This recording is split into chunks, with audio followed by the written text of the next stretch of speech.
all their stuff. Cam's one of the co-hosts of their pod. It was cool. So shout out to Cam to yeah.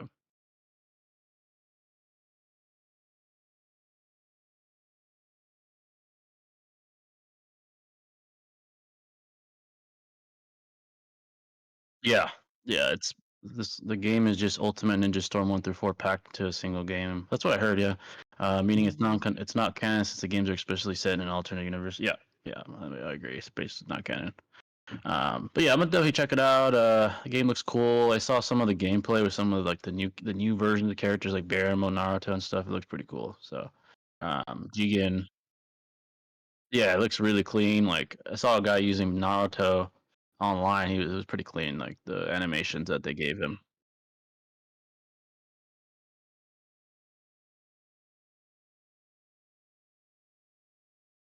Yeah,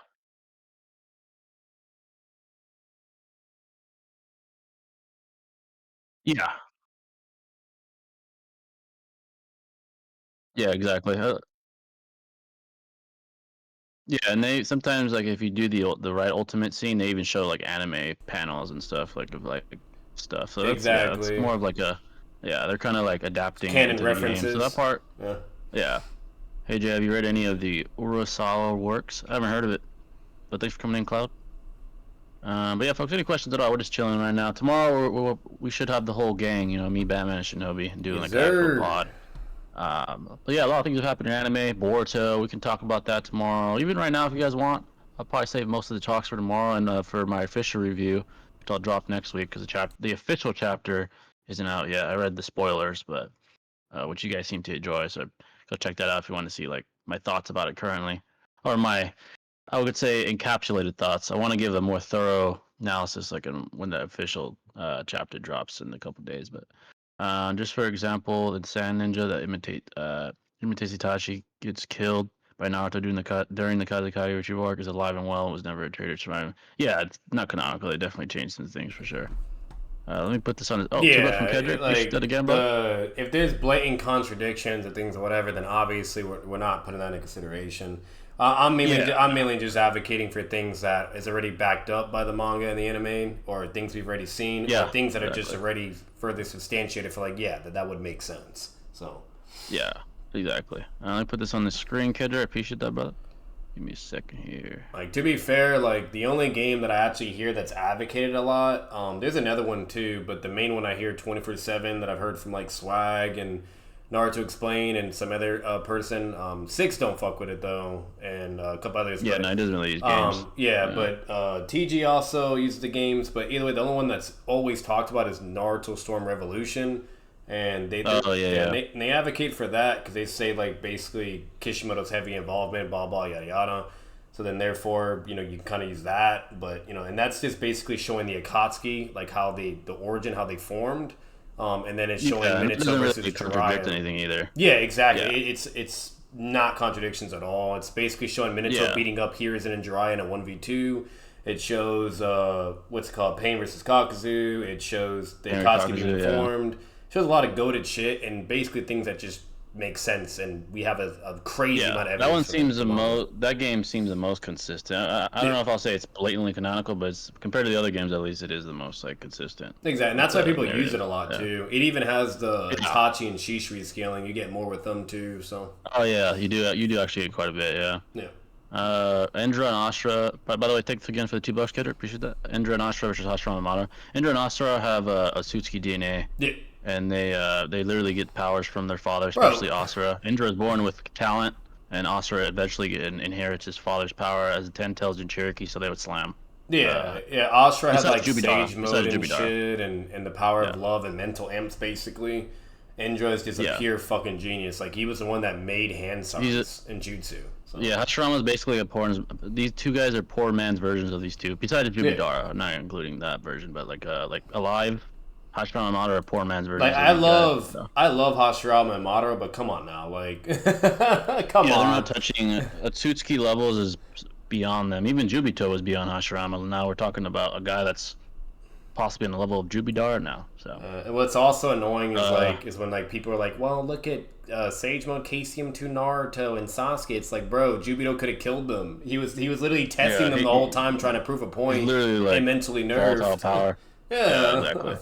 They don't scale to him. They just had they had plot advantages that convenience. helped them win. Yeah, Plot convenience, and then exactly. not only that, there's several moments where they're literally at Jubito's fucking mercy. He's literally just holding him in his hands with his like black orb shit. He's like, "Are you done? Do you give up?" Yeah, like, yeah, exactly. It's very clear that Jubito, there had to be a rational explanation for his defeat because straight up just toe to toe combat, no one was on his level. Like when he's at full power, he had to be, yeah, it would have took for you know, Guy. he had to have his Basically, the way the doubts. story would have Uh, went if Jubito actually was bloodlusted and didn't give a fuck, everyone would have died, and then Guy would have had to go eighth gate after seeing Naruto and yeah, Sasuke get it's the killed, only hope they would have had. and then there Yeah, you go. That's it. You know, and then yeah, Madara it's the only way. still wins because now Obito's dead, but then Madara becomes the Ten Tails.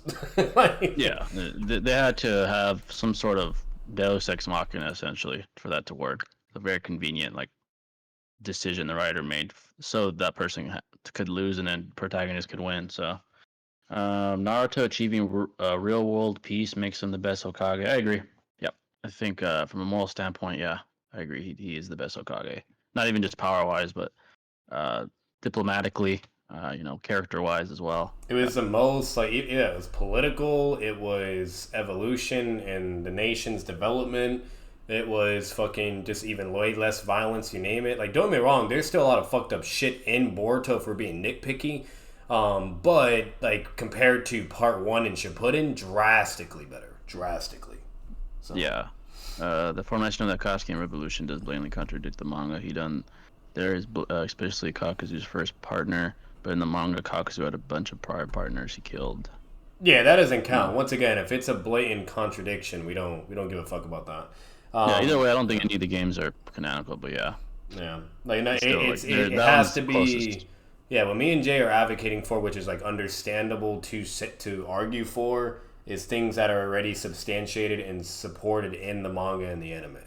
So Yeah. we're not gonna sit Exactly. here and be like, oh, Tobirama does false darkness in the anime, meaning therefore he can do whatever. Like, no, obviously we take manga as priority. It's Hashirama doing it.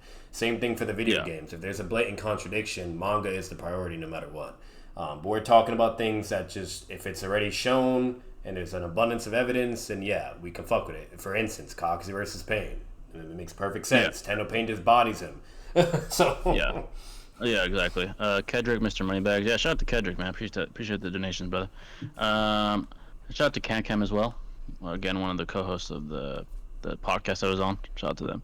I recall rumors of Kishimoto stating that the Revolution and Generations cutscenes were canon, but never seen the source. Yeah, people throw yeah, around a the lot. cutscenes and the OVAs are, for some whatever reason, stated to be canon and yada yada, like throughout references the Yeah. internet. But and then Kishimoto even says like this one's interesting, but some people try to rat with it. But I think what he means by it, I'll explain it. But Kishimoto has an interview statement where he says the games was the best presentation of the Naruto story compared to the manga and the anime. Like personally, it was his favorite, and that's how it should have been illustrated to begin with.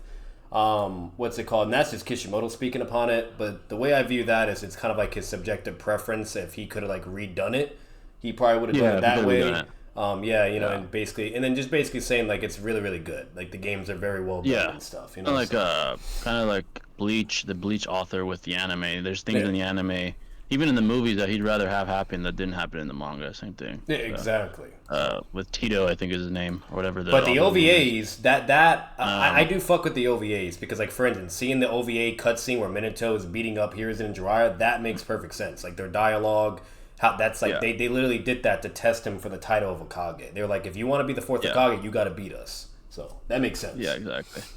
Thoughts about Shinju's? So, and as far as the spoiler alert, I mean, I'm sure most of you guys already saw my spoiler discussion, but as far as these sort of like sentient Tento clones that definitely are enhanced, they seem at least relative conjunctively to Boruto Slam Code. I think there's some pretty interesting entities and obviously antagonists to the story. They seem to have their own goals, but Code is okay. He's not. He doesn't see him as enough of a threat to combat them alongside alongside Boruto. That's why he kind of denies Boruto's sort of temporary alliance to combat them. He's like, you know what? They're kind of taking care of Boruto for me, so he kind of just lets them do their thing. They're an interesting group of entities, very powerful, obviously. If they're able to press Boruto already more than Code did, who couldn't even contend with the guy, they're clearly very capable.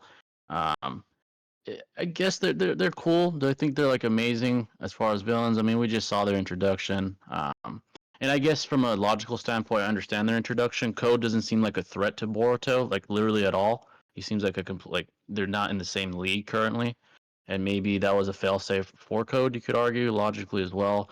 The only thing is they do seem to have their own desires, and they don't exactly think of Code as their leader or their savior. They talk shit about him. Actually, they mock him and say like, "Oh, you made us degenerates because you gave us an ego, aka rational thought." I like them. I think they're kind of like not a neutral party, but rather more so uh, in the middle as far as ideology and their goals. They're purely just operating on the goals of the Ten Tails rather than the goals of Code. Code is operating more on the Otsutsuki ideology, while those entities, the Shinjus, are operating on the primal instincts, or attempting to at least, of the Ten Tails. But again, Code gave them ego and a rational mind rather than just the primal instincts of the Ten Tail clones we see in the first couple of chapters of the Two Blue Vortex. So, $2 from Kedrick. I appreciate that, brother. Appreciate that. It definitely deserves one of these once again. Hey, I saw your UFC, Jay. I did a reaction to it yesterday last night, and that shit was Oh goated. yeah, yeah. I literally went like Very fucking underrated. scaling on that shit. Yeah. Yeah. I Like literally that started one fucking dude, scaling I on. wasn't that familiar with the first dude he started scaling. And I was like, God damn, he's pretty Yeah. he's pretty built. He's about it. Oh, dude, he has the highest recorded punch in the world currently. The highest like Yeah, that shit was pounds per crazy. square Like when inch. you showed that, I was like, God Uh, damn. yeah, he's a fucking monster. Like that the margin for error for John would be so small just because of the preposterous power. He is more skilled than Francis, but Francis hits so hard that you can't really mess up too many times. If he hits you once, it's over. Like you're gonna sleep. Yeah, It's exactly. nothing really you You're can do. slept. Like, and then I love how you Uh, basically pulled like a Minato days moment. Like the only reason why he lost twice is because this and this, and it's like, yeah, damn, yeah. poor guy. Especially the second time when he lost to Stipe after when he fought Derek, that was just kind of like Minato being dazed. He wasn't even fighting. He was just like, it seemed like that first loss like nerfed him, and then he came back again, and then he beat the guy that beat him That's the a real first time. He thing, knocked, bro. That's a real thing. yeah, Self definitely. doubting, etc. Especially Like that in fighting. sports, you name it, in Yeah, fighting, bro. That is a legit thing. Like, yeah. It literally, it's like extremely real, especially in fighting. Fighting, a lot of it's not physical. Obviously, physical talent's very important, but mentality is important yeah, too. because it Like a makes you lot of be very fighters. cautious. You know what I mean? Very like Yeah, I've when seen at the end of the fighters day that you don't take if you don't need to be like that, don't do that. You know? Yeah, you see fighters that are like very talented, but they take a really brutal loss and they're never really the same. Like even mentally, like it breaks them. Ronda Rousey's a good example. She got like the knockout hurt around the world. She got knocked the fuck out by Holly She was Holm. She got blasted like for it too. depressed. Yeah, she got Blasted. Yeah. depressed. She got like suicidal. Like yeah, that's real shit. Like that shit happens in the fight game. So um, thanks for the $2, Kendrick. Fuse But Momo and hey, Kaguya versus remember, Ishii. a fictional character. There's no way for him to get mentally inflicted. Cough, cough, Yeah, exactly. Minato. Yeah. Impossible. Fuse Momo and yeah, exactly. That's disingenuous. Fuse Momo and Kaguya versus Ishiki full power. Oh, you mean if Momo and Kaguya fused? Um, he's quite a way ahead of both individually. I just don't know how much amplification they receive fusing together. I'd say more than likely Ishiki at full power would still win, but again, it's just from my pure speculation because there's no way to kind of quantify how powerful or even qualitatively assess how powerful a fused Momo and Kage would be. So yeah, I'll probably say it'd still lose because Ishiki just seems several tiers above each one. So yeah. Did you see Six's new video on Toji versus the Retrieval Team? That shit was actually pretty Oh cool. shit, I need to see that. It looks pretty lit. It was actually really really good. I really enjoyed it for the most part. There was certain moments where I was like, wait a minute, because apparently Six doesn't believe Naruto and Base is like weightless speed or whatever, blah blah, and things like that. Oh, really? But Oh wow. yeah, he doesn't believe Yeah. in that. I think there's enough stuff to definitely argue it, but what's it called? But either way, like there's a lot of it was really really good for the most part. I really liked it. Yeah. Yeah. And then yeah, it was well done. He obviously you have to go over the speed. You know what I mean? Yeah. That's really important, which he did Yeah, pretty well. and then So Yeah, and JJK speed is definitely inferior to like top Boruto verse Yeah, currently, yeah. You and should. that's definitely that's an interesting topic. Yeah, I have to check that out. Yeah, no, That's you actually should pretty interesting. definitely react to it because I know you know JJK way more. Like I couldn't really analyze that part of it, unfortunately, but Yeah, I was just kind of taking what he was presenting. But either way, like for the most part, he was still being like very fair and transparent and playing devil's advocate for whether if you want to accept this speed for this or that. So he was chill yeah, about it. He wasn't being like a weirdo and be like, oh, it has to be this, you know. Um, yeah. He's usually pretty fair with that. yeah, Yeah. but like it was pretty good. Like it was a very underrated video. So Yeah, yeah, I'm definitely I definitely gotta check that out. I saw it, I was like, oh shit, this looks pretty lit. So, yeah. bro, Code really escaped his own creation and left Boruto to get jumped. Yeah, Code is he knows he's an L, bro. He knows that. Kind of fucked up that Naruto let the Raijin go back to his shithole despite promising not Nagato he wouldn't. Really weird and out of character. Oh, let the rain. Sorry, I don't know why I said Rajin. Let the rain go back to being a shithole despite.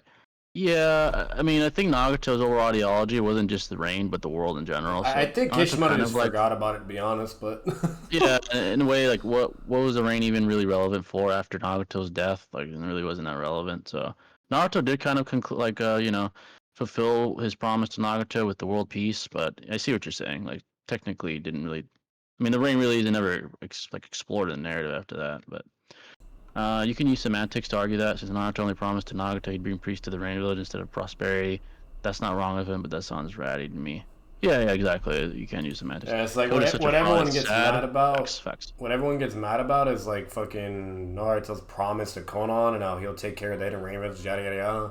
And it's like yeah, sure, but like it's at the end of the day, it's like what you're saying, like the irrelevant, like when you analyze the hidden rain village as it is, like it basically went from a nation, a small nation, Yeah. to basically nothing anymore. It was like a normal civilization like area.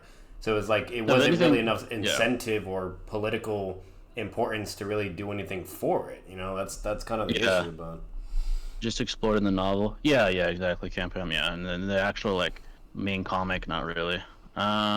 Mental nerves exist in real life. Yeah. Oh, dude, they definitely do. Not just in fighting, but I'd say even in like the bit corporate world, guys. Let's say for example, they're very productive salesmen, but then they start to they hit a rut, like they hit like a mental rut and like a performance rut. That'll affect their actual ability to make yeah, that's sales even in because they work, start to in lose. business, bro, Yeah, school, they like lose confidence in their ability to sell, and sell your ability to sell something is very dependent upon your own confidence and your own abilities. Obviously, preparation is important, but you can be prepared as possible. But if you, within your own mind, believe I'm not good enough at this, that statistically and historically it lowers your chances of success. And then that's not just in fighting, but just in life in general. Like yeah, it's just a anxiety is something lot. could Like yeah, lower mental health, performance. it's a thing, Yeah, bro. mental health. But Yeah, like I'll give exactly. a So mental nerves no, go ahead. definitely real. Yeah, definitely real. And I would say the way you treat your mind in general, like from a neurological standpoint, if you're not the healthiest person, like say you eat like shit, you don't sleep enough, that will legitimately lower your IQ. It will legitimately lower your intellectual capacity, the efficiency of your neurotransmitters to fire off, commands and to come to deductions. It'll literally limit and Facts. hamper your It's science, actual, bro. It's literally yeah, biology. Like, science bro, itself. yeah, like you Yeah. spitting So facts on that. Like, yeah, no, that's why you have to yeah, get sleep. That's why you have to eat, drink. You know what I mean? sleep, Otherwise, eat. Yeah. otherwise your body, like, regardless if you want to or not, you'll start being out of character, performing, underperforming, etc. Like, it's that's just how it goes. It's reality, bro. Like, the brain Exactly. is a It's kind of big like contributor to how you perform in life. Anything. exactly. It's kind of like a muscle. Like if you stop working out a certain muscle, you don't utilize it very often in your daily routine. There's dystrophy. It starts to weaken, less effective, less Yeah. strength in it. Same Like thing your with the brain's like a mind. If you don't sword. really use it. It's like a sword. You want Yeah. to keep it sharp. Like it's why do you think people Exactly. do like high critical tasks to develop their brain or do chest and this and that and yada yada like we're debating because that's how like you have to basically train your brain. It's like Jay said, it's a muscle. So and the Yeah. same thing works Essentially. otherwise to where if you start thinking or doubting yourself, etc., you name it, it would do the contrary, do the opposite instead. Whether if it's momentarily or Yeah. permanent, that's what you have. So Yeah. Like neurologically, it's just there is a way to strengthen your mind, and there's a way to weaken it too. Obviously, like I said, not sleeping, stuff like that. You can weaken the mind, not just from a confidence addictions, standpoint. that's Yeah, bad. addictions that'll destroy your mind. Like your dopamine Yeah. system is fried if you start, you know, like drugs and stuff like that. I'll fry it, and then your mental capacity. That's why you see crackheads like having, you know, mental illness, but also they don't have the ability to really use deduction at a high level because No, because like their mind is fried. they're fucked, Yeah, and it's really not fair to yeah, they're fucked. them. It's really not It's at all not. Yeah, because they have basically no control in that aspect, and they had to really fight, you know, really fight for that. yeah. They're literally a slave to the dopamine hit that they receive from the substance they're using. It's You like know, so combating against yeah, reality. You know what I mean? Like, good luck. yeah, exactly, exactly. It's combating against that. It's better to not even engage in that because you know different minds work in different ways. Some minds are very tend to have the genetic predisposition to get addicted to something, It's a while others, you know, their minds aren't the same. You know, so very you just gotta be careful there. serious, big, risky gamble to do that. Don't like I'm telling you right now is just don't ever because some people it completely ruins their entire life permanently, and then for Yeah, some yep, others, which is a absolutely. low percentage, they're able to come back up. It's rare, but it's possible. You know, so it's like you Exactly. really got to be careful when, especially when it comes to drugs, like stupid shit or what things you're being addicted to. But no matter what. We're really analyzing it in the spectrum of things, but to keep it like really simple, like I even had a real life like example. I was in a track Yeah. meet and like my limit was a certain distance I could do for long jump and I wasn't the best, but I was decent. But then my family was there, like you know certain individuals that are normally not there to support me, they were there. That like gave me like a weird ass confident boost and like I can do this shit, I can win, whatever, blah blah. Bro, I fucking broke the school record with my jump. I can never do it again. It was inconsistent. But I was able to perform Yeah. a feat due to my mental capacity and my body being able to do something it normally can't do. Like I literally did it Exactly. in Yeah. real life. It's like it's on my high school and everything. Peaking. So Yeah, what's crazy is most people don't peak. Like fighters, for example, they try to reach peak performance mentally and physically. That's why they train like hell for the first few weeks. They peak and then they kind of taper off the physical aspect and just stay sharp. That's like the idea of trying to peak your very being from an intellectual standpoint to a physical standpoint. It's very difficult. It's very difficult to peak. It takes a lot of discipline, and it's ironic that to fall apart is much easier. All you got to do is not try and eat like shit, and you start falling apart. You know, it's kind of funny, but that's the way the world works, I guess. You know, you know the excellence world is is hard fucking built and designed to where like so easy to lose in a million ways, or you just fall super hard. Yep. You know what I mean? It's like playing Yeah, a video exactly. game where like you make one little move and you got to start all the way from the beginning. You know what I mean? That's basically how life is built. While Yeah, to get what you life. want or to earn any value, it's like Yeah, fucking pulling teeth. You know? the reality is inherently the universe itself is inherently chaotic. The order is most of the time is not natural, and because of that, excellence is hard, and you know losing is easy. This is the truth. And so I mean, Like unless it's you're an unfortunate, but exception, you know, and you're like a genius unless or a you're talent, you like a mean like prodigy, how Naruto yeah, emphasizes, you know, like a hard work and then a genius, like then there you go, sure. But when the majority of people are not geniuses or talented yeah, motherfuckers, you know, especially in the so, real world. yeah. Yeah, especially in the real world, it's very rare that you're like genetically extremely gifted. You're an outlier. It's not very common. No. That's why it's called average. Most people are average. You Yeah, know, so exactly. And you got to earn your um, shit or work for it, etc. You yeah, know what I mean? So like, no matter what, exactly. like, and when I performed that feat in my high school, like my like this the main dude on our team that was like the best long jumper, he was so butthurt, bro. He was like this tall ass Yeah. motherfucker, and he was like, "How the fuck did he just do that jump? Like what? You know what I mean? I won it, got first place. It helped us to build upon the stats for the track meet too, but either way, like at the end of the day, like that's just me personally experiencing something, and it's like literally stamped like statistically at my school. So no matter what, Yeah, when it comes down exactly. to it, like you know, it's a real thing, and it even happens in sports. It's not even just me; it's in sports too. So Yeah, it's very real. It's an entire science actually. Josh, thanks for this $5 by the way. New Horizons made an interesting video on each how each Hokage would handle the Uchiha massacre. I'd love to hear your thoughts. Oh, that's interesting. Shout out to New Horizons by the way. He has good content. Very similar to like TG. Shout out to TG too. I cannot stand Code. Like, oh my god, facts, dude. I had faith in him too. Is Code the most overrated character in Boruto? Power wise, no. He's stronger than Jigen.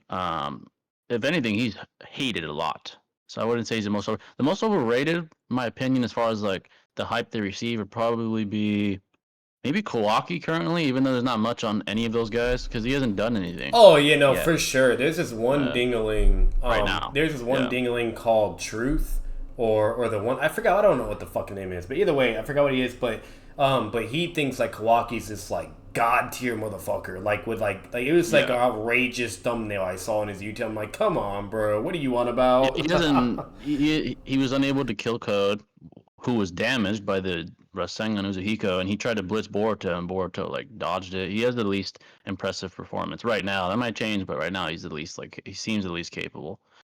Have you seen any mental amps during? Oh, mental amps during IRL sports? Yes, I have. I think the mentally toughest athletes that can come to mind in all different sports, Ali maybe, Jordan, Brady, um, guys like that, and especially sports that have a longer duration. Like for example, basketball. I think a good example would probably be LeBron. I think it was the 2016 finals when he was going against statistically the best team of all time, and he was down 3-1. They only needed one more game to lose the finals, and he just like his resolve and his conviction just skyrocketed, and he ended up winning three straight against the greatest team ever assembled in NBA history. They won the most games ever in the regular season, and he beat them. And I think that was a mental amp. I think that was the peak of LeBron in his career. Ali as well. I think Ali versus Foreman. Everyone thought he was going to lose to George Foreman. You know, he was the hardest hitter probably of all time at that point in time. He was a fucking tank, man. And fucking Ali just outwilled him. He didn't really. He's not more physically gifted than the guy. He just outwilled the guy, and he beat him because of the mental toughness. Um, Fighting is where you really see mental amps because fighting is the most pure form of clash of wills. You're literally imposing your will on another man in the most physical sense, Like, bro, even a via life and death violence. situation. Like, let's say your family's Yeah, right there. 9 out of 10 times, exactly. you're gonna be performing and doing things you can never do before in a normal fight scenario. You know, like Yeah, adrenaline's a yeah, thing, exactly. etc. You know.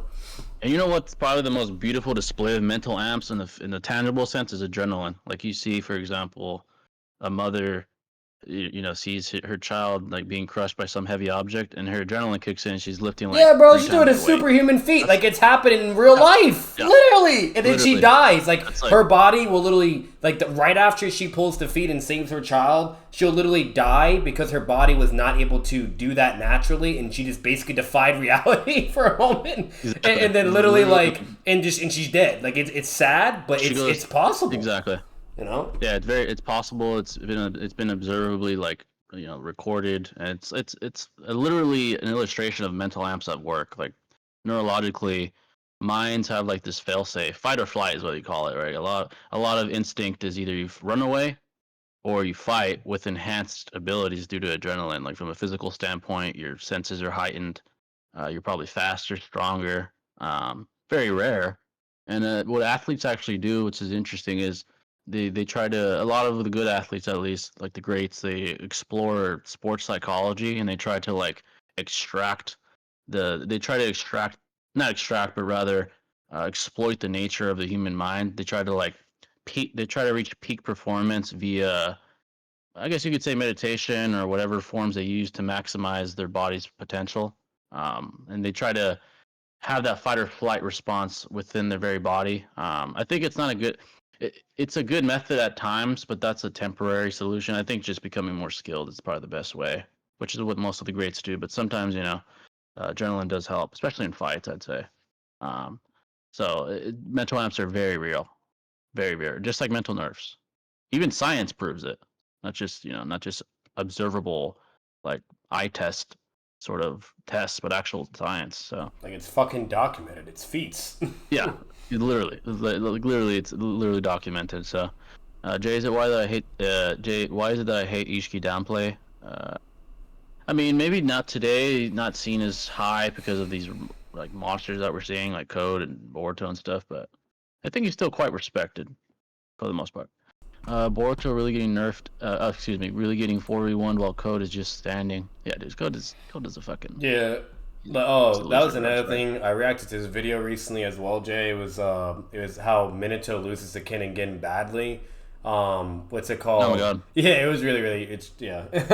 But it was by this one dude, Loco, Oh, that and shout guy. out, Yeah. love and respect, all the cool vibes and shit. I'm not trying to like dog him or anything, but when I Yeah. watched the whole video, bro, and it was just It was crazy. He was basically arguing semantics with certain statements and basically saying like, Oh my god, and basically it's the only saying, way to argue that. yeah, literally. So if you go into Yeah. like that logic and argumentation, sure, obviously. But what's it called? But basically, what his scaling was is he had the kid like when Raikage makes his statement of like when they transform or whatever, and even in base, he was even arguing for the base form Oh that Jesus. they're stronger than the Raikage.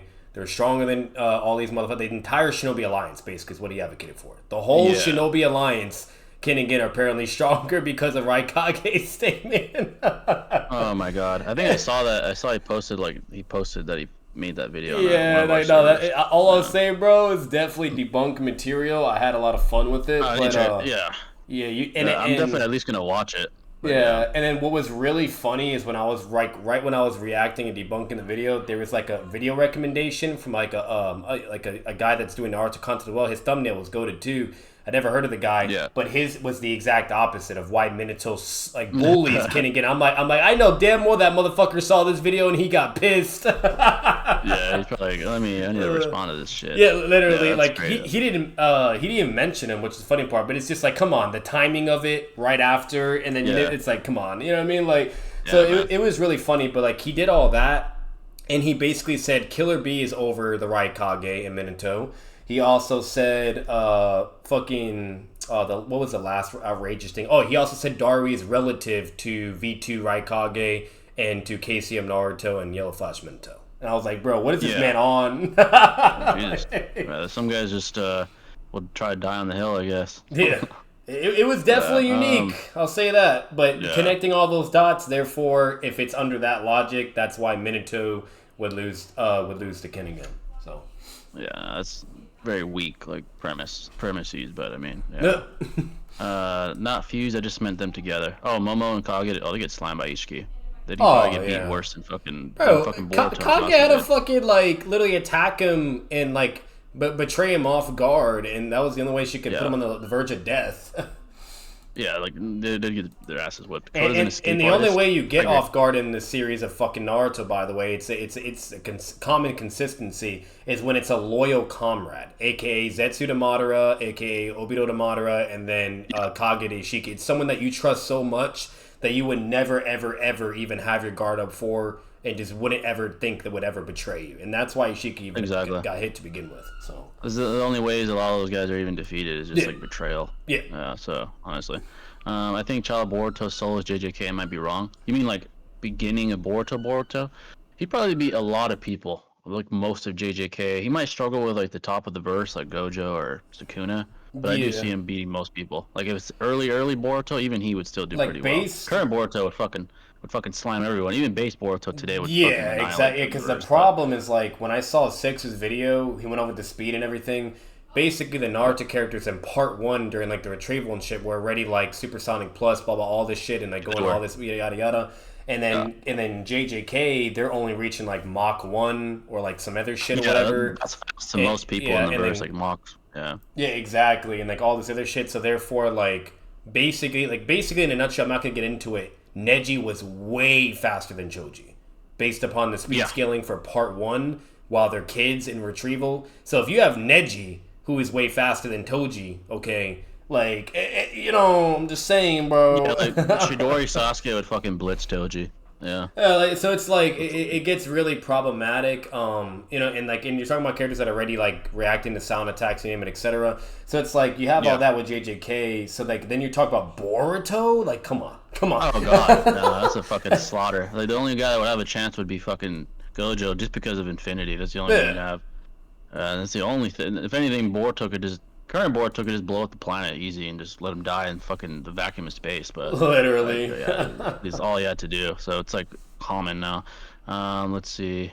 Six stated base Naruto should at least be relative to weightless Lee speed by the Sasuke retrieval. Yeah, that's fair. But that is contradicted by Kurama Naruto losing to Kimimaro, who struggled with Lee. But to be fair, that was drunk Lee though. I don't think that contradicts that.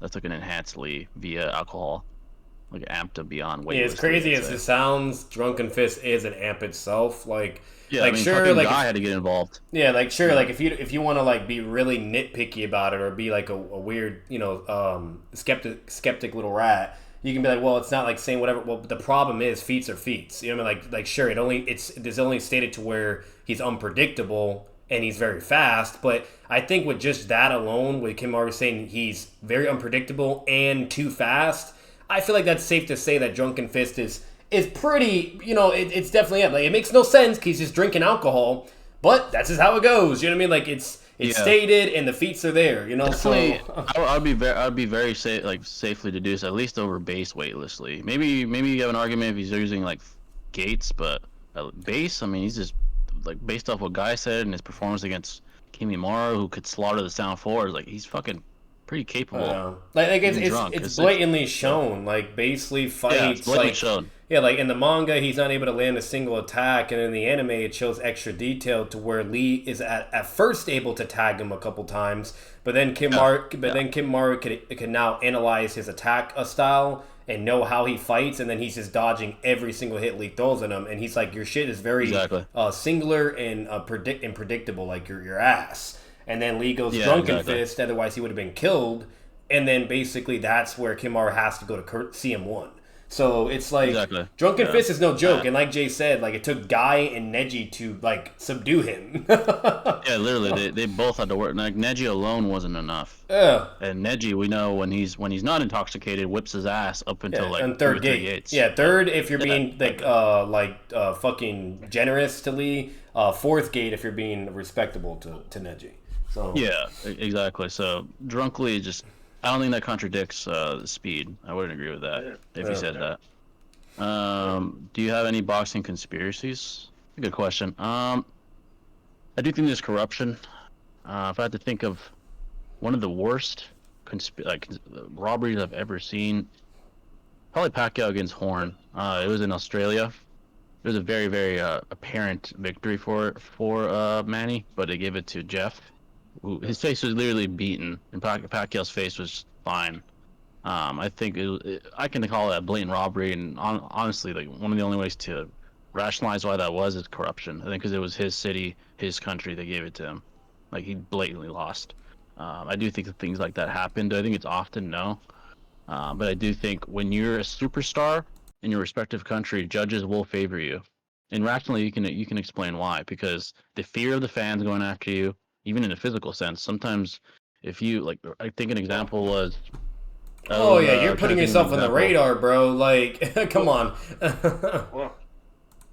Like an example would be a real life example. Actually, people that I know personally went to this fight. It was De La Hoya versus Trinidad. I think this is like OG hardcore. Most people don't know who these guys are. Well, Trinidad at least. Trinidad lost, and the fans started to get violent because they thought it was a robbery. Like they were literally violently upset that Trinidad lost to De La Hoya because everyone thought he won. I do think things like that happen, and I think there's due to either money or danger that the judges fear, like they fear for their lives or something. I do think that's possible. It's very rare, I'd say, Bro, but I do think it like, happens. look at Corruption is Casey Anthony. Like they had to hide her. They had to give her a whole identity, you name it, the whole nine, because yeah, everybody lost their fucking minds on the verdict of not guilty. Even though we all knew she was guilty, but it was not guilty, and the OJ, lawyer was yeah, the lawyer was good enough.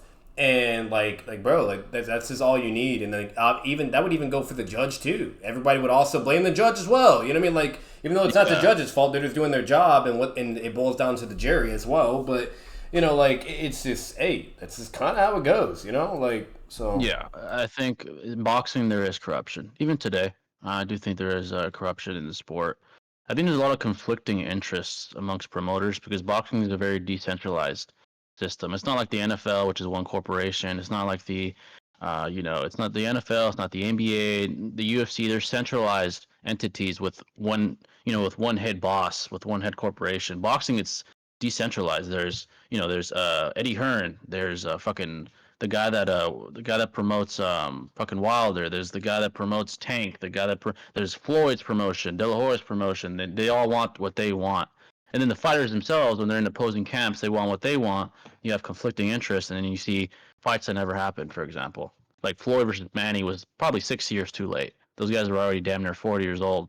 People were waiting for that fight for fucking over a decade probably, and because of conflicting interests, never happened. That's just decentralization and disorganization. Honestly, I think boxing is a dying sport because of that. Today, it's a dying sport. So, big problem. Let's see what you guys are saying up here. Jay, which Susano is better, Sasuke's with legs or Madara's perfect? As far as power, Sasuke's currently. What makes it even more into anti-feat because Sasuke retrievably was stated to be weaker and slower than his waitlist tuning exam self by Gaara. Let me read that again. What makes it even more of an anti-feat because Sasuke retrievably was stated to be weaker and slower than his waitlist tuning exam self by Gaara. Oh, you're still talking about earlier, yeah. What's going on, Nile? I just saw what. Thanks for coming in. What's going on, Rishikesh? I'm gonna try to catch up to the chat, folks. We went on some tangents. Jay, whose ideals do you agree with more, Madara's or Naruto believing in comrades? Probably Naruto. He's not deeming himself as the authoritarian figure that can determine everyone's literal lives. Like he's not forcibly removing free will. The perfect, or not perfect solution, but a better solution, which would be kind of in the middle, is if he gave people the choice to live in the infinite Tsukuyomi. You know, like you let them decide. Like, Naruto is one extreme, and not Madara is the other. Like Madara yeah, didn't give you a choice; you were gonna be in it. And yeah, Naruto is just we don't need it. You could yeah. just kind of find peace Naruto was organically in free our imperfect will. world. Madara was like, Yeah. fuck that, no, like reality. You know what I mean? Yeah, I think in the middle would be the best solution. Like people have a choice. Like, yeah, I'd rather live in that fantasy, or some people are Like gonna be like, nah, I'd I rather. like Naruto wanted to earn it legitimately. Madara just wanted to Yeah, force it as like a cheat, like a cheat code, basically a shortcut. he was a dictator. Yeah, he was Yeah. definitely like a tyrant, and that's why Naruto had to defeat him. So, is his ideology understandable? Yes, he's not fucking Hitler or Stalin or like these fucking monsters. He has an understandable ideology, but when people see that you're trying to remove their free will, they're naturally going to see you as a tyrant. That's what's Right, gonna you're gonna happen. You're gonna immediately leave them have no choice. conflict. It's just inevitable for Yeah, people to fight against that too. immediate. Like Marvel, Like illustrated that beautifully as well. Civil War, Iron Man was like fuck free will, and then Captain America's like no free will. Like so exactly. it's just like Yeah, it's that's one of when you the. fuck with free will, bro, you're gonna have a problem. Like the entire It's a fucking Earth and all heroes and villains on top of it were villains and heroes were teaming up together, bro, because they were like yeah, disagreeing or agreeing with what's more important, free will or no free will. Like. exactly. I would say even in the real world, you reach what I call like a moral paradox. Like what should come first, free will or security? That's still a political discussion. I don't think will ever end. Even in our real world and real government, like in Western civilization, it's a paradox because you can't really answer that. It depends upon your own awareness and I would say subjective lens. Like what do you think is more important, free will or security? Where do you remove free will? Where do you remove security? What's the perfect Yeah. balance? Why do you That's think still trying to criminals be. fight against the justice system when their life is done and now their free will is gone because they decided to do whatever? Like Yeah, they're like fuck this. Now I have nothing to lose and I'm gonna make this as hard as possible or be a fugitive. Blah blah. Like people, regardless of whether if it is legitimate or not, like people don't fuck with that. They don't like that shit. exactly. Essentially, it's the chicken and egg paradox. Morality, especially with how I would say enlightened we are morally, there's a lot of chicken and egg paradoxes with many aspects, like abortion or fucking the death penalty or how much control should the government have? How much control should the people have? Like these are all paradoxes because you can't really objectively, blatantly answer those things. And you can't expect people to you can't expect there to be 100% approval. It's never going to happen. It's impossible in an imperfect world.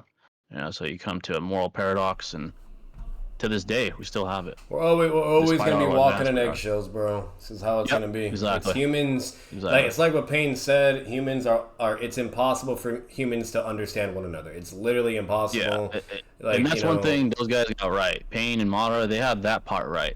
Their antidote to the solution, you might disagree, but the, their observations are correct. They are right. Like humans are there's an incapable of like inevitable, working together. It's inevitable for yeah, conflict. There's always differences. There's cyclical, always greed, competitiveness. yeah, There's so many layers exactly. that dictates to substantiate the one simple notion that humans just can't get the fuck along and want to act like idiots. Exactly. So There's like this cyclical nature between selflessness and selfishness. Like humans are inherently always cycling those feelings. Like depending upon the decision, like, oh, I'm gonna sacrifice this for my people, or I'm gonna sacrifice my people for this. Like it's a cyclical nature of humanity.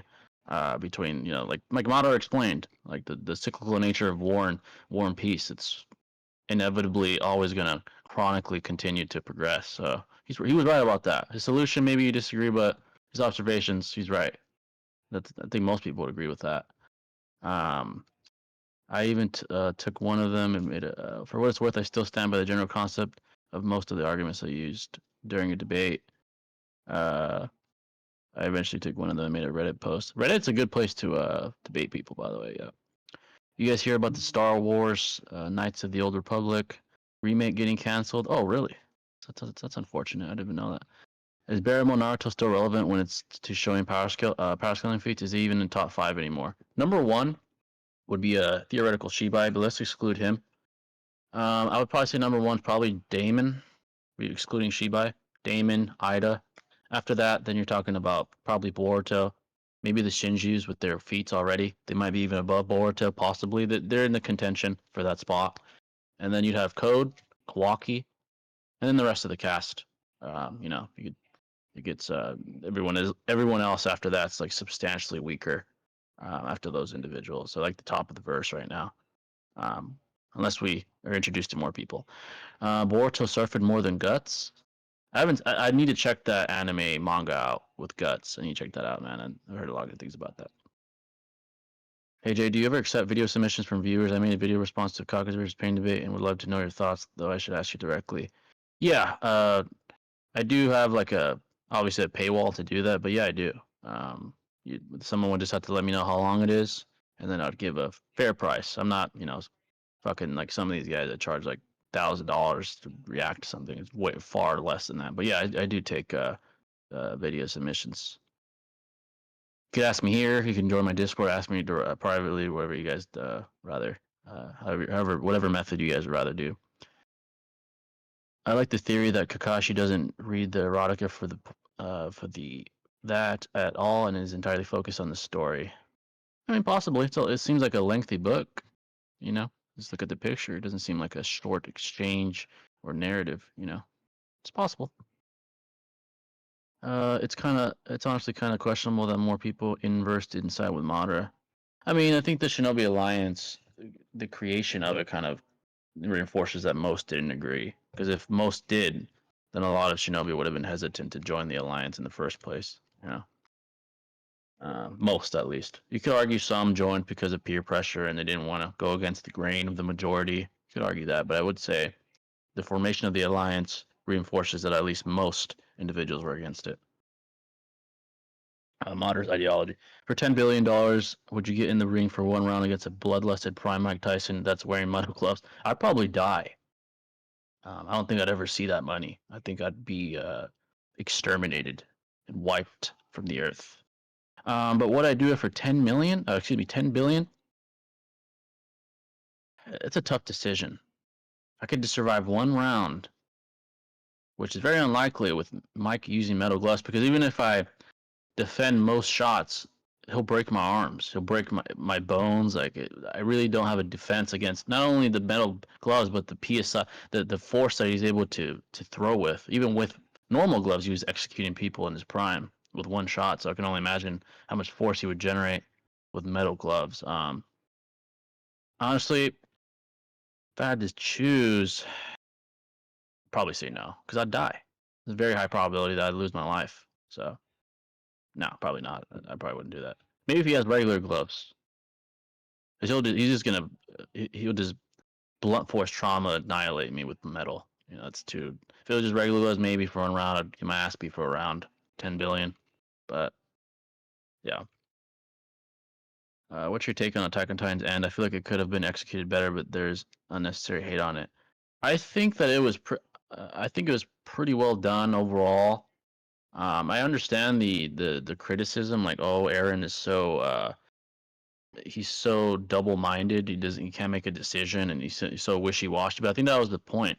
The point was to illustrate Aaron's humanity. It was to illustrate the human mind and what catastrophes of war do to the human mind. Because the human mind, for most in the real world at least, minds begin to fracture under extreme circumstances like the ones Aaron went through. Like, for example, someone in Iran or Afghanistan, they make a complete 180 from the human they were prior to being deployed. You know, so I think that's what was attempting to be illustrated, and I think that was well done. I understand, like, yeah, we want logical consistency from Aaron. I understand that, but I think the point was to be inconsistent, was for him to sort of battle within himself on what decisions he should make, right? And it seems that he was remorseful, and obviously that was a spoiler alert. What reinforced that was the very fact that he allowed Mikasa and company to challenge him. He allowed them. He allowed them to use their Titan power still, despite having the ability to disable that, right? Because he had the power of the founding Titan. So that displays his hesitation to go through with the rumbling. It seems like he was having a mental battle, if you will, within himself. Like, what should I do? I think part of me wants this to be stopped. Part of me thinks there's no other way. And I think that was well done. I think the chaotic nature of Aaron's mind was very well illustrated. But I understand some people aren't appealed to that. They want something that makes more sense and that's logical. Because I understand to some people, logical inconsistency delegitimizes the narrative. I understand that. So that's a fair critique. Um, I think it's a fair critique. So I don't blame either side of the spectrum. If you critique that, not a problem. If you think it's great, like me, it's not a problem. Um, but yeah, besides that, I think everything was brilliant. The fight scenes, the animations, brilliant. Worst part about it is all I was being a toxic dumbass to the guy and harassing him to get him to debate me, only for me to get bodied. Yeah, ego is an enemy for a lot of people. Yep. Edo Nagato, Itachi, and Edo Minato versus EMS Sasuke, Casey Naruto, and White Mask. Edo Nagato, Itachi. If it's late war, Sasuke and Naruto, they would slam Nagato, Itachi, and Minato. If Minato has KCM, that might be a little more interesting, but still, I think they'd still win. People don't realize that Eren was never the savior. He didn't care about bringing the revolution. All he cared about was his friends and Mikasa. I think he was trying to be the savior, but I think casualties of war broke him. I think early on, he was attempting to be that, but his humanity and the tolerance that he had didn't allow it. He ended up his conviction deteriorated into a more cynical, pessimistic character.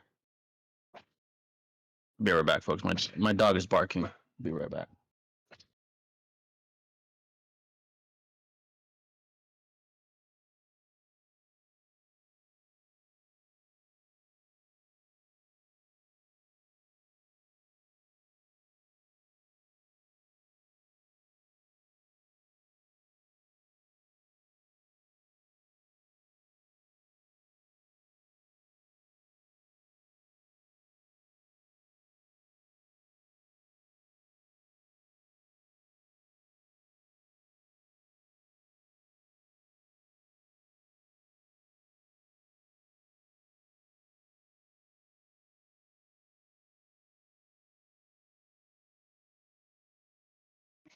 All right, folks, I'm back.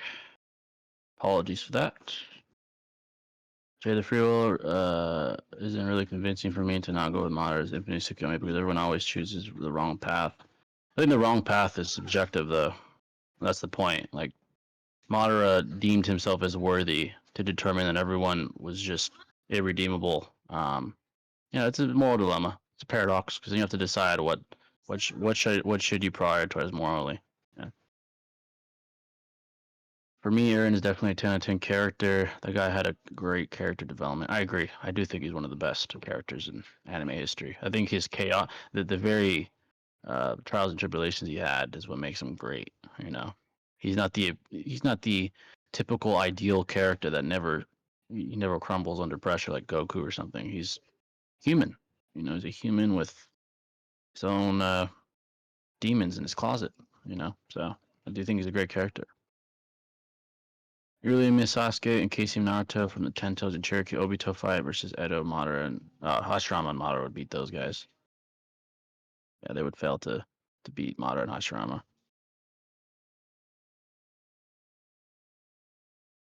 Oh, $5 from Kedrick. I appreciate that, brother. Appreciate the $5.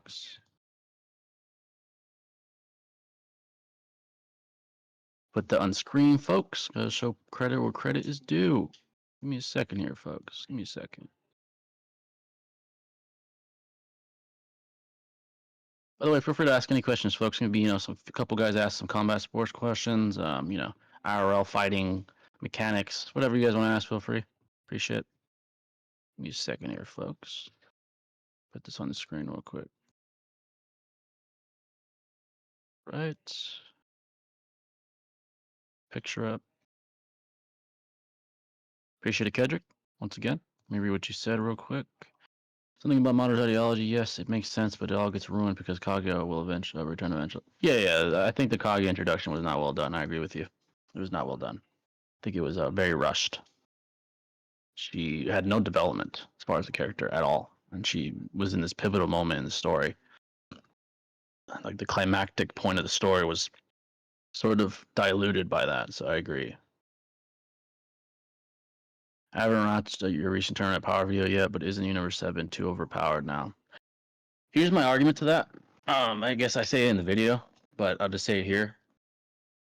Logically, the only way that there could be another tournament of power is if the entities of other universes also increase in power, right? And just because we don't see them increase in power observably doesn't mean they aren't, right? It's kind of like an implication that's safe to create, right? Because more than likely, I would deduce that these entities will be explored again in the narrative, and I think a tournament of power is very likely, another tournament of power rather, and that there would be no tournament of power if these guys didn't develop at all power-wise. So I think it's very likely these guys will have their own new versions and transformations like Jiren and Hit and Kefla, and those individuals are going to be more powerful respectively as well.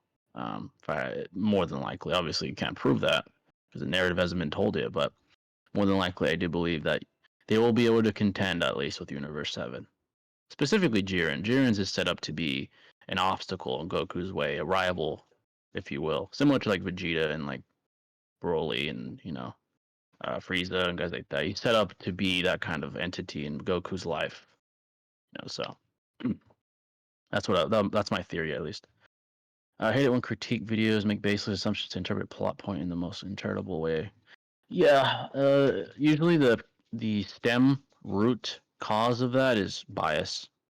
They're the most uncharitable to a plot point because they're biased towards that very plot point. They're not being like informative, but rather very subjective and biased in their assessment. So yeah, I do see that a lot as well, especially amongst anime fans. We all have our biases. So, Jay, how do you think Madara felt when he lost to Zuna? I think that was kind of a very pivotal event in his life, and that made him more cynical than he already was. I think war in general made him cynical, but losing his brother made him more cynical and bitter towards the world, resentful towards the way the world operates, and it's one of the biggest events in his life that led to his ideology. So, do you think Naruto and Sasuke beating Madara would have been better than what happened? Introducing Kage later could have been. Yeah, I agree. Yeah, I do think it would have been better if they beat him in a very climactic event, and then maybe Kage could have been introduced in Boruto. That would have been fine, along with Momo or whatever. For example, a guy I'm writing a debunk to assumed that just because the main character in a game killed enemy soldiers in 6 chapters out of 28 means they never kill anyone through the entire game. Yeah, it's an appeal to ignorance. Yeah. Despite the fact that killing enemies is a standard. Yeah, exactly.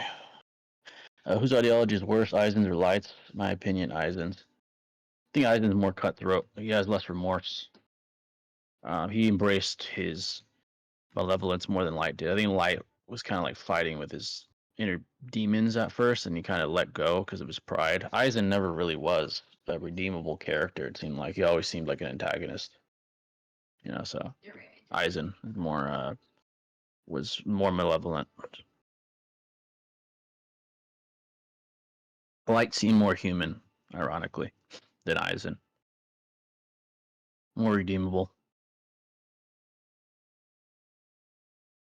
But yeah, folks, any questions you may have at all, feel free to ask any questions at all. It can be combat sports, IRL, current events, anything at all. We'll basically answer. We like to keep it, we like to stir the melting pot, conversational melting pot.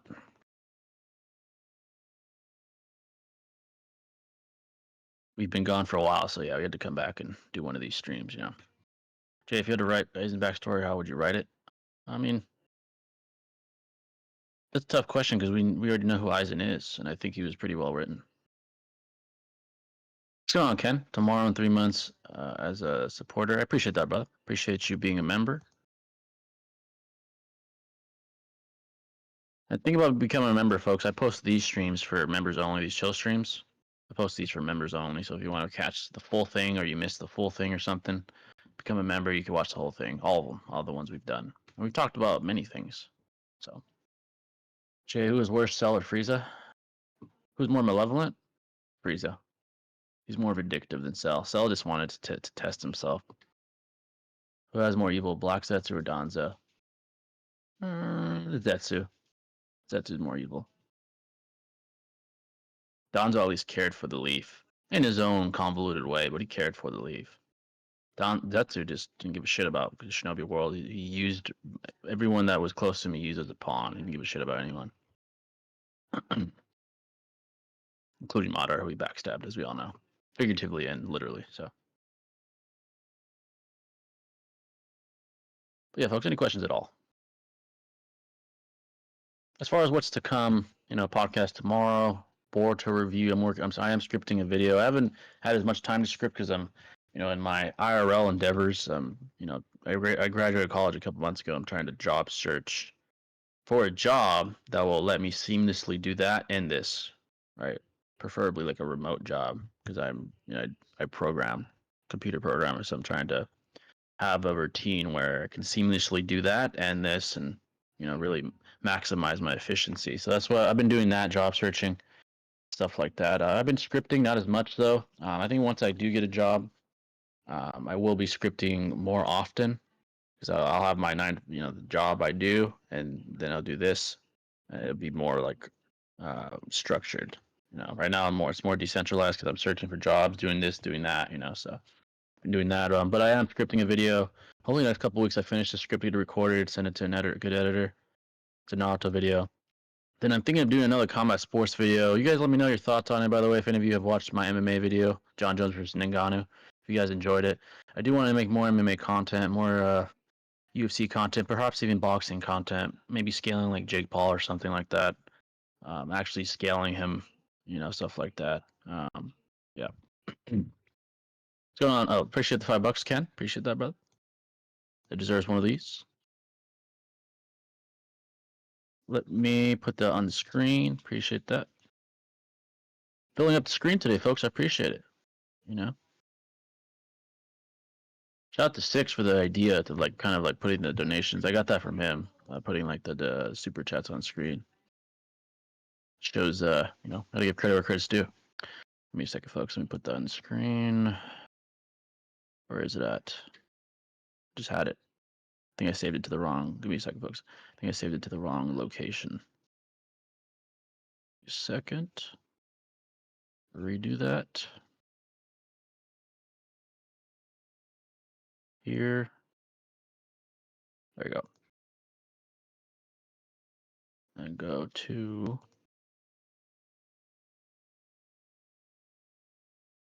All right, there we go. I can put it on the screen. Appreciate it, Ken. Thanks for the $5. Who is the most powerful Kage at the 5 Kage Summit? The one where they combated Sasuke. The most powerful, probably the Raikage. The most capable in combat at the time. Like if these Kages were to battle each other, I believe the Raikage would more than likely come out on top due to his speed, due to his durability, etc. Most likely up to the Raikage. I was dumbfounded when I first heard him literally make shit up about the story just by linking the scripts of the chapter. I don't think I'd be making this debunk if it wasn't for that. Yeah, sometimes debunks are necessary, yeah. Let's see. Jay, who do you hate more, Black Zetsu or Kaguya? Me personally, Black Zetsu for mocking Obito's death and backstabbing Madara. Yeah, Kaguya, I'm annoyed by her. I don't think I hate her. Black Zetsu, people tend to hate him more. Kaguya is just annoying, like a dumb person or a dumb entity. One of the most unjustified reasons that a fictional character was overwhelmingly hated was Gabby from Attack on Titan. She literally did nothing wrong. Gabby, let me see it. I can't remember who that is. Let me look it up. Once I see your face, I'll probably know what you mean. Oh yes, yes. Okay. Yeah, no, I know what you mean. Yeah.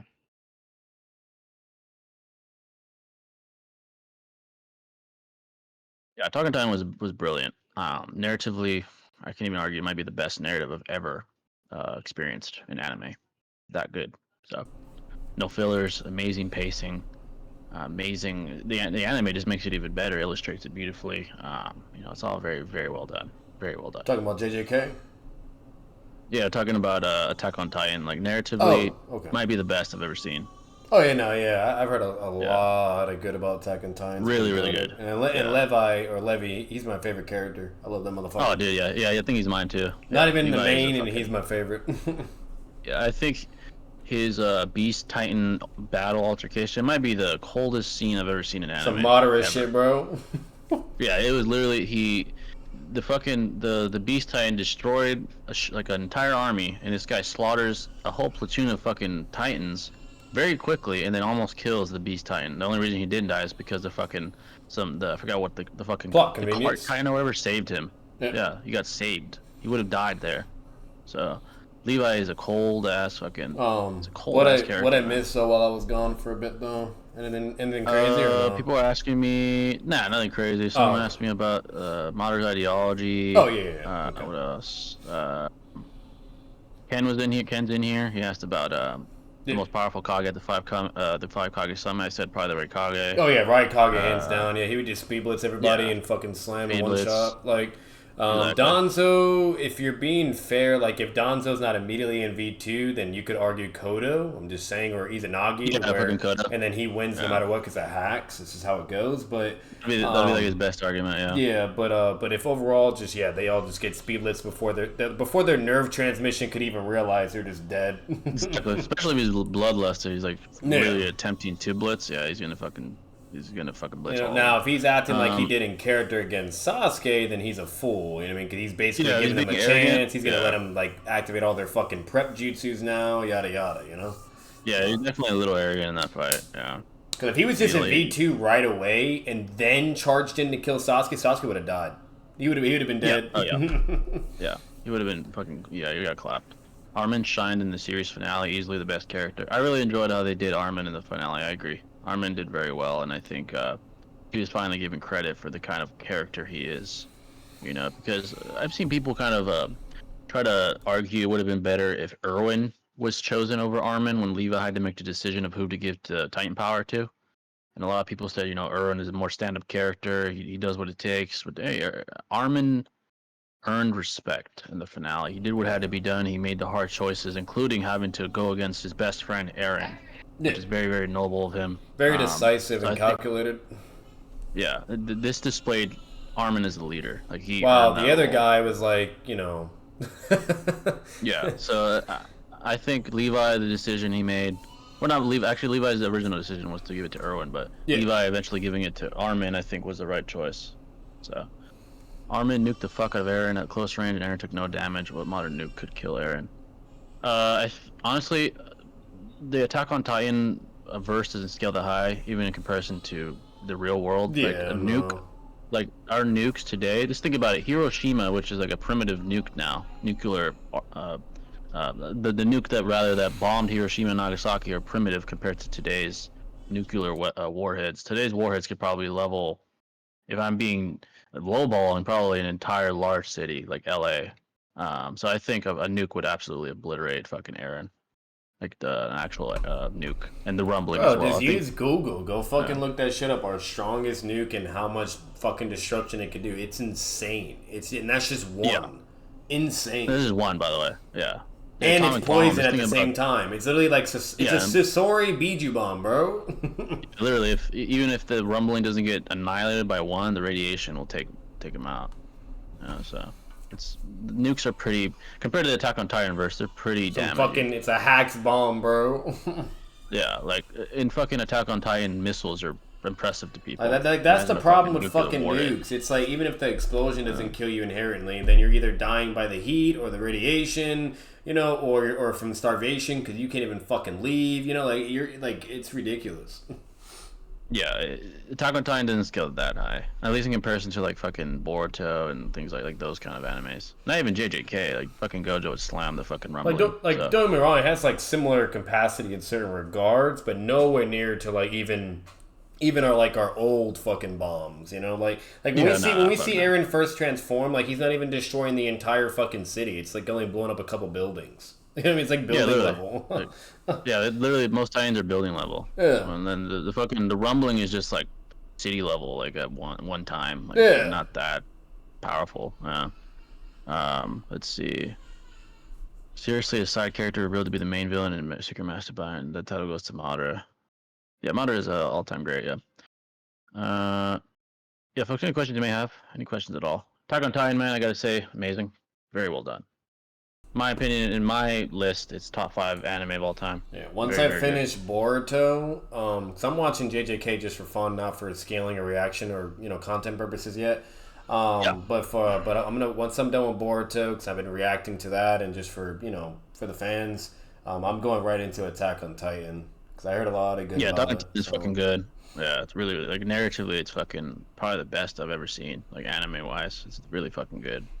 Like like my I, number one anime is probably still Dragon Ball because it's just yeah, my own bias, my own nostalgia, and just the way it's affected Dragon me in Ball is my even goaded, my real bro. It's life. one of the goats. Yeah, even the way it's affected me in my real life and the way it's like appealed to me, it's number one to me. Yeah, Dragon Ball Z, and then probably Naruto, then probably then Attack on Titan. Probably after those two, I'd probably have it, and then yeah. Bleach. And For then probably me, Death Note. JJK is close to surpassing Death Note. I still don't have it over Death Note, but it's close. oh wow, damn, JJK is Death getting Note is close on that my good? list. Because I know Death Note's not really Yeah. a combat Oh yeah, anime no, thing. not at It's more all. like a story type, No. like an intellect type vibes.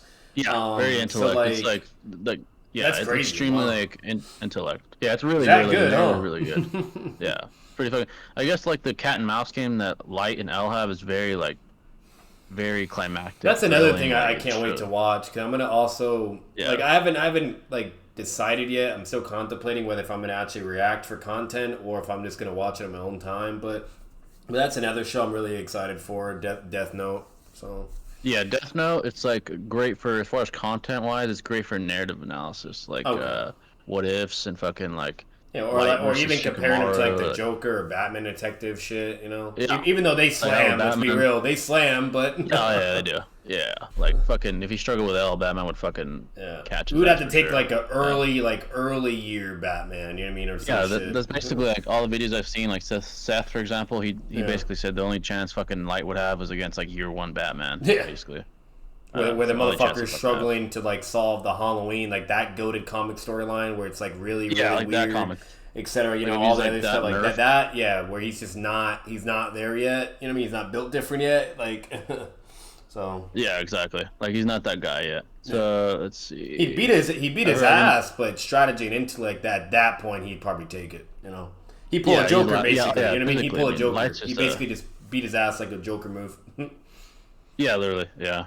I've heard arguments that Goku absorbing Super Saiyan God into his base was retconned after the copy Vegeta arc because a bunch of fodder tournament power side characters beat characters base Goku struggles against.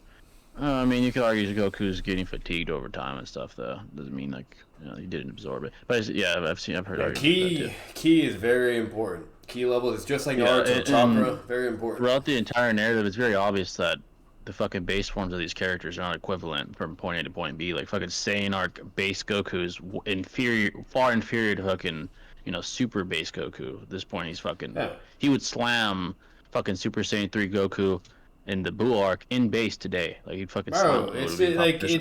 it's just with anything in general, any anime, whatever, even real life. Like in real life, we Yeah, take this into consideration. Like if we have John Jones and let's say that motherfucker is exhausted, like fatigued or whatever, obviously he's gonna get beat up by some wannabe ass motherfucker more than likely. You know what I mean? Even exactly. though, but Yeah, then you take him at his prime, he could beat up probably like 100 plus people. You know what I mean? Like so, it's like yeah, when we talk about anime, fiction, whatever, real life, like it's the same shit. Like it's certain circumstantial variables are relevant, and people like to misconstrue or just be ignorant and just not understand like that's extremely important for an analysis. Context is everything. Yeah, you know. like characters evolve just like in our world. Like, Like and there's nothing power-wise, wrong they with power evolve. cliffing. Like I don't know why people Yeah, get butthurt with it's that. very You know? common in anime. Like there would be no story to tell if characters are just the same fucking character they always are. Like You know, that's not a like it's story. like, what's the Yeah, problem with Krillin fighting a suppressed Super Saiyan God Goku? Who cares? I mean, and then the yeah, moment Goku exactly. gets serious, he one shots him. So who cares? You know what I mean? Yeah, Like, yeah, exactly.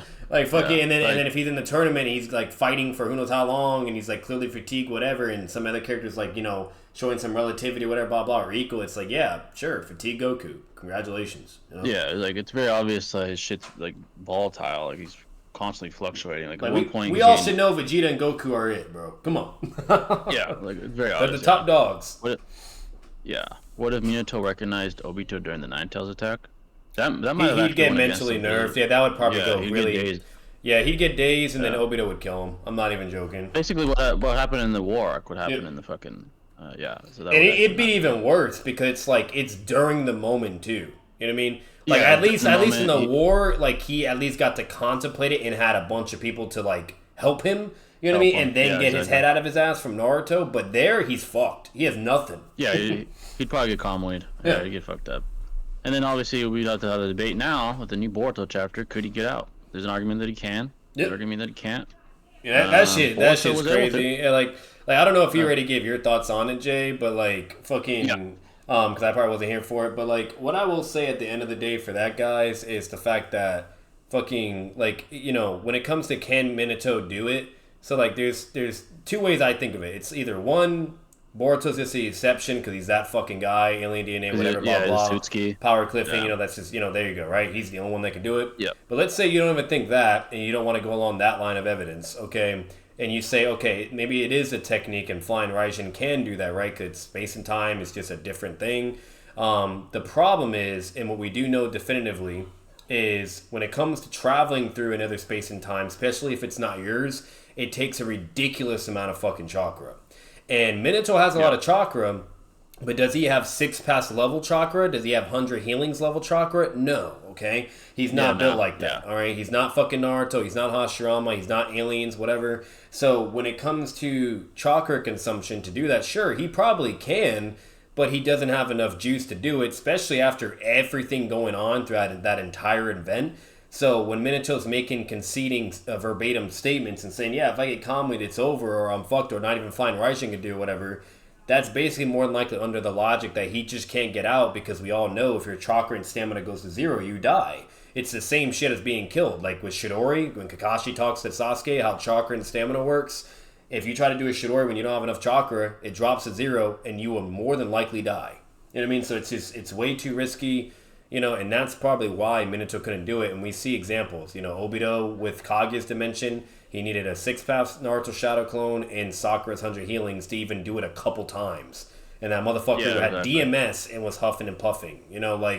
Like there's just a lot of examples. Then you even have Sasuke. He does interdimensional travel with his space-time. He immediately loses all his Rinnetomos, and he only has a Rinnegan now. You know what I mean? Yeah, so he it's gets like, very fatigued. Yeah, so it's like, he's it's very just fatigued. a common, unless you're like an alien, then it's nothing. Momoshiki can just travel all he wants. Same thing with Jigen, whatever. But like if even you're Boruto kind of looks like. yeah, you know what I mean. Like so, it's like Boruto and the aliens are the only ones where it's like it's just nothing for them because once again they're just built different. While every other person, Minato, Sasuke, Naruto, whatever, it takes a toll. So I would say if he is able to, it would severely diminish his chakra pool. So he just couldn't basically, no matter what, he's fucked.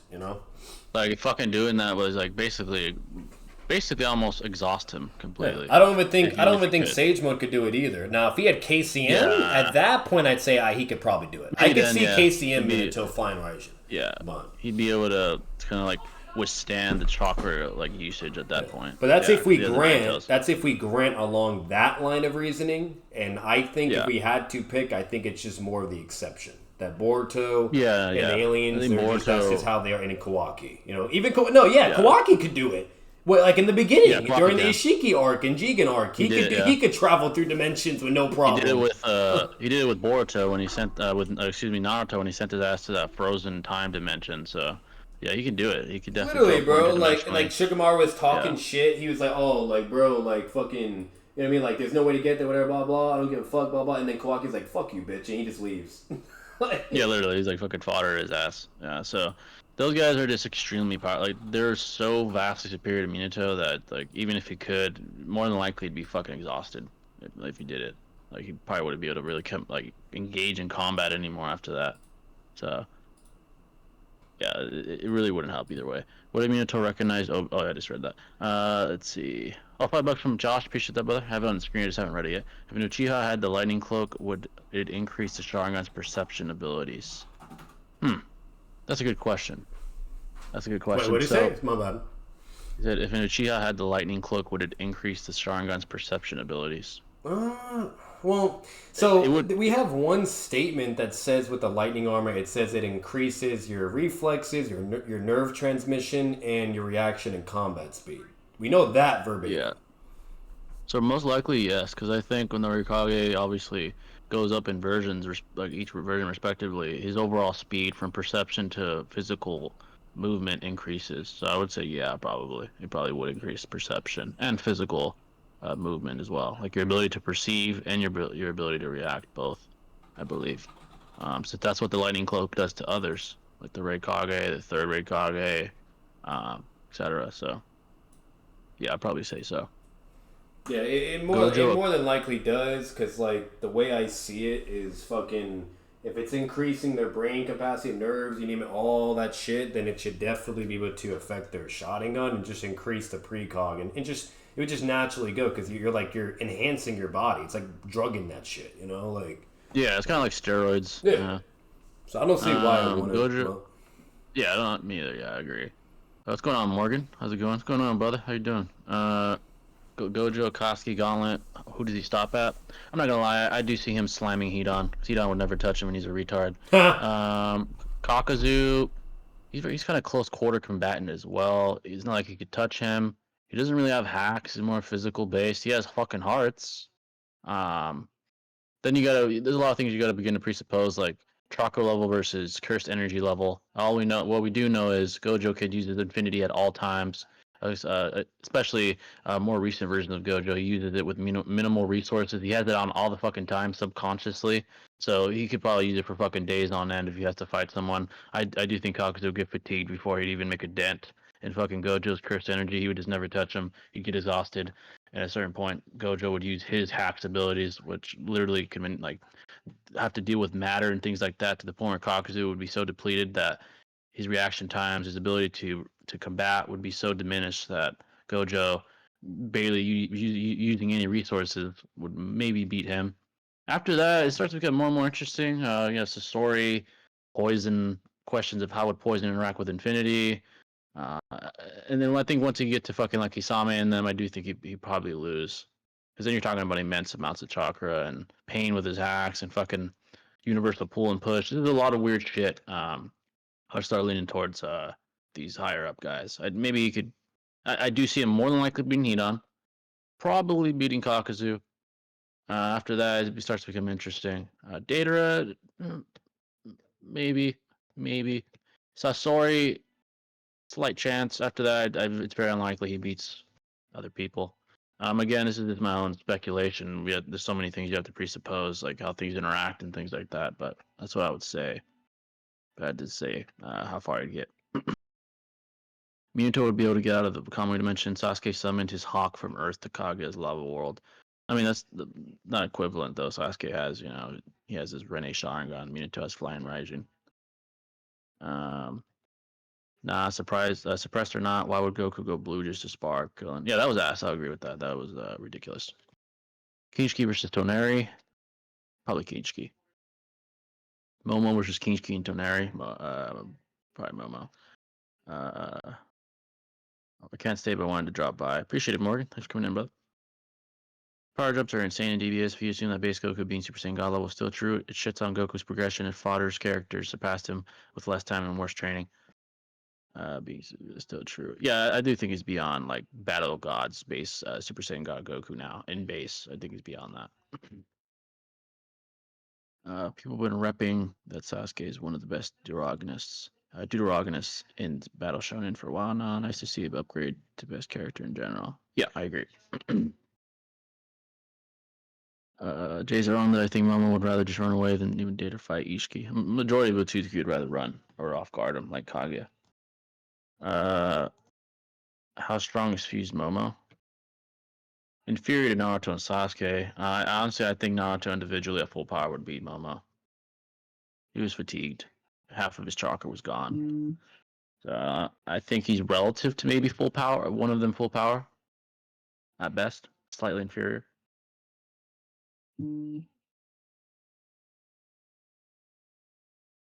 Yeah, folks, any questions you may have. It's not going to be as long as pause, but we're going to go for a little longer. Another hour or so. We have some time to ask any questions. Well, appreciate the $5, Kedrick. Appreciate that, brother. Let's see here. Put that on screen quickly. Give me a second, folks. Appreciate all the donations, Kedrick. Greatly appreciated. Give me a second here, folks. Right. Good question here. No powers, all hands. Who wins, Goku versus Master Roshi? That's a great question. If this was a few years ago and this was asked back then, I'd probably say Roshi, but Goku has decades of experience in combat. He's being trained by Whis, who's an angel himself, and they depend on their instinct, i.e., Ultra Instinct, which is an angel technique. Now you could use it at will, right? And Ultra Instinct is more so a technique, kind of like Kaioken is. Master Roshi has only displayed sort of like bursts of this in a tournament of power, for example. He displayed like bursts of its utilization. Goku has perfected it. So I do think all hands, no powers. Well, even just hand to hand, I think Goku's more skillful at this point. I think he surpassed his master as far as skill. Again, that's debatable. You could argue Roshi, has who knows how many decades of experience over Goku. And yeah, impressive displays with this his pure base. There's arguments for both sides, but I think Goku is more skillful at this point in his career as a combatant. This was a few years ago, like early Dragon Ball Z, Dragon Ball Super, or like late Dragon Ball Z, like Blue Arc or something. I probably would still say Roshi as far as pure martial arts. But I think Goku has a good argument now. Jay, how many people hate Kaguya Momo? But a lot of the fandom hate Kaguya. People don't hate Momo. I don't think. I think a lot of people actually like him now because of the relationship he's having with Boruto. Let's see. Do you think Sonata could blow up Sage Jiraiya's massive Rasengan with a punch since she cracked Madara Susanoo, and Sage Naruto couldn't with his massive Rasengan? Do you think Sonata could blow up Sage Jiraiya's massive Rasengan with a punch since she cracked Madara Susanoo? Could she blow up Sage Jiraiya's massive Rasengan? I would say firstly Naruto in Sage mode is much stronger than Sage Jiraiya. So could she blow it up? What's energy? I don't know how that would work exactly. I don't know if she could punch through it, like go through the chakra energy that it emits. I'd probably say her force is probably superior to it, but could she blow it up? I don't know. I think if she were to punch Jiraiya's hand as he goes towards her with his Rasengan, um, she would probably win the exchange. It would probably severely hurt her, but she would win the exchange. I don't know if she'd blow it up, but that's a tough question to answer because of the properties of like jutsus and stuff. Because the Susanoo is more like tangible and solid. The Rasengan is more like a ball of energy. Uh, $2 from Jonathan. I appreciate that, brother. Put that on the screen real quick. Second here. Put that on the screen. Go there. Image. And appreciate the $2, Jonathan, once again. That deserves one of these, by the way. For everyone that donates, they deserve one of these. That's for sure. Are there any good Kakuzu overpaying arguments in your opinion? Well, I'll say this, admittedly, a certain someone has kind of milked all the almost all the possible arguments that could be constructed. I'm not going to name that individual because it's arguments, not what arguments.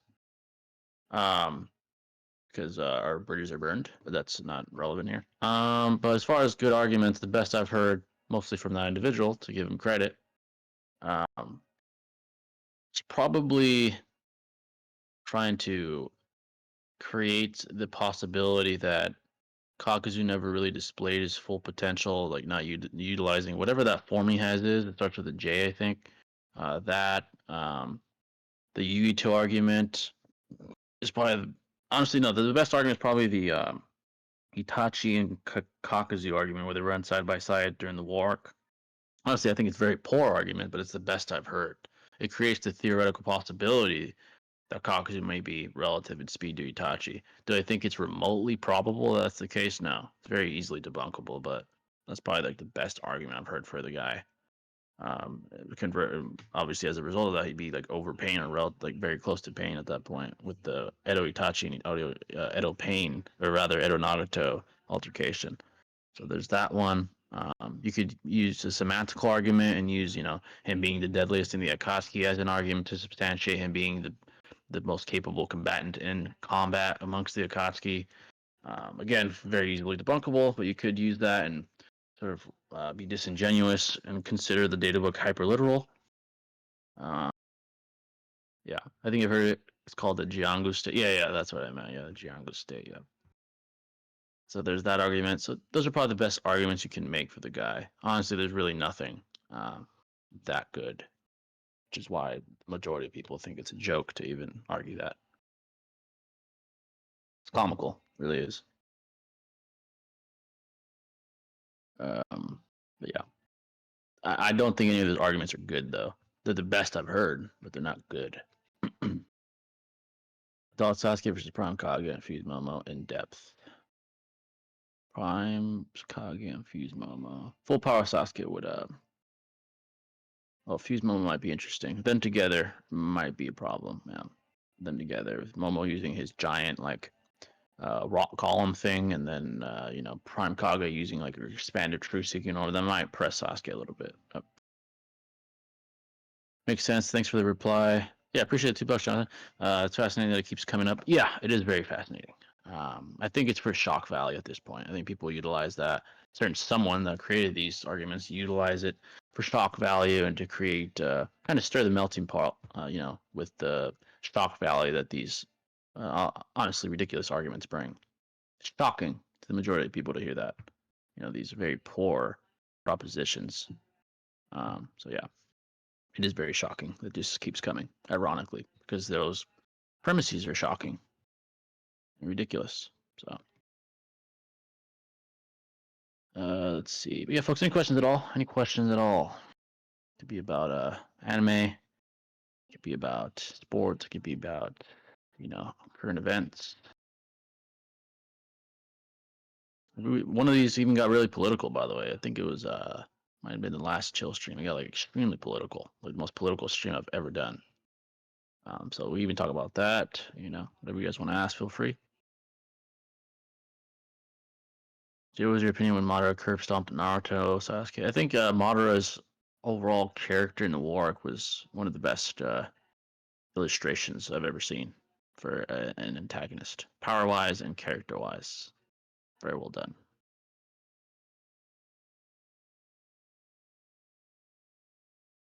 Appreciate all the donation, by the way, folks.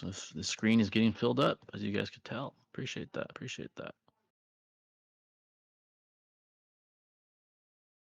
Can't take anyone serious who stands Tate, but hasn't gone through the whole indictment I went through, and he's 100% guilty.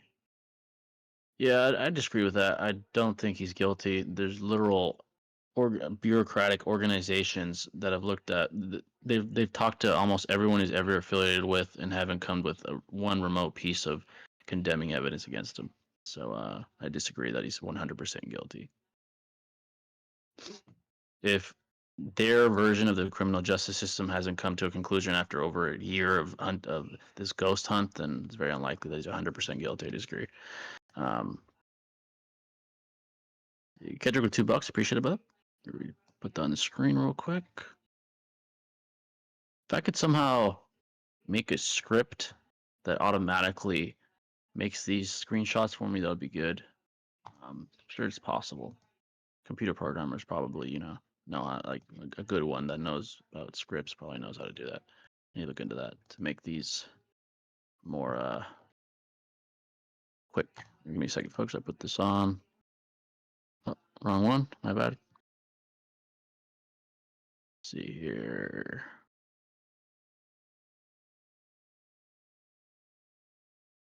A second, folks. Put it on the screen.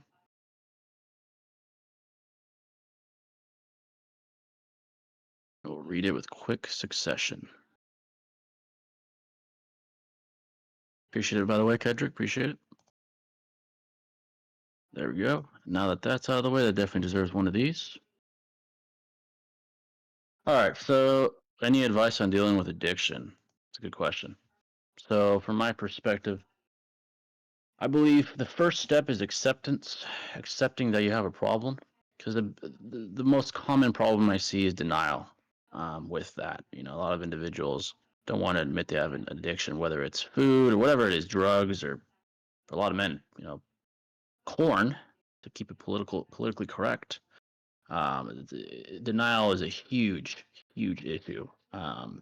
In denial, you cannot hope to recover, especially alone. Addiction, more than not, statistically requires outside intervention, meaning you're going to have to tell someone more times than not. Could you theoretically break it on your own through willpower? Yes, but your literal mind is fighting against you because your literal dopamine system has become accustomed and addicted to whatever substance is fueling that very addiction. So you're going to need outside help. You're going to need a compelling enough reason to deter you from giving in to your very neurological desires, the very sort of monkey brain desires that your dopamine system is giving you. So I think acceptance is the first step. Second step is sort of confession. And that's dependent upon your own discretion and your own situation. If it's drugs, maybe, if you're younger, tell your parents, or maybe legitimately go to a rehabilitation center. I would say that if it's that serious, if the addiction has gone that far. If it's something not as extreme, like drugs, if it's like corn or alcohol, maybe tell someone you trust, someone that can be an accountability partner, if you will, for you. An example I heard when it was this guy, he had a corn addiction, and he told his partner, and he told her, if I break, leave me, right? Like leave me and end the relationship. And that was actually a compelling enough reason to break it, to break the addiction, and it worked. He's free from it. So try to find a solution that works for you. Acceptance, confession, brainstorming. Those are the steps I'd say. Be honest with yourself, especially. So that's my advice, I'd say, when dealing with addiction. It's addiction can be very, very disabling to your progression in life in general. So. Yeah, someone, Kedrick asked, any advice on dealing with addiction? I'm like, first of all, you have to admit it first. You got to admit that you have a problem. Oh, Because that's a the lot of most guys are like, oh, important nah, step. yeah, a lot of guys are like, nah, man, I have it under control. I'm like, yeah, that's why you're broke. You're falling apart, right? Because you have it under control. Okay, buddy. Yeah, no, So, like you can only say you got it or you actually are working whatever when there's actual objective evidence of growth and you clearly actually being in control of your addiction. Okay, yeah, if you are literally falling apart or on that shit 24/7, or you have to do it, or it's also affecting your relationship, this, blah blah, whatever, the whole nine. Come on, bro. And then you're gonna still sit there and be like, oh, well, exactly. no, I'm just choosing. Like, It's like me drinking soda. It's like, come on, what we doing? You know what I mean? Like, yeah, because I was telling the chat about this one guy that had a corn addiction. Like, he was spending money on it, and he oh told his hell no, partner. spending Yeah, money. he told basically, yeah, it got that bad, and he basically told his partner, and his partner, he gave her like his login information to his accounts, like bank Yeah. accounts, and he says, if I do it again, leave me, and it worked because ever since she's known, he hasn't, he broke the addiction. It worked. So the Oh solution, wow. you have to Damn, find he your own took like solution. extreme measures. Damn. Yeah, because sometimes some guys go that, especially drugs, probably the worst because drugs literally like physical, like you're physically affecting your health. Yeah. Corn is not affecting your health, but it's affecting your mind. But anyway, regardless of the addiction, you have to accept it. Sometimes you have to confess to people you don't want to confess to, and then you got to find a solution. And if you Sucks, can't do fucking that, sucks. bro, then pick your fucking poison. You know what I mean? Like, Yeah, I'd then rather you're be fucked. You're just addicted. gonna, I'd rather be addicted to like a game or a food or whatever than fucking yeah. porn, bro. Come on. Oh hell yeah! I think if I'm being real with myself, I have sort of like a addicted personality, but I'm addicted to the right things, like Yeah. doing this for a living, fucking gym, like stuff like that. Like I'm not. Yeah. That's why I stay clear of fucking things like alcohol, because I don't know how my mind would react. I don't know what the fuck would I'm happen. the So same I'd rather exact just, way, bro. It's once in a blue moon for me to ever drink. And originally, I was yeah, never, exactly. ever going to drink. But you know how it goes, peer pressure, whatever, blah blah. Yeah, yeah, yeah. But for one, majority of alcohol, I just don't like it. It tastes disgusting to me. I'm more of a fruity Yeah, drinker. exactly. And then two, Yeah, in the same way, I don't trust myself. I don't know if I would get very aggressive. I don't know if I would get really weird. Like, I'm just not gonna do it. I would have to have like a best bud of mine or a cousin, whatever from military to make sure they can put me in check. exactly. Yeah, it's like you gotta be aware of how your mind works. Some guys are more. And plus, that can fuck you over. Yeah. Even if you start embracing it, even if you're being responsible, productive, whatever. What happens when you're just having one bad day, or a mental health decline or a crisis, whatever, and you start doing this shit. Exactly. Next thing you know, you're being fucking pulled over for drunk driving or doing something crazy or whatever. Start It's spiraling. like there's a lot of risk. There's a lot of risk, and you want to reduce risk. Addiction statistically, it changes people's character. Like maybe they're not as ambitious, maybe they're not as whatever this or that. Like their good traits start to diminish because the addiction is like overriding their higher mind. Like the primal mind's winning. Like, oh, this immediate impulse is so gratifying, and it's erasing like my humanity. It's like I'm more like addiction's very primal. The reason dopamine systems exist in a human is to reward you for things that are good for you. Like for example, fucking the gym, fucking doing something hard and getting a reward for it. That's dopamine at work. Yeah, your body is biologically wired in a way to where you can embrace addiction in a positive sense or negative. You have to choose it wisely. Unfortunately, our minds, like the primal side of our minds, aren't aware of what's a good thing to get addicted to and what's a bad thing. If you take fucking drugs and your body enjoys it, it's gonna want more. Even though it's bad for itself, it's never-ending fucking cycle. So you gotta be careful. Even now, mind you, this can be good and bad. But then where it gets really hard is we have variables where it can be good or bad, with AKA money. You know what I mean? If you let money get to your head and you start being fucking egotistical and all this other bullshit, whatever, blah blah, you're gonna have fucking problems. But if you remain humble, you remain vigilant, and and keep embracing and developing yourself and etc. blah blah, you're gonna stay good and you're gonna stay wealthy and yada yada and you name it and have whatever the fuck you want and be mentally also healthy as well. So like there has to be balance. Yeah, there has to be balance, and I can't stress it enough. That's oh my god, is extremely important. Is admitting that there is a problem. That is the most important honestly, fucking thing, and that is so hard. It's not easy. Yeah. Sometimes you got to either go to a therapist. Sometimes it takes for a reality check for your lover to leave you. Sometimes it takes for maybe something else. Whatever. It's hard. It's not easy. But everyone is different. They operate differently, and and it is what it is. Especially when you have an image and you do have an addiction behind the scenes, like. People don't want to admit that shit. They're like, nah, I don't. But when they're alone at night, they're giving into that. They're deteriorating because of it. Yeah. All because they want to tell the truth, accept the truth. So, it's fucking not a good thing, man. I'll definitely stay clear of it in general. But if you're in it, I would say, take the right steps, man. It's gonna suck, but hey, it's what it takes to escape. And it takes time.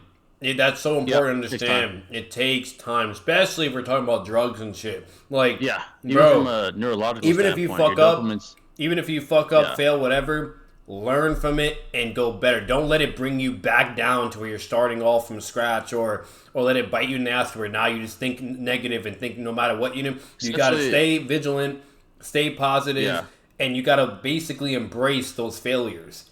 Embrace it every time and attack it. Yeah. You gotta kind of approach it from a scientific standpoint, like understand the nature of your addiction, like what triggers it, what's fueling it, is there any other underlying reasons for it, and then you start to note your behavior, what really makes you give in, what allows you to not do it. Like it's very almost like you're studying yourself, and once you really understand it, you have a much better chance at beating it. And your mind neurologically has to rewire itself because it's been adapted to that substance, whether it's fucking drugs or whatever the fuck it is. it has to rewire, and the only way it can is if you forcibly don't allow yourself to consume or fucking whatever it is, watch whatever the substance that's fueling it. And then your mind is forced to rewire because your mind's like, okay, we're not getting this anymore. Let's rewire the system. And then eventually, you know, those urges go away. Yeah. That takes time. Usually it's like a month or some shit. Bro, Like you got it. Takes so much patience, dude. You know what I mean? So it's like you got to be very forgiving and patient with yourself, but you also can't be sugarcoating anything, and you got to be strict as well, and you got to even potentially even take very decisive extreme measures to where maybe you got to ask a loved one to take something away or this and that. At the end of the day, if there's a will, there's a fucking way. Okay. Yeah. However, exactly. and it's different for everyone. However, that measure is going to be, whether if you're getting professional help or if you're having a loved one monitor you, whatever the fucking case may be, you have to approach it in that particular manner, and it can work. You can get through it. I've known many friends, okay, etc. You name it, like that have done it. You know what I mean? I've seen it. But you can just go on YouTube. You know, whatever, all the stories, podcast, whatever, blah blah. Like, there's so many people that have done it. You know, but it's not easy. And it doesn't happen a blink of an eye either. But that's just life. Nothing is instantaneous unless you're a lucky ass motherfucker and win the lotto or some bullshit, like an exception, right? But everything, 99% of everything, all takes work. It all takes work, bro. So especially addiction, because at that point, you're fighting against your own mind at that point. Yeah, and like for me, like I'll even out myself. Like one of the worst addictions I had, thankfully, wasn't drugs or any other weird shit. But one of mine was playing fucking video games all the goddamn time. Where like literally what I had to do for myself is I had to fucking go outside. I had to work out. Then I had to socialize more, etc. You know what I mean? And then start having prioritizing for relations. Like I had to basically discipline myself and have different sets of priorities and to basically contribute my time and effort and worth and balance it all. And that's what allowed me to break out of me playing video games all the fucking time or trying to know life and either be a god in an online game or fucking like, you know, play constant stories and all this other bullshit. Like, it was bad, you know what I mean? Like, but I had to go through that, you know, and thankfully also to other individuals that gave me wake-up calls like, hey, like, stop being a fucking bitch or whatever. Like, you know, come on, enjoy life, blah, blah, whatever, blah, blah. Because it was a mixture of mental health issues as well, along with depression, whatever. 'Cause let's be real. A lot of us will use certain sources or outlets to escape from the world. Let's be, you know what I mean? Like, a lot of us do that. Exactly. You know, but you have to do it in a healthy manner. Me being in a fucking room, just looking at a screen and playing, you know, that's not healthy. Like, sure, if you do it in a certain, like, you know, capacity, yeah, that's fine. But if you're just locking yourself away and all this, like, that's not good, you know. So I had to discipline and channel many, many things. And as of now, I'll use either my relationship with my girl, I'll use my kid, the whole fucking nine, to where, you know, I'm able to condition myself, etc. And now I don't have an addiction problem. If I want to play a video game, I'll play it. If I don't, I don't. Or I'd rather prioritize other things because those are more important than a fucking video game, you know? So exactly, yeah. It's all about moderation and like everyone has different tolerances. Like some guys could fucking, I'm not condoning this at all. Some guys could fucking do coke and they're fine once in like a blue moon. But some guys, they do it once and they're fucking hooked and they're fucked. They have to go to fucking like rehab at that point.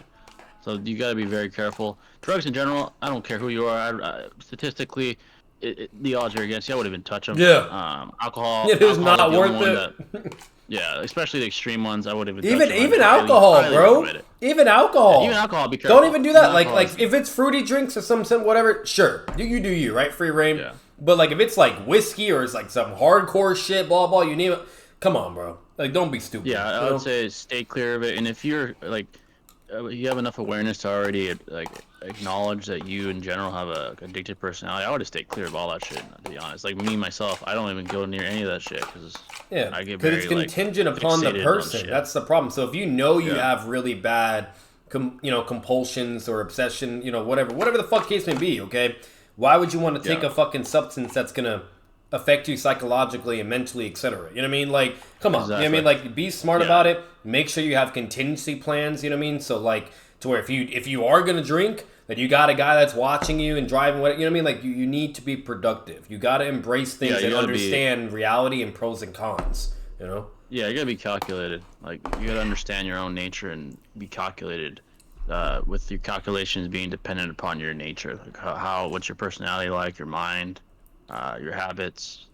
You know, you got to be very mindful almost like you're studying yourself. Like you study like a fucking, like something you study in nature or some shit. And sometimes you even gotta We take all, it to the fucking chin, bro. Sometimes you just gotta let yeah, it go, and there's just more things that are exactly. important too. Yeah, sometimes you just can't have it, at all. Yeah, you got a completely cold turkey. Like Like me, drugs, for I wish I example. could post Yeah, every fucking day. You know what I mean? Like edit whatever, blah blah, and go a little bit more further than I yeah, want to. But at the end of the day, reality, I have a reality check, and I have way more things that I have to get taken care of. It is what it is. You know what I mean? exactly. Like, Yeah, and you got to be patient, whatever. So it's like you can't be greedy. You can't be stupid. You can take risk here and there, whatever. But if you really want a very peaceful and competent life, you want to reduce the risk, and you want to I agree. basically Yeah, utilize life and embrace it in a function and sense where it's at least some form of balance and some form of control that you may have in certain areas. And as long as it's a good domino effect, you're going to prosper, you're going to keep moving forward, and you're just going to continue to grow, and you will get where you need to be. It's yeah, just that's just exactly. how it is. You just gotta be calculated. It's like the best way to Like, operate look at in all life. the celebrities. Every single one of them, for the most part. There could be exceptions, but for the majority, they all had to earn that shit. It took Yep. years. Yeah, like Years. the very respected people, Jordan or fucking business Yeah, moguls like athletes as well. fucking Yeah, yeah. Bezos. Yep. Yeah, like those Content guys, creators, you know what I mean? From years ago, 10 content or creators. 15, 20 years ago. Now they're fucking popping whatever, blah, blah. But you want to know why? Because they started 20 or 15 years ago and were Yeah, literally. nonstop on the grind, like, and That's what it going. takes. Yeah, that's literally what it takes. Like for most people, that's what it takes. Years Even of the fucking Tate consistent. brothers, how young they Yeah, were, homeless, having they started from there and went all like everything it started takes from zero. time, Yeah, bro. You have to understand yeah. that. You have to be prepared for that. Like you kind of have to accept it going in. To be honest. I wish looking at the Fresh and Fit Reddit. I was looking at the Fresh and Fit Reddit rather. The majority believes Tate is guilty. I mean, that doesn't prove he's guilty. That doesn't appeal to majority. And I never thought that me and Fresh and Fit fans would agree on something. That's surprising. I would argue those probably aren't Fresh and Fit fans because Fresh and Fit are very loyal to Yeah, they're probably like very very haters. loyal in that Uh, area and aspect, and Myron especially and Tate. Yeah. yeah, like Myron's like willing to he's willing to get demonetized for him. Like I Yeah. doubt those are Fresh and Fit fans, but they're probably just haters Like on the all I'm Reddit. gonna say in the fucking Tate shit, bro. Like, bro, at the end of the day, like, There's bro, no like, evidence. it is not, and like, it's been who knows how long. It's like, come on, bro. Like, if like, Yeah, it doesn't make any logical sense. If you actually have something or whatever, blah blah, it's gonna be they would already have in the found it. spotlight, or the shit's already Yeah. gonna be hitting the fan. There's Like, fucking evidence again. There's evidence against them being guilty. The fucking hoes lying, like admitting that they're lying about it. They're like, "Hey, let's win it.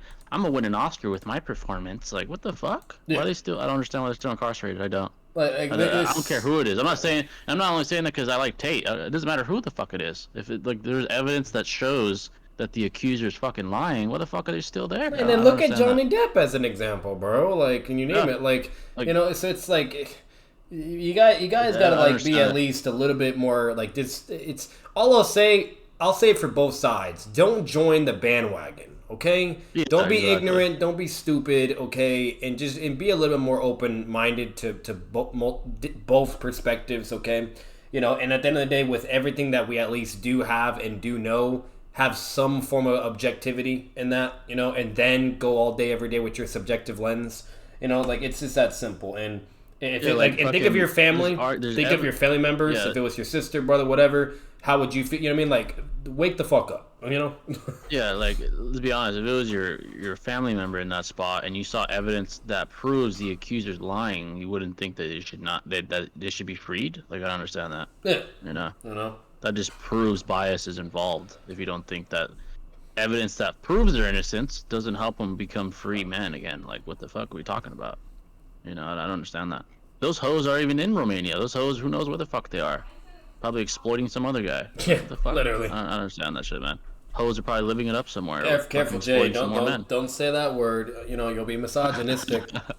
Those 304s, man. Fuck that. Yeah, that's fucking sad, man. There's a reason I'm not in Romania. Let's see. Jay, what do you think would happen if Naruto never used Rene Rebirth to rebuy the Leaf Villagers?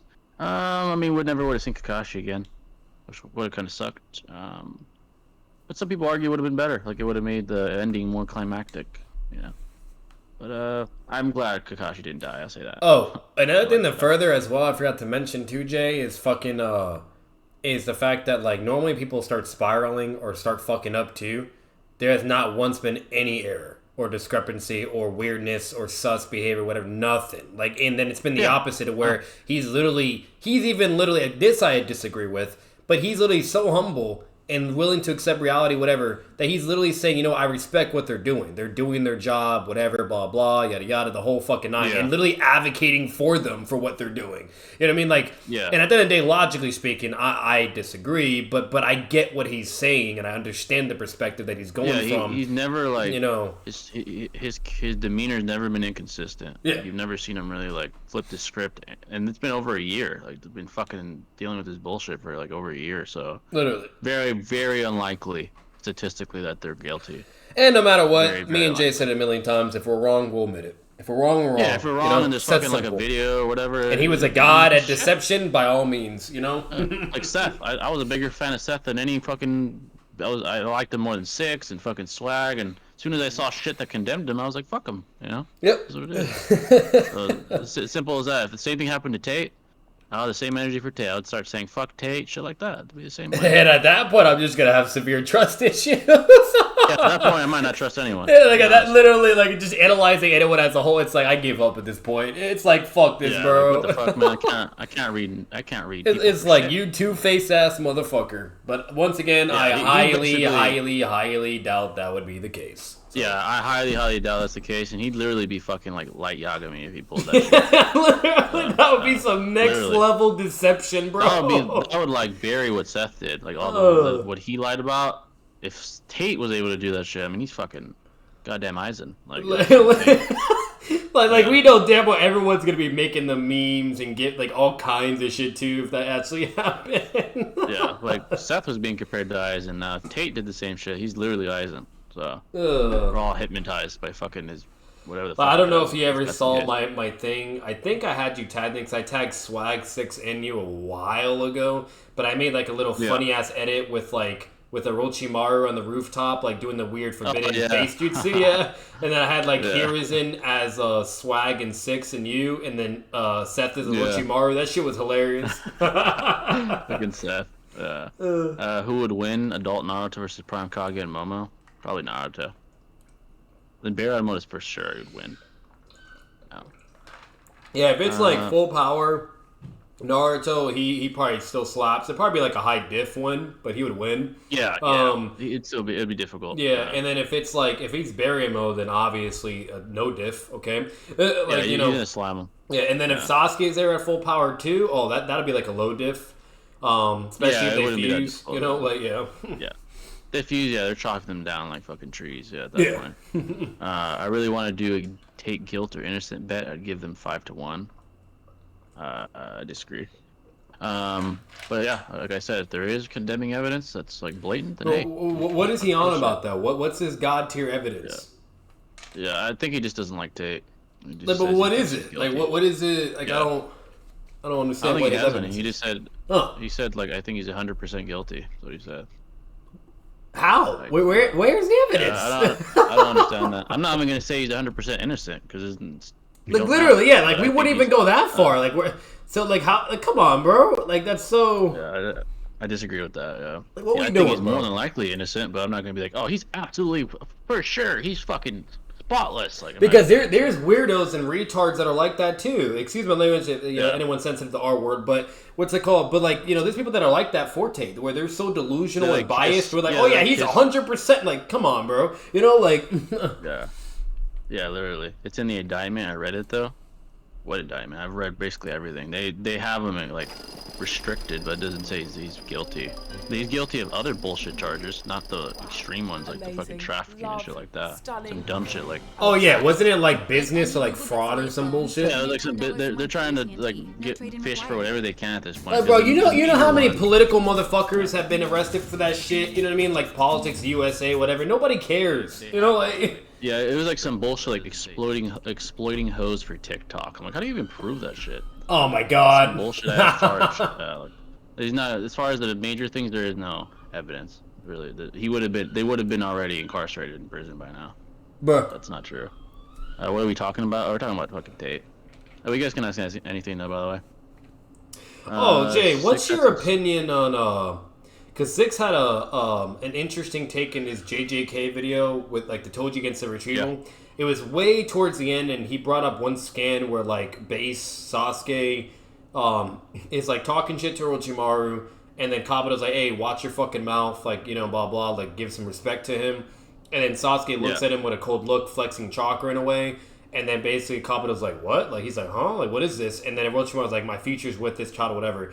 Based upon that scan, Six was basically saying, therefore, he's stronger than Kakashi and Kabuto. Do What you the think? fuck? Yeah, do you think Sasuke is stronger than those two, or no? What? When was that? That was during That the was retrieval right arc, you said? after the final Valley fight with Naruto. Like right when he Oh, beats is that like Naruto, and then he looks at and he's talking with Orochimaru and Kabuto. It was based on that yeah. one statement scan. Oh shit. That was that still part one or was that Yeah, part one. Shippuden? Part one. Oh yeah, Yeah. then no, I don't think he's Yeah, I don't Kakashi like. level. Yeah, no, I highly disagree. Like when six If when it was six brought that if it was up, Shippuden maybe, but nah, yeah, no, yeah, okay, yeah. no. No, like, yeah, when Six brought that shit up, I was like, whoa, whoa, whoa, whoa. I'm like, hold on. No, I think if anything that's displaying potential. It's not displaying where he's at right now. Yeah, I like, disagree and with it that. was just, it was a little weird because, like, if we analyze the whole narrative, like, we see Kakashi with them on the rooftop, bitches him, right? Like, no Yeah. diff. Then we literally see, like, the Sound 4 bitches him, and then the Sound 4, like, lose to no chakra, severely fatigued, low-tier Jonin in comparison to Konoha, right? Yeah. And then, so then you have fucking Kakashi, like, and you analyze all the feats in the retrieval. You do all that. And then it gets even worse where Sasuke in the final valley just submits verbatim and says, like, if Kakashi was here, then, this wouldn't even be possible. He's no longer here to even stop us, And so it's like, there's just a lot against it. And then when he's even, like, running and he's, like, almost there and he feels CM2 Sasuke's chakra in Naruto's one-tail form, he doesn't like freak out and say, "Oh my god, like I can't do anything," or "They're too strong." He literally says, "Oh no, this chakra, let me make it in time," implying that he's gonna stop them and try to, like. Yeah, I wouldn't like if I saw that event. I wouldn't come to that conclusion like Six. I Like wouldn't say, that oh, was a he's little fucking wild. fast. Like I'm sorry, but Six loves Sasuke. He really does. He does. He does like kind of like swag, like Yeah. fucking Mario. Yeah. The show was funny though. Like if it was Shippuden, yeah, but not part one. Nah. Yeah, I was like, come on now. Yeah. Six had some takes on Twitter recently. He said Casey to Naruto isn't planetary and that the data book statement about Kurama turning the world to ash meant he could only destroy the world's surface. Six is always he bullshits a lot on purpose though. He trolls. A Yeah, lot. he does troll a lot, so you can't really take a says lot that of things he Bleach- says at face value. Now, if he's making like a Yeah, production video where he's putting money and time into, I think at that point it's more serious. You know what I mean? Like, And he said that Casey and Naruto isn't planetary. Yeah, you might have an argument that he's not. Like prior to Six Pass. yeah. And I do think that the turning the world to ash is kind of hyperbolic. Yeah, no, it's By the way. hyperbolic. It's just basically saying that the Nine Tails is so strong that it could really fuck up the world if it wanted to, but not like Yeah, not like exactly. destroy the world like some Dragon Yeah. Ball Z planetary Like with a shit. fucking like one blast planetary destruction. I highly doubt that. Yeah, no. He also said that adult Naruto, Sasuke was stronger than adult Naruto, both pre and post nerf. Though I think that's a fair argument. Yeah, that's there's an argument could be. Yeah. I don't think he's stronger than pre. Post is a good argument because he still has a Sharingan and shit. But yeah, that's not a shit take. I think that's fair. Yeah. $5 for Kedrick though. I appreciate it, brother. I'm gonna read it now. Our question: where does J. Cole and Kendrick rank among all-time rappers? That's a good question, actually. As far as reception and business success, Kendrick would be higher. He has more like commercial success. As far as like rap ability, I do think J. Cole's a better lyricist than Lamar. I think he's more skilled. I think he's probably the most skilled since like. I mean, there's other guys that are technically Bro, more skilled, Eminem like, acknowledged him. yeah, Eminem. Yeah, Eminem is probably the most skilled lyricist I've ever seen. Like Eminem J. can Cole's see up it. there. He can see it. He said the only people that I actually would like that I fuck with and respect and that are competitive to me is J. Cole, Joyner, Kendrick, and it was someone else that he said. I can't remember. Yeah, But I think J. Cole is a better pure skilled rapper. yeah, Lamar, you could argue, is probably a better artist because he has more commercial success. It depends on your criteria. yeah. All time though, like overall, if it's like a all around criteria, Lamar probably is higher up. I don't think the skill gap between Cole and Lamar is like insane. No. I think they're like relative. So I'd probably say Lamar's higher up on the overall list of like rap like artists and rappers. Who do I personally like more? I like J. Cole more. I like his music more than Yeah, same. Drake's. I like J. Cole more too. Yeah. Like he spits more shit. Like his shit's more heat in my opinion. Yeah. Kendrick has like hits, but J. Cole just spits fire. Like the shit just sticks with Now, you. now, if we're removing the lyrical aspect of it and we're going more on like the atmosphere of things and like and shock value and things like etc. At that point, I'm gonna be honest with you. For either way, that Lil Wayne is technically an exception because he's a really goated lyrics as well. But Drake, that motherfucker is really goated. He's the like artist wise. He's yeah.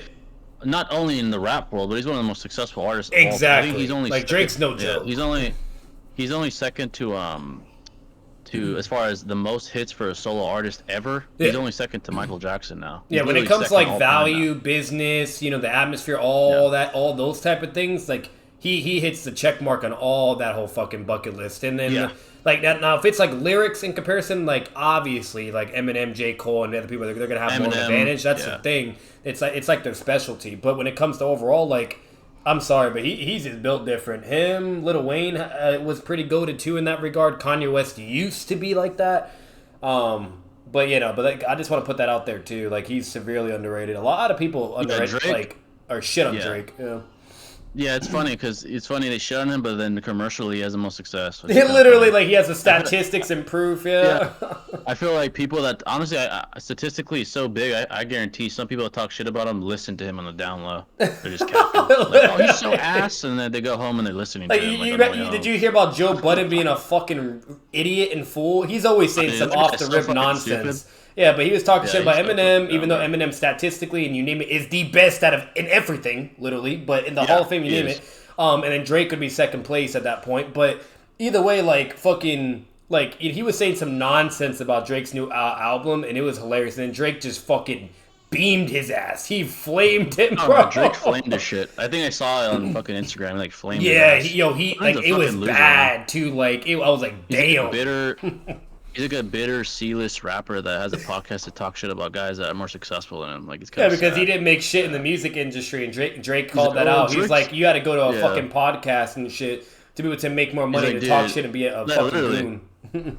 He literally fucking flamed him. He's like, there's a reason you're on the podcast and I'm making millions with my music. You're a fucking loser. I was like damn, bro. Like Jay, not gonna lie, but Joe Budden is kind of like the what if scenario of like Noodles being a fucking clown. It could like, you know what I mean? Like that'd be a way he'd be making the most because of like just saying nonsense. He's just fucking bitter. Yeah, he seems bitter. Fucking Budden seems so bitter about like people's success. I'm like, bro, shut the fuck up. Like, it's like like 99% of the music industry, you name it, it's like all saying the opposite. And then Joe Budden wants to be like that one dipshit and be like, oh, but this, and it's like, are you good? Yeah. He talks shit about a bunch of successful people. He's a fucking, I don't like him. Nah, but J. Cole and Drake's new song, that shit went hard. Oh, bro. That shit went hard. Fire. Yeah, first person shooter. That shit was even the fire, video bro. Was insane. Like, that shit was heat. Like fucking when fucking Drake gave his Michael Jackson line, he was doing like the fucking the dance. I was like, God damn. Like I'm sorry, bro, but like I've seen many music videos, even like Eminem and Snoop Dogg, you name it, whatever.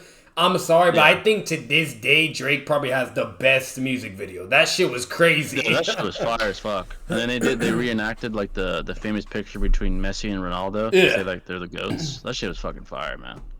And then seeing Drake and J. Cole doing ping pong, that shit was funny as fuck. You know what I mean? How that was going, and then Drake was winning. He had like more. He had more points. Yeah. Those guys together. I think they. And then Cole beat him in chess, which I found that really funny. It's like I was trying to see what like figurative like message they were trying to display there. Cause it's like Drake beats him in like a point scenario with ping pong.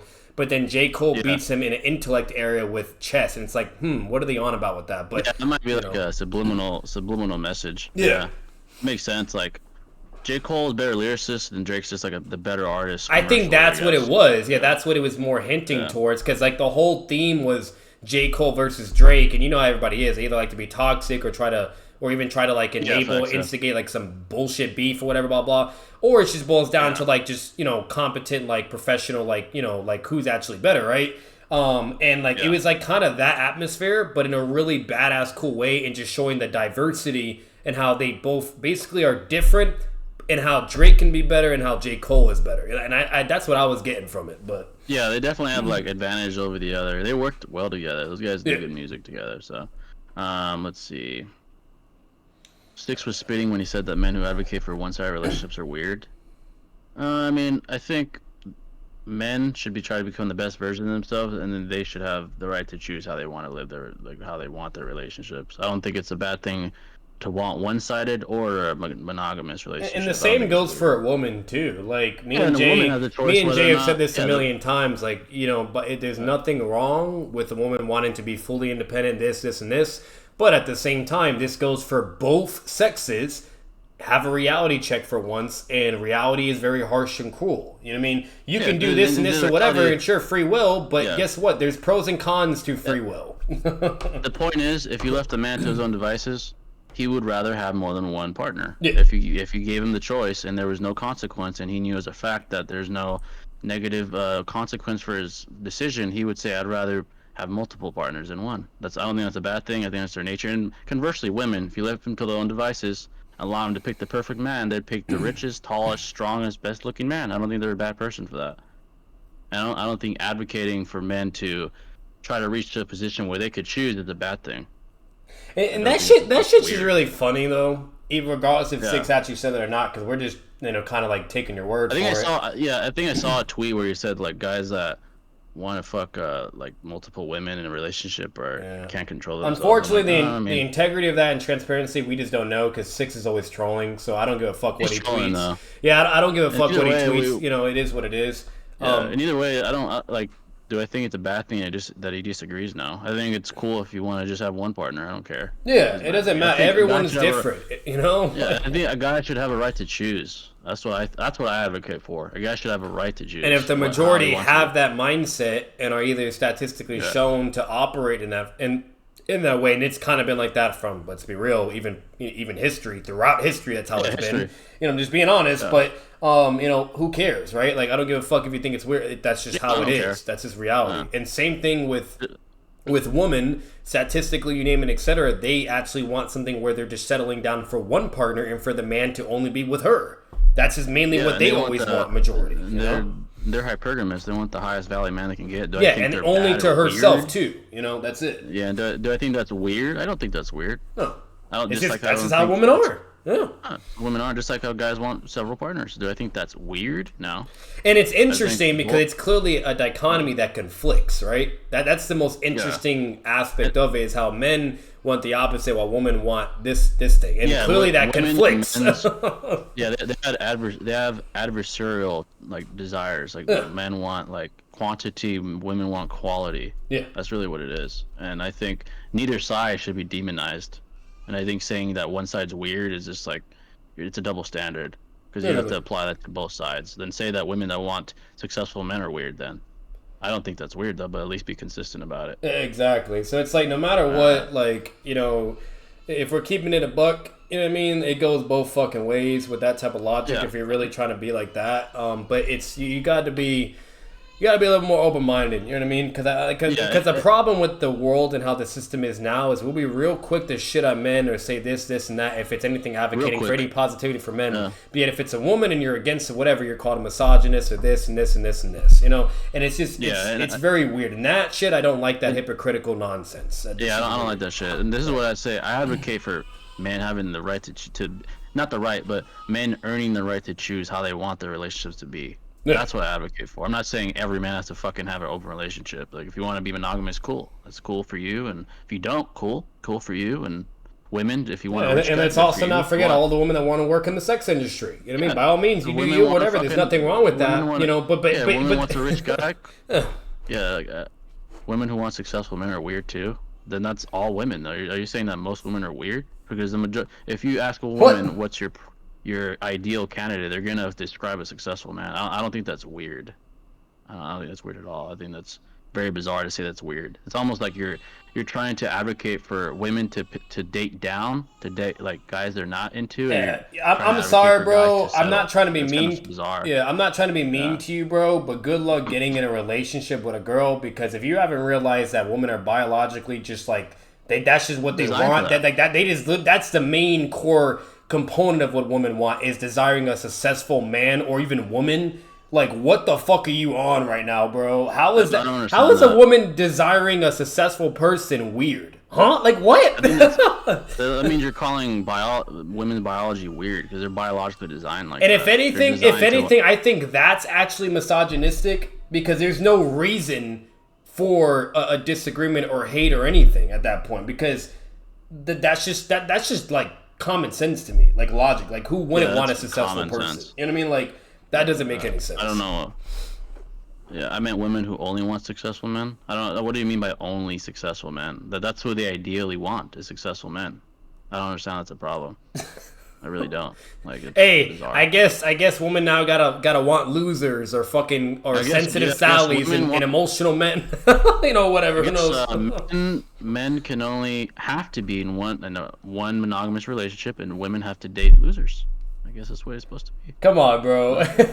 Like, goes against biology. You could go to any feminist, you can go to any woman in like the sex industry, or even podcasts and YouTube, and they're all would tell you to your face, you're weird for that. Like, that's not how they think or operate. They want successful partners. I don't understand how that's weird. I really don't. Like, it's. Now, don't get me wrong. Is there an exception? That's for anything, for sex of men and women. Like, sure, can there be women that just don't give a fuck at all and are just so in love with a person that they're even able to deal with their bad qualities or them being a loser, whatever, blah, blah. Sure, that exists. I literally saw a recent interview where Myron and I forgot his name, the black dude, what's it called? They were, like, grilling this guy that called with all the issues he had. It was recent, to where the guy called and said, hey, I'm doing all this, whatever, this is what's been going on. She's still been with me for 4 years. You know, I know I'm a fucking loser, whatever, blah, blah, this and that, but what should I do? How should I, whatever, blah, blah. She still wants to be with me, but I think I need to leave her.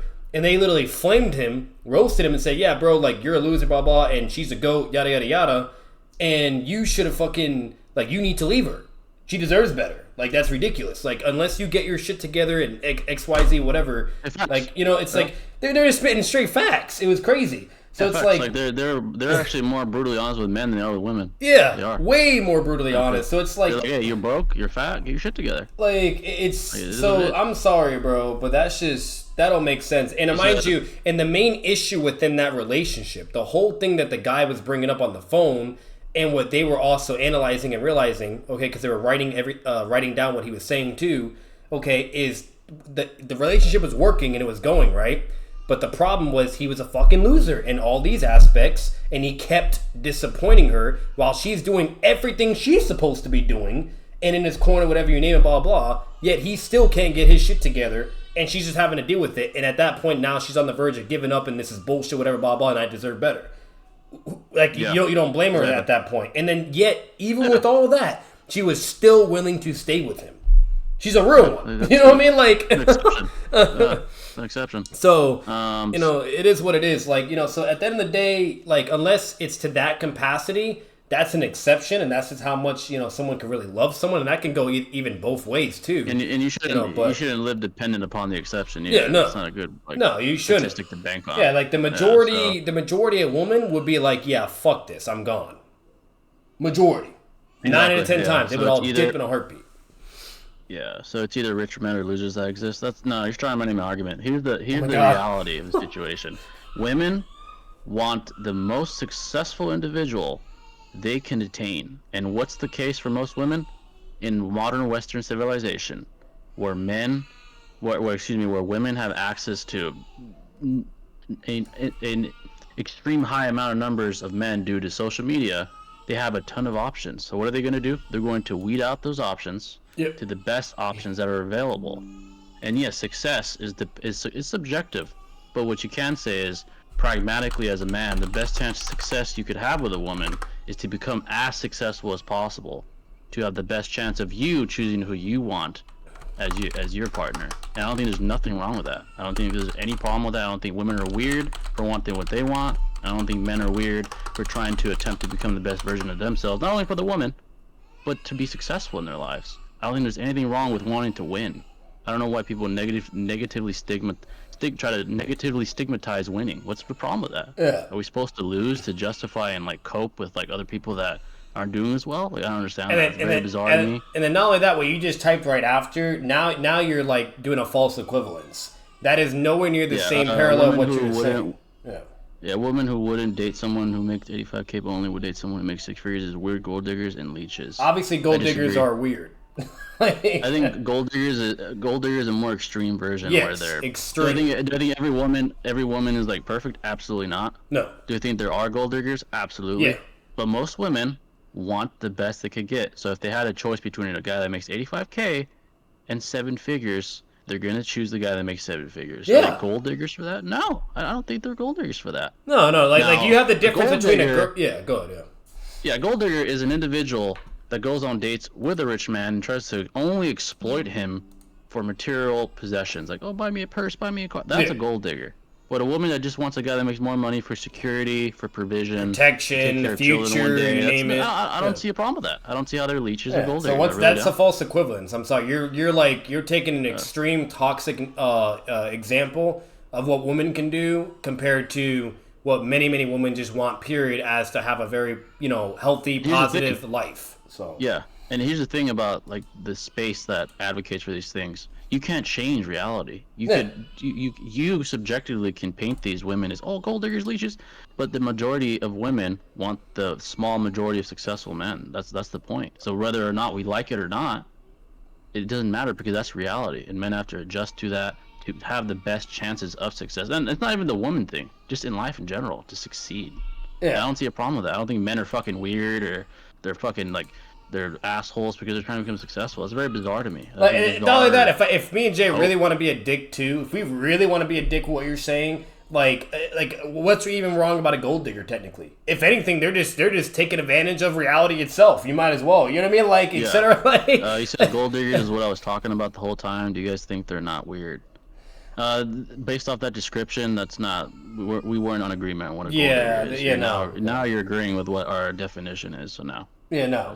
I don't think your original definition is enough to describe these people as weird. The extreme ones, like the example we just brought up, that's a weird person. Yeah, that's a weird. It's a different discrepancy. Like obviously, if there's a girl that like sees my fucking Lamborghini or whatever, and whatever this and that.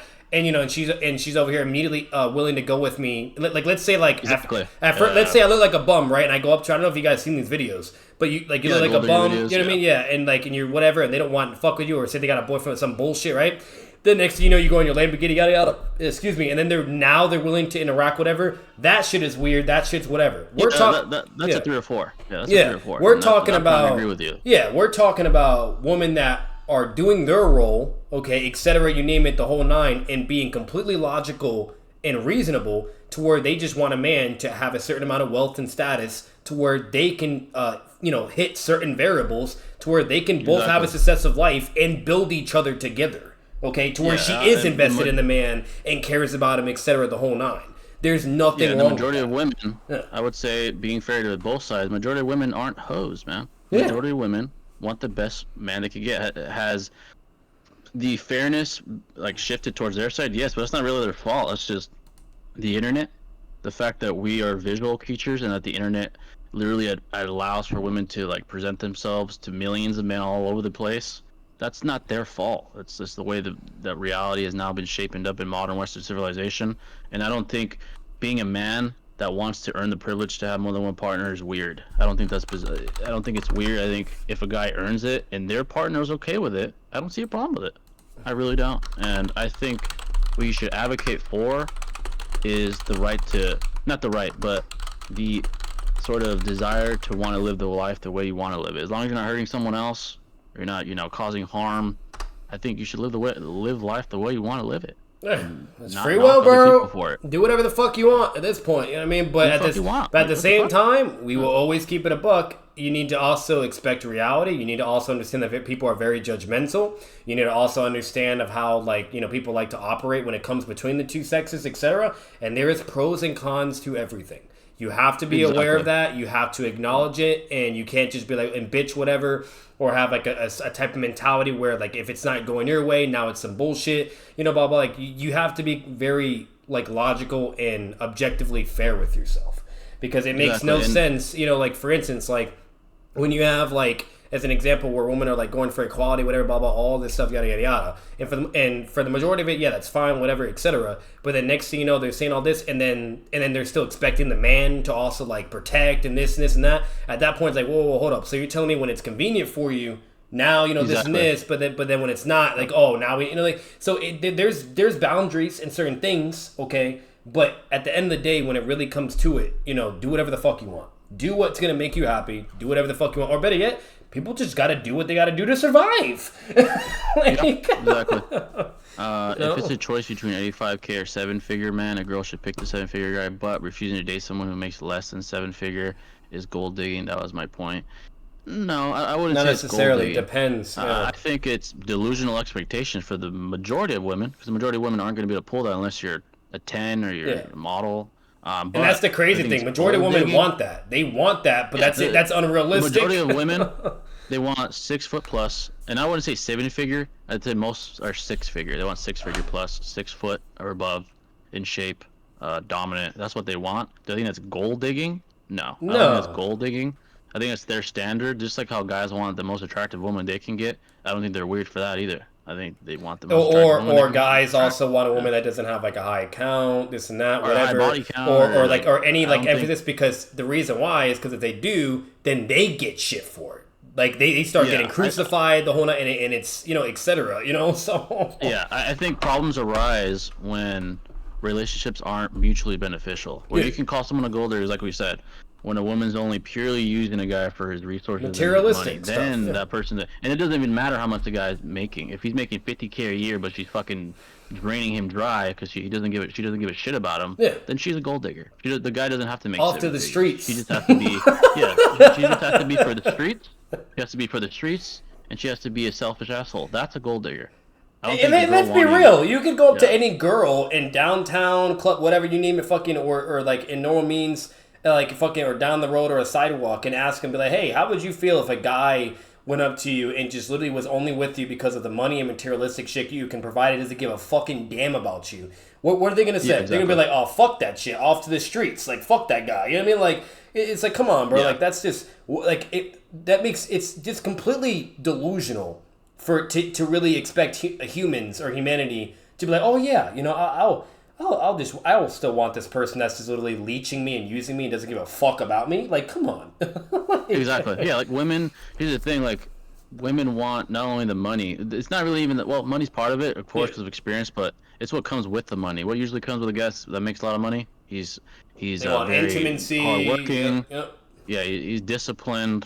He's usually a leader, non-agreeable, dominant.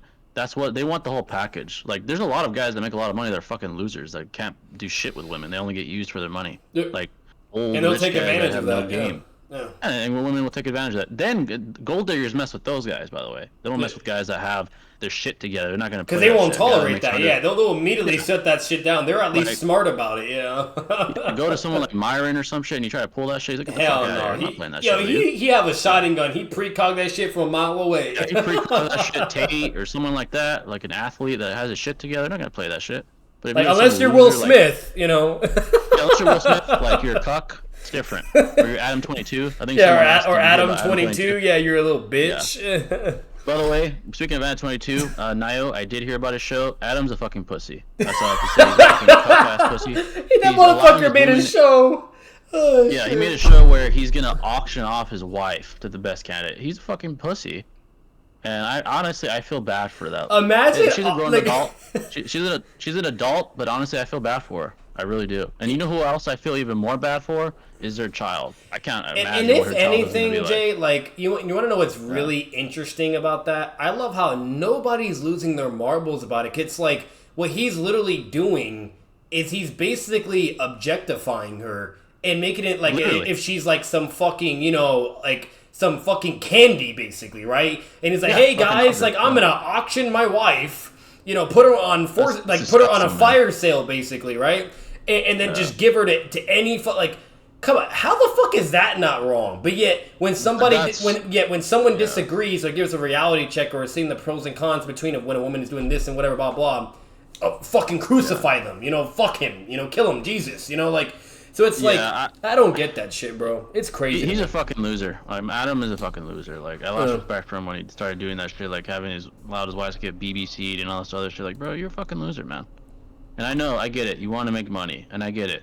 Having your girl get pounded by BBC made you money, but you're a fucking loser. I'm sorry. Oh yeah, no, And their child needs to be homeschooled. If it's not, good luck. Yeah, she can't go to public. No. She cannot go to public school. Or her identity needs to be concealed in a way to where they don't know, which I highly doubt that would be the case. I doubt it. Yeah, they're gonna have to really hide their kid for the rest of her life and never show her on camera, because if anyone knows what she looks like, she's gonna get bullied. She's gonna get bullied. Yeah, really, really badly. All she'll hear is, "Oh, your mom's a whore." Your mom and dad. All... Mom, it's worse. Yeah. It's both. It's not even the mom or the dad. Not just the mom.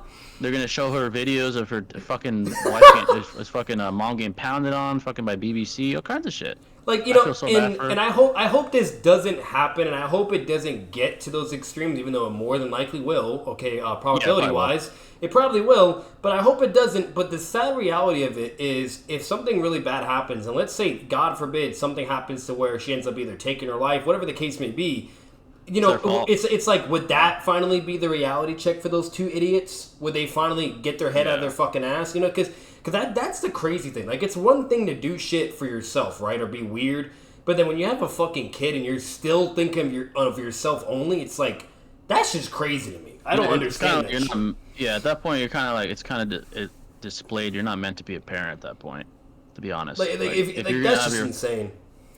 Yeah, like, if you're gonna have your fucking wife pounded on by millions of people to watch, you probably shouldn't have had a kid, bro. I'm not gonna lie.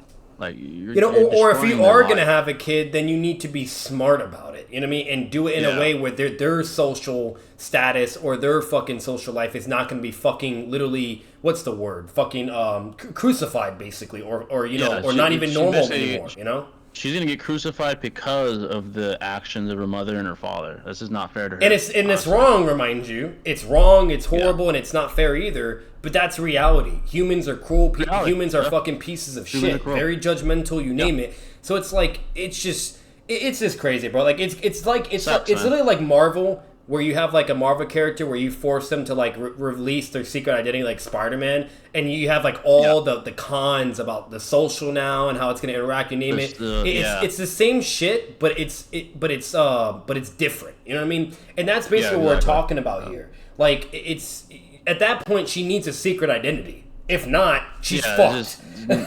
She won't have like peace. There won't be peace. There won't be peace. Peace. Yeah. And if $5 from Immortal Phoenix, appreciate you, brother. I think he's one of the co-hosts of the Walkie Talkie. Shout out to them, by the way. Yeah. Throughout the entire Boruto manga, they kept mentioning Destiny. I'm wondering what the overarching theme could be about. Destiny, Suzuki's like to throw around that term a lot. Yeah. You know, it was kind of foreshadowed when Boruto, quote unquote, beat Momo with the final giant Rasengan, and he's like, those eyes are gonna be the death of you, or some shit like that. He said some shit like that along those lines. I think Destiny is sort of like attributing to, if I had to deduce what it means exactly, it's that the Otsutsuki know what's to come to some arbitrary extent. Like, they know, I would argue more than likely they say that because they know power eventually leads to conflict, right? And as we know, we see what the most powerful individuals coming into conflict. I think that's what they mean by destiny, like destiny will come. And I think that Otsutsuki seem to have like a extra gear, as far as they're not prophets by any means, but they have the ability to like deduce what most likely will happen in the future. Almost like the Otsutsuki are more so like conceptual entities to a certain extent. Obviously they're tangible and they can combat people, but because they're Otsutsuki and they're from the same lineage as Hagoromo, they have that, like, it seems Kishimoto gives them that sort of aura where they're able to not like tell the future, but have a really good understanding of how the universe operates. They just know more. They have a knowledge advantage. You know what I mean? They've been around for eons. They know how all their dojutsu works. They also probably have prehistoric history that basically goes back to like fucking probably omnipotent fucking gods, you know? So they're very aware of shit, while human ninja don't know shit. You know? Yeah, exactly. Or you could argue they know something that we don't know yet. Like Shibai told them some prophecy or some bullshit like that. Who knows? It's basically like Zetsu all over again. Zetsu knows all this shit while Madara's lost in the sauce, or everybody else that has no idea. You know? They might play that card like the Suzuki just knows something we don't. Yeah. Basically, so. Drake might sell well, but he's never gonna live down the legendary Pusha T diss track. This is the only question I have. Where's Pusha T now? Where is he now? Everyone's like, he destroyed Drake, like he fucking ended him. I'm like, okay, where is he? Where is he? He hasn't been relevant in 30. He hasn't been relevant in 30 years. Man. Drake allowed that to be. We can pull up the numbers right now. We can pull up the numbers right now, and I guarantee you, Eminem's worst album or Drake's worst album still hits harder than his shit. It's like what Eminem said to MGK. Like his flops Revival. are the greatest hits. Yeah. Facts. Like he literally said, my flops are your greatest hits. Like that's literally Drake and Pusha T. Like fucking. People say that he outed him as a neglectful father. That doesn't prove he's a neglectful father. That just proves he doesn't want to fucking display the kid to the world. Like the world's a cruel place. I wouldn't want to. If I was a super famous artist, I wouldn't want to tell the world about my kid either. Like what the fuck? No, I wouldn't do that. That's not fair to them. That's literally not fair. You're basically taking away their life. That's not fair. Yeah. So I don't see how Pusha T's diss track was that amazing. Like was it like sort of left field? Yes. Like oh shit, he exposed something of Drake that we didn't know, but it's not like he's fucking abusing his kid or something. You just didn't tell us about it. Tell us about this kid. Like I don't see a problem with that. If anything, that's very noble. He's trying to protect his fucking kid from the world. Like, that's what he's trying to do. So I don't see because he knows how it goes. That motherfucker's been through it all, bro. Like he knows very well how the world operates. He knows probably all the bad shit and the good shit. So yeah, he's a global superstar. Like you know what comes with that? Like crazy people, fucking enemies, like probably crazy people that want to fucking kill you, all kinds of crazy shit. Like, then you got like crazy fans and shit, but like not only that, like tell me the time where like Drake had his song, his video for God's Plan, and that motherfucker gave out like $196 million, I think. Yeah, you have to a bunch of people for no reason. Like he's over here buying groceries, presents, or just giving stacks of money to all these motherfuckers, like to a certain area. You know what I mean? Like, tell me one time when that guy did that. The guy that dissed. You know what I mean? Like, all this. Like, people are. It's just not the same. People are weird. I don't know. Like, it's just. That was a weird, weird conflict. Like, was it a bad diss track? No. It's not like Pusha T was ass, but all you have to say is who's still around and who's, like, irrelevant again. Literally. Drake is still. Same shit with MGK and Eminem. You know what I mean? Like, some people like to. Shit about him. Eminem retired. He had to go to acting. He went to acting, bro. He had to retired from music because he got fucking shot on. Eminem called it his diss track. He's like, "Yeah, your career's done." He's like, "Bitch, my biggest flops are your biggest hits, loser."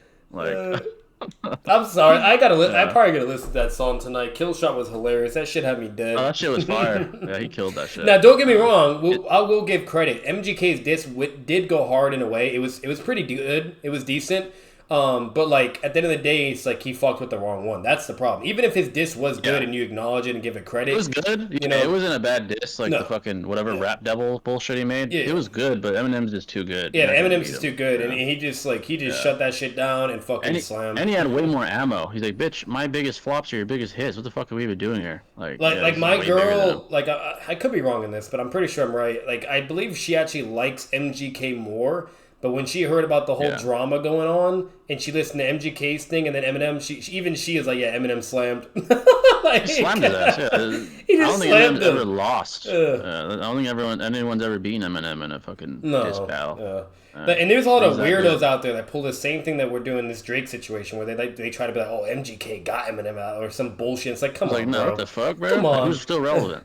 The fuck? And then who keeps mentioning Eminem? And like vice versa. Not Eminem. MGK's on his dick to this day. But Eminem doesn't give a fuck or even mention him once. Drake doesn't give a fuck about Pusha T. Like, he's making money. He doesn't give a shit about him. Literally. So, it's just bizarre. Not only that, Drake's been with all the best. Bad Bunny, you fucking name it. Like, dude, he's as big as... He's everywhere. Like, these Latino artists, he's as big as them, and they have like entire fucking continents behind him. Like Bad Bunny has like all of fucking South America, literally, North America, and he's as big as him. Like he's fucking huge. That's crazy. If you're using success, isn't that an appeal to popularity? That's the thing about music, though. How else do you measure it? Everything else is subjective.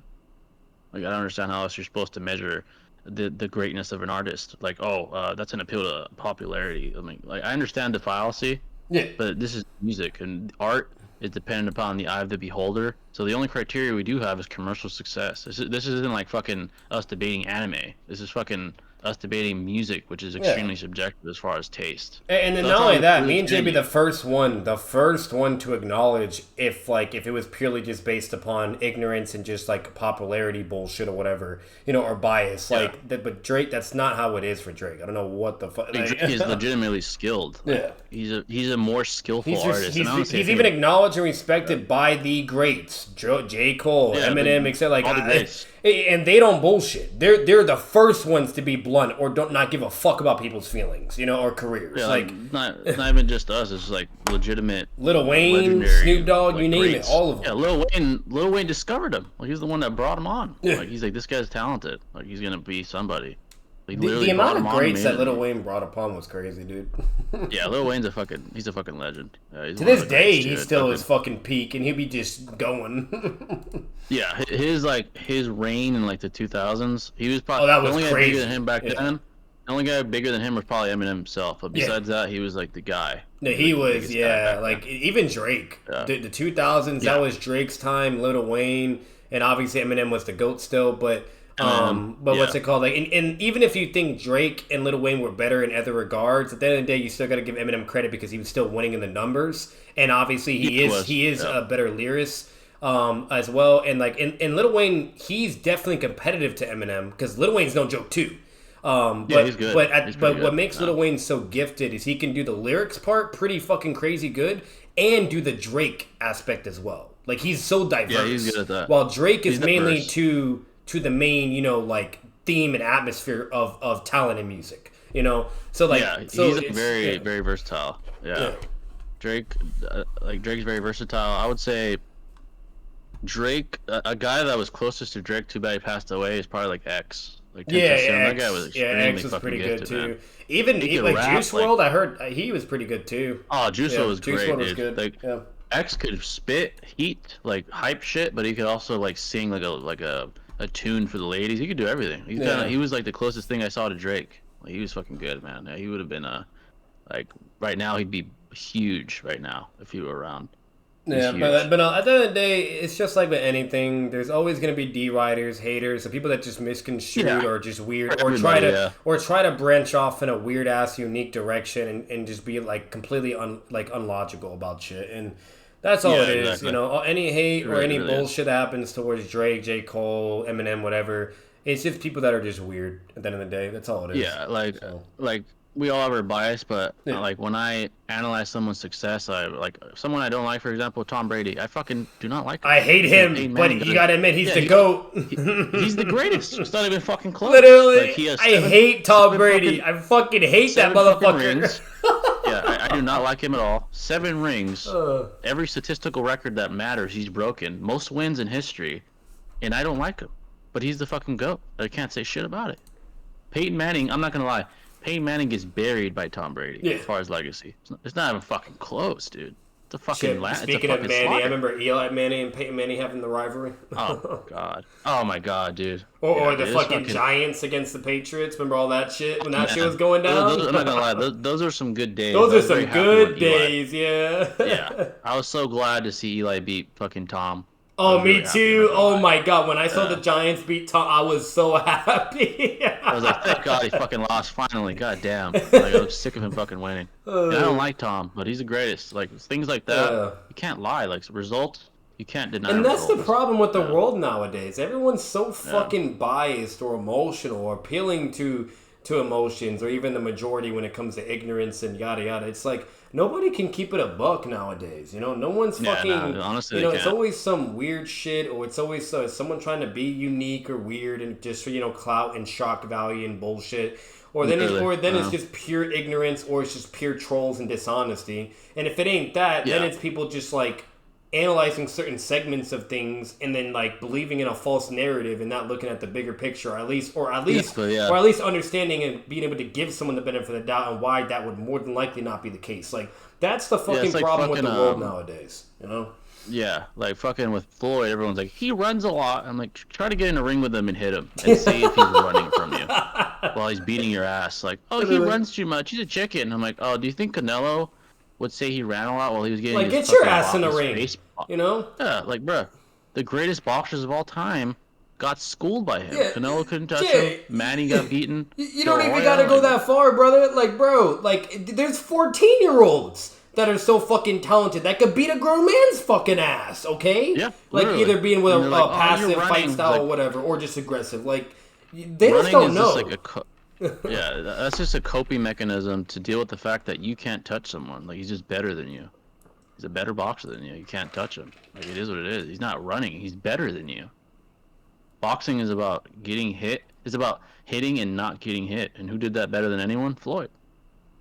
Floyd's the best. And like, I can't remember the celebrity or athlete.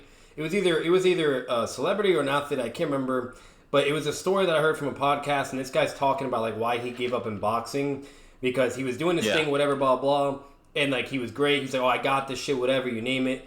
And then next thing you know, like he gets beat up by like a teenager, and he just realized that like it's not about age, it's not about it. Nah, it's about talent. You know what I mean? Like, and unfortunately, if someone has that talent, it's a whole other ballgame. It's not even fair. You can't beat him. And he felt so humiliated and he hated himself because he couldn't even comprehend and understand why that even happened. And he was salty and whatever, blah, blah. But then when he started maturing more, you name it, the whole nine, he realized and took it as a growth lesson, took it to the chin, and then realized that's just reality. You know what I mean? That's just that's just how it is. Like, it is what it is, bro. And then he gave up on boxing and went to another thing because he knew he had his limits. He accepted it, and he knew that's just how it goes. Like, people can. It's like Mike Tyson. Yeah, like Mike was knocking people out at like 12 years old. He's knocking a grown man at like 12. He's just that fucking talented. Like, you can't. What so are you at gonna, the end of the day, age don't matter. Yeah. Strategy. I don't give a fuck what you're gonna bitch about. At the end of the day, if they're doing it and it works, cry me fucking river. You know. It's like football, for example. Like Tyreek Hill. If you're an average person, it doesn't matter how fucking technical you are. He's gonna smoke your ass. He's the fastest fucking receiver in the league. It doesn't fucking matter your technique. Or Usain Bolt. You know what I mean? Like Usain Bolt. Yeah. You can sprint to the day you fucking die. You're not gonna beat him. It is what it is. Like, unless you're a fucking outlier, prodigy runner, you're not beating him. Michael Phelps. I mean, now if it's like some, you know, like corrupted bullshit or whatever, some rig shit, whatever, then that's different. You know what I mean? Even though that's not really common, that's rare. But what's it called? You know what I mean? But you know, sure. But if we're talking about like what we're talking about now, like, come on, bro, you can't just be like, oh, he runs and that. Like, come on. He's just better, faster, more skilled than you. It is what it is. You know, it is what it is. So, speaking about Drake, The Weeknd clears by a lot. The Weeknd's good. The Weeknd's good. Yeah, The Weeknd, they're underrated in my opinion. Yeah. Yeah, like, do I blame someone for saying they like The Weeknd more? No, Drake's really good. Like, I'm gonna be like, this is bad for me, Jay, but like, I didn't really know that much about The Weeknd. Like, even though they're really big, whatever. And like, I went to like Halloween Horror Nights, like not last year, but it was the year before, and they had The Weeknd haunted house, and that shit was badass. It was fucking cool. Dude, like, the music was lit. The haunted house, it was great, and I was like, damn, okay. His shit slaps. Like, his shit is fire. He makes some good ass music. Yeah. Obviously, it depending upon your, you know, the art is in the eye of the beholder. Like, Drake's obviously a better rapper. The Weeknd's not even a rapper; he's a fucking singer. Yeah. Like, obviously, The Weeknd's a better. He's kind of like Drake, or you know, or along with that music genre, like, you know, using autotune here and there, or whatever, you know, or pop, he's like, you know? A combination of like Drake and like, but he can sing too. Yeah. He's like combination of like Chris Brown and Drake, like mixed. Exactly. He's like, yeah. He's a really talented guy. The guy could fucking, his shit slaps. I can't even cap. Like, his shit slaps. Really, like, he's really good. Did you guys hear about the Diddy situation? I'm not exactly sure what it entails, but I've heard about something with fucking Diddy. Yeah, I don't really know either, like, what, but yeah, I saw that. I was like scrolling on fucking Twitter or X or whatever, and I saw some shit, but I didn't even read it. So, it's like those football fans that get so patronage about losing and yell and get super mad. Yeah, dude. Literally. Dude, football is super. Dude, the football fans, bro, super passionate people. You see fights every weekend on fucking Instagram of fucking like two grown men. Bro, even the stadiums. Even the stadiums, bro. You be seeing women fighting too. Fucking women fighting over like, oh, my Raiders lost, and they're fucking like scrapping in the fucking stands and shit. I'm like, what the fuck is happening here? That's like extreme passion, but like, you gotta grow up a little bit, buddy. Like, come on, like, it's fucking football. Like, you're not the one getting paid, pal. They are. Relax. But yeah, some sport fans, dude, extremely passionate, especially football fans. That's probably basketball fans are pretty passionate too, though. Like NBA fans can get pretty heated as well. Yeah, it gets pretty bad, man. It gets pretty bad. But yeah, folks, any questions at all? I enjoyed this tangent, like an IRL tangent. Yeah. You know, I enjoy those, like Drake and The Weeknd, though, dude. I gotta say, The Weeknd, like he's up there in my personal list of like people that make like some fire shit. Post Malone's also really good too. Post Malone's cool. He's very like creative with his music, and he's very like versatile. Yeah, he makes some good shit. He's not the best, but he's pretty. Yeah, he's underrated though. I'll say that. Yeah, he's not like on these guys' levels, but he's up there. Yeah, he's pretty talented. So I remember the song Rockstar. I thought Rockstar was for The Weeknd, but it wasn't. It was for 21 Savage and Post Malone. Yeah. That shit was so huge, dude. That shit was like the numbers of streams. I think it's in the billions. That shit was being played all over the radio too. It was big. All over that song. Radio, fucking stores. It was a good song. Rockstar was a good song, bro. Yeah, that shit was fire. That shit was pretty fire. Like that was a really good song. As far as like new rappers, I really don't. Not that I have like nostalgia bias, but I really haven't been listening to new people. Like the best new people I can think of is like, I don't know. I don't really listen to new people, like the new rappers of today. Lil Uzi's pretty cool. Listen to his. He's not really that new anymore. He's been around for a few years now, but Lil Uzi and fucking Lil Baby's good. Lil Baby has good music. What else?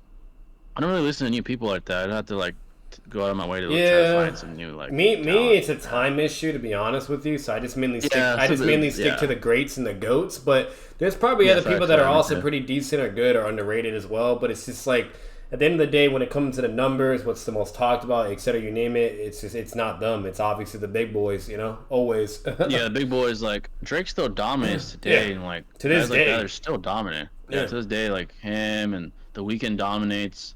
A lot of the Latino artists, like Bad Bunny's fucking huge, man. If you look at his stream numbers. Oh, yeah. Spanish, I think he's the best, actually. Yeah. I'm pretty sure I think he's the biggest. Yeah. Like, he's basically the Drake, but in the Spanish department. Yeah, he's literally Drake, like, in South America, like, fucking Latin America. Yeah. Fucking Drake. Like, it's fucking huge. So, those guys are dominating right now. Like, the way I see it is, like, Eminem's the lyrics department, then Drake is the pop department. You know what I mean? Like, that shit. Yeah. And then Bad Bunny's the Spanish area. Yeah, exactly. Bad Bunny is like the fucking goat in that Latin America. Like number wise, he's fucking huge, man. Like fuck, like the amount of pull that guy has, like holy shit, bro, it's huge. Now his one song that was goated, I forget what it's called, Alpha Meta, I think, whatever. I don't remember. That song was really good, and especially the lyrics. He has some fucking fire shit. Like I know Spanish or some of his music. I'm like, oh shit, this shit slaps, man. Like he has some good music. There's a reason why he's so big. Yeah. Now you want to know what I missed, bro? That I wish would happen again. Remember that song "Forever" in the 2000s? We had Eminem, Drake, Lil Wayne, and Kanye West. Oh, bro, that song went hard. That shit. I love that fucking song. Like that shit went hard, bro. Oh, bro, that shit was fucking fire. Like the hook that Drake does, fire. Each verse of each guy, Kanye, Eminem, Drake, and Eminem, they all spit fucking. Lil Wayne, they all spit fucking heat, man. On God, bro. Yeah. So good as fuck, man. Like it was so good, I couldn't even pick who won, bro. Yeah, they all spit fucking flame. I was like, holy shit. Like if I had to, if I was absolutely forced and had a gun to my head, like then I would probably say Eminem. But all of it was just so good. Yeah. Yeah, like the most intricate probably was Eminem, like lyrically. Like Drake, but even Lil Wayne was good, and Drake too. Like they were all so goated, bro, with their shit they did. Drake's was like his words weren't as intricate as fucking Eminem's, but his shit just hit. Like, yeah, it did. And even Lil Wayne, like with the roller coaster line he has. Yeah, it's like holy shit, man. That shit is fucking. That shit was so fucking good. Fire. That's one of the best. Kanye West too. Yeah, Kanye's a fucking goat. I mean, I know he has fucking problems now, but his music, man, is like if I had to rate it in order, I'd say Eminem, Drake's verse, Lil Wayne, and then Kanye. But it was so good. Yeah, it was so good. It was fucking good, really fucking good. The hook was just fire too. The Drake's hook. Yeah, it's just fire, man. You missed the old style of shonen anime coming out week for week with hundreds of episodes, or season like we have it now. That's a good question. Do I like the seasonal or the weekly? I probably weekly because I get impatient when we have cliffhangers. I probably do kind of miss it. Yeah, I was about to say, I do kind of miss it. Yeah. Yeah. Tate is the most entertaining person on the internet, regardless of what I think. Oh, for Yeah, I think sure. Yeah, he's yeah, the guy's very entertaining. He's funny as fuck, dude. very entertaining. Yeah. There's a reason why he was the most Googled man in like a certain month of the year in Yeah. the world. So yeah, I personally think Obito would have beat Minato if he wasn't simultaneously controlling the Ninetales. I disagree, but I think he still would have lost. Wait, what I was think it? if he said if Obito wasn't controlling the Ninetales, he would have beaten Minato. Like if he was just fighting him one on No, no, one. no. He did that for a Yeah, reason. He had to do that. He yeah, had to have the yeah, pressure, and he had to basically keep Minato on his toes. Otherwise, Minato would have fucked him up harder. Like, it would have been way worse. yeah. Yeah. I think. Yeah, I disagree. I think he probably still would Yeah, have and lost. The sure, best. like, obviously wouldn't be draining or taxing his chakra, you know what I mean? But at the same time, it's like, it happened for Yeah. a reason. Like, he had to do that. It I was don't kind think of it's like a. Madara to Hashirama. You know what I mean? Yeah, and I don't think it was significant anyway. No, Like he no. had Hashirama cells anyway. He had like fucking Yeah, he Hashirama was still cells with perfectly Zetsu fine. and shit. Yeah. Yeah, he was fine. So it There was wasn't like there was no significant. fatigue. There was no like war arc narrative where he's like having a hard time to control or some bullshit. Blah blah. Like Yeah, none of that was hinted. So he was perfectly fine. He literally did that shit like easy Pete, like nothing. Like what Madara did. It was nothing for him. yeah, basically.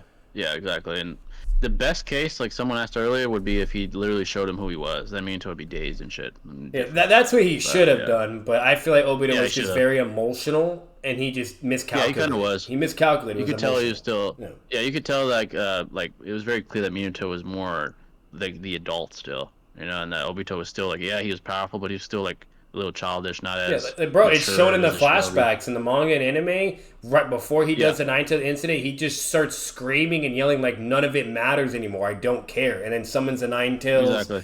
and he's clearly emotional. He's even like saying in his head like Minato Sensei, dot dot dot. Like so that he was conflicted. Then he was also like like very emotional, and then he finally gets to the point. He's like, "Fuck it, I don't give a fuck anymore." And that's when he just bloodlust and didn't care. So it's Yeah. like. At the end of the day, like Obito was just he wasn't that calculated. He was in a certain regard, but when it really came down to it, if he was really smart about it, if he just revealed his identity, it would have fucked Minato up, bro. Like look what happened to Minato would've Kakashi in the been, war arc. Even Kakashi yeah, like fucked him up. mental nerfs, man. Yeah, literally. That would have been the smartest, probably like the most methodical decision. And he could have Obito came knows to. But that. again, He knows that too. He did that to Naruto through the whole war. He was just manipulating his emotions and like trying yeah, to break him. You know what I mean? So Obito was aware and how to like pull those strings and everything too to manipulate either the darkness or just to make you like give up. You know what I mean? He was very gifted at that aspect. But when it came to yeah. Minato and his village, there was just so much emotion and bite. You know what I mean? And Yeah, it's just, there was. It's like he still had like appeal to him. Yeah, and Yeah. you could tell like War Arc Obito, like he matured. Like when during the Nine Tails attack, he was still a little childish, immature. Yeah. Here he was like trying to break. He was trying to break Naruto's will. He was like, what you're doing is it's fucking useless. You're still gonna fail. You might as well join me and like shit like that. Yeah. You could tell he matured. Even Madara noticed. He's like, wow, he's grown. He's like, damn, that's fucked up. That's cold, bro. All right. Yeah. Like, you really did learn from me. And the funny part about that is if Obito had the same energy he had in the war arc in the Nine Tails incident, Minato would have been fucked. He would have been fucked. Yeah, he wouldn't fuck. Because he would have told fucked with like, him mentally and everything. Yeah, he would have told him the whole nine. Yeah. So. Yeah, that would have been bad. He probably would have lost, to be honest. If I'm being real. Adam 22 ruining his child's social life for the sake of his fetish is insane. Yeah, dude, he's a fucking loser. I'm sorry. If anything, I would say it's his addiction. But yeah, I think he's addicted to the clout at this Yeah. point, and he has a problem, bro. He's a fucking loser. Sorry. What's up with the Naruto fandom? Why did I see a poll that Sage Jiraiya beats René? Dude, I've seen some bad polls too, man. I don't know what the fuck, like, maybe it's just casual fans that really like, Jiraiya and stuff, but yeah, that's not correct. He get fucking slammed by Obito. I've seen some weird discussions too. You know what the worst fucking scaling I've ever seen is on Facebook, dude. If you go to those fucking groups, bro, they're fucking terrible. The scaling is so Bruh. fucking bad. Like, it's like fucking like that one thing I posted on my Discord where people were scaling fucking eyes into mountain level and shit. Yeah. And the guy who made the post is like, oh, I think I highballed him actually. I'm like, are you fucking serious? Fucking, what the fuck are you watching? Like, it has to be a child like posting that. I've seen some terrible scaling, so. Adam 22 pimping out his wife is the most unexpected thing to happen in 2023. Yeah, it was unexpected. I didn't expect him to fucking have his wife get BBC'd. Like, I know they had their plug talk thing where they like fuck chicks after their pods, like with chicks. But I did not expect that, dude. I did not. I'm gonna be honest. Like, I don't even think the wife wants to do that. You know what I mean? But I think Yeah, she's dude, only doing it because she's invested and curious with the profit aspect of it and the shock yeah, value. like the profit. You know? Yeah, exactly. Like if there was no money, I guarantee Because she I wouldn't. highly doubt she wants to do that, bro. Like, be Oh sleeping yeah, with man. thousands of random people. Like, come on, bro. Like, Yeah, I highly doubt that. Like if there was no and money, well, she absolutely. Even Adam, I know damn well internally that mother. Like, come on, I don't give a fuck. Yeah. I know Oh, damn absolutely, well. dude. See, like fucking seeing the memes, I guarantee it got to him. He's not going to admit it, but seeing his fucking And wife that's getting why he's pounded. probably doing something as stupid as that because it is getting to him. But he's really, He's like, really trying to convince everyone he don't give a fuck. And it's yeah, like, come on, he's bro. like coping by trying to paint the facade that he doesn't care. He's like, oh, you think I care? I'm gonna make a show where she gets. I'm gonna auction her off. I'm like, dude, you care. Let's be honest, bro. You're No, probably I guarantee you, I'm gonna call it now. He's gonna paint. He's gonna try to paint this bullshit ass like Two-Face bullshit, and then something behind the scenes, shadow whatever. Whether if he gets in trouble legally or whatever the case may be, something's gonna come out. He's gonna be exposed, and it's like, you did care. It did get to you. You know what I mean? Like, and he's gonna look like a fucking clown and prove everyone wrong. Right? Yeah, he fucking, dude. I feel like I hope I'm wrong, but he seems like a fucking ticking time bomb, man. That's what I'm saying. I don't know what. That's what I'm Yeah, saying. this is not natural. The shit he's fucking doing is not natural. Like, bro, I don't know what the fuck is wrong with him. Like he talked to Tate. He's like playing with it, like a fucking joke to him. Like he's talked to guys that probably could have helped him. Tate, Myron, like he doesn't fucking listen. It's like a fucking game to him. I don't understand it. It's all I can say is fuck, man. Good luck. He's delusional, bro. Like, yeah, he's fucking I'll delusional. say the He's same shit delusional. about him or any other guy, and then same shit about a girl when it comes to other things. They're fucking delusional, bro. Yeah, fucking Like, he is blatantly fucking like out of his mind, dude. Like he's fucking like if you can't understand and comprehend how reality operates and the pros and cons between what the fuck you're doing and being a cuck, like I don't know what to tell you, bro. Like he's fucking delusional. Shut up. Yeah, he has some real fucking issues, man. I don't know what the hopefully things work out, but it probably won't. Let's be honest. That shit's really worrisome, dude. Yeah, it's like such bizarre behavior that it's like, and it's sad because like that's also really a bad influence for any other males, or masculine, he's a big name too. Like all these like younger guys watching him and watching literally, dude. Like, he's like, oh yeah, my wife's getting fucked on this show. Come check it out. I'm like, what the fuck is wrong with you? Like, what the fuck is happening right now, dude? Like, a lot of young guys and women don't fuck with that, by the way. Just putting that out there. They are completely like in a whole different aspect when it comes to that. Like that's a complete turn off. That's a complete like fuck that. You know what I mean? Majority is what I'm speaking for. What's it called? They do not fuck with that shit at all. So if that starts influencing guys to have that type of weird mentality to either be a cuck or this and that, or to be a fucking weird ass playboy and all this other nonsense, like. I'm telling you right now, bro, good luck in the woman department. Good fucking luck. Yeah, bro. You're not pulling shit. Nope. You're not pulling shit. Like, you're going to have to get a porn star or an OnlyFans girl to be able to do that then. Yeah, and you're going to have to be the status of Adam. And it's hard to reach that, like, the money-wise. Yeah. Like, he has a lot of money and shit. Like, that's the reason why she liked him, his wife, because he was already, like, pretty successful. Yeah. He had a big platform. If he were a fucking loser, like, he wouldn't be where he is today. Oh, no. You know, so she would have left him for that one dude with the black guy. Yeah, exactly. That's why I say money isn't the only thing you should improve. You should improve your character, get in shape, build your mental toughness, all of the above, not just money. Because then you see guys like Adam. He's a fucking cuck-ass loser. He's rich, but he's a cuck-ass loser. It is what it is. So you gotta improve in all aspects as a male. That's ideal to be successful and to be respected. Adam makes a lot of money. No one respects that loser now. It's a fucking loser. And at the end of the day, I'll say this too: if that's what you really want, and that's what makes you happy, then by all means do you. I mean, once again, we don't care. It is what it is. We're just being very like brutally honest about this when it comes to reality. You do you, whatever. Yeah. And at the end of the day, I'm telling you right now, if that's gonna be your mentality and what you want, and if that makes you happy, cool.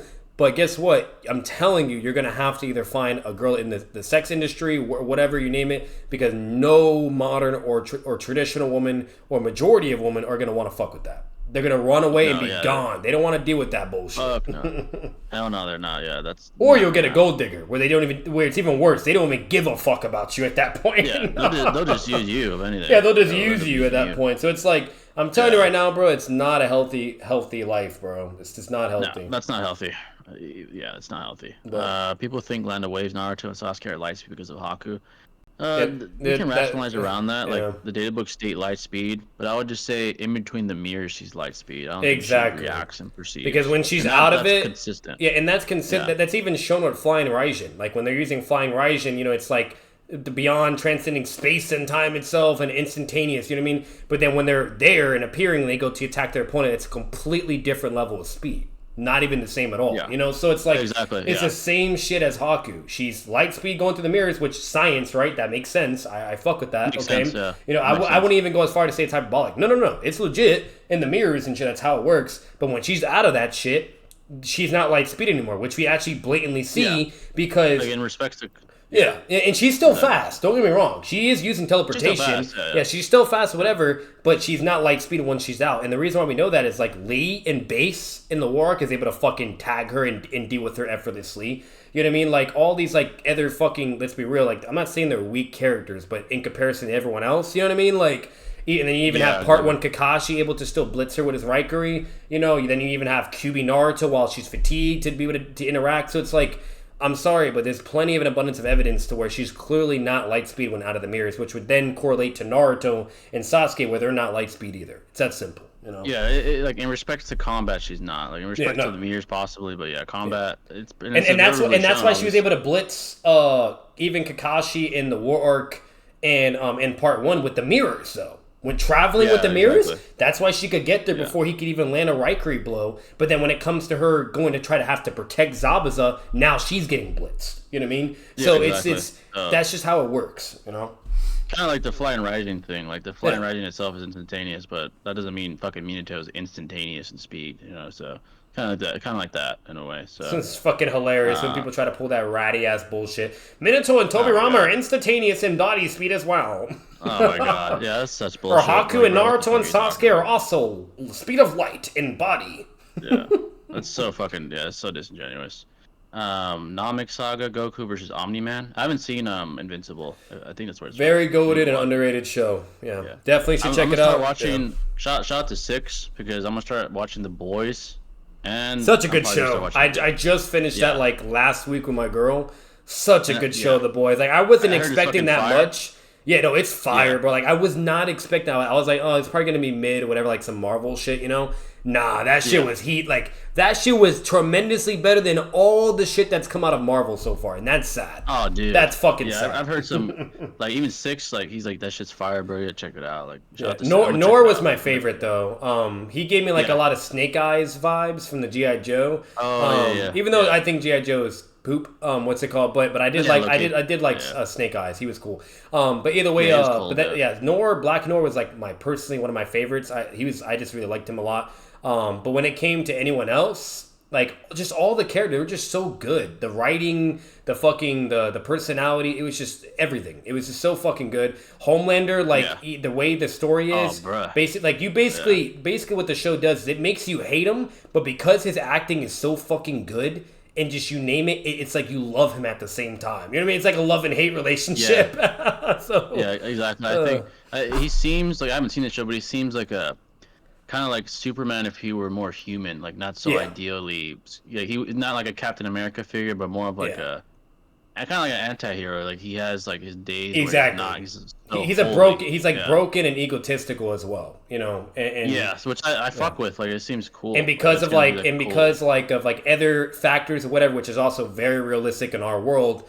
The reason why he's the way he is because of those conditions and variables and factors. And it's the same shit with Superman. Like we literally see it in DC. Yeah. When Superman ends up in Russia, he becomes fucking like a weird fucking bitch boy and like scared and sensitive. He gets raised on a farm where his uncle Kent don't play no games, no bullshit, and also teaches him about humanity and morality. And guess what? He becomes like a goated, humble, good superhero and shit, and a badass as well. So it's like, it's the show is just good in many, many ways. Jay, when you do watch it, like I guarantee you're gonna want to make a scaling video because that's just how good it is. Oh, bro, I'm probably if that shit's fire, I'm gonna probably fucking scale that shit. And then Jensen Ackles, I don't know if you know of him as an actor. His main gig his main gig was in Supernatural. I think he's a really, really good actor. He's underrated.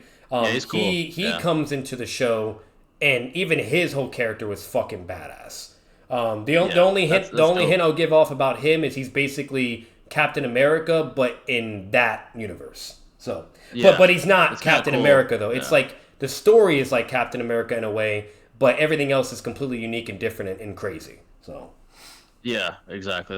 It seems dope because like yeah, it has like the superhero aspect of that, but it like Yeah. humanizes them. It seems dope. Exactly. You know, it's really Yeah. cool and it's very unique. And then another thing, the only thing I can say without giving any spoilers and shit is Yeah. basically Homelander is Hulk, and then Jensen is Captain America. That's basically that Yeah. type of a connection. But Yeah, it makes sense because Homelander seems like the powerhouse. yeah, It seems he's like fucking- the upgrade yeah. basically. Yeah. Yeah, he seems like the guy in the verse. Like he's the shit. Yeah. Like power wise, he's like. And that- it's that bad guy. because there's no kryptonite for that motherfucker. Fuck, yeah, he's basically like if he wanted to, he could be a fucking tyrant. He just can't. be Literally, stopped. bro. Seems like yeah. It seems fucking dope though. I need to check that shit out. Like it looks Like fucking there's dope so as much I could talk to you about with that show, but it's impossible because you have to watch it, without giving anything away, etc. Yeah. So yeah, shit. Yeah, even 6 said it's fucking lit. So so I gotta good, check that shit out. underrated ass show. Steven, appreciate it with the €5. Name a character in Naruto that would be a top tier with Mayorga ability to adapt to any phenomena. That's a great question, actually. Really good question. So a character that would complement very well with Mayorga. That's really hard because there's not really any Naruto characters that adapt, unfortunately, though. Yeah. Maybe Sage Mode Kabuto because he's so fucking flexible. I mean, but still, even then, like he's not like someone. So yeah, it's a good question because it'd have to be someone powerful, obviously, that can exploit Mayorga's adaptability. Madara, maybe he has a lot of fucking shit. But... Yeah, like Or Sukuna Ishiki? already, like as we know, Sukuna and JJK was already the best sorcerer of all time without Mayorga. With Mayorga, he was able to even bypass fucking Infinity, or not bypass it, but like sort of negate it. So yeah, it'd have to be someone powerful, obviously. I'd say like Chibi Madara or Ishiki because their abilities are pretty fucking cracked. Yeah, Madara would be a good candidate. Yeah, Madara for sure. Like he's already powerful, but if he has like obstacles, then Mayorga would simply just Limbo, help you him name adapt. it, Susano. Yeah, that'd be fun. That's pretty cracked. Yeah. What And then else would Ishiki, like his crazy ass dojutsu and shit. Oh, God. You name it, like yeah, he'd be unbeatable at that point. Sasuke wouldn't be bad. yeah.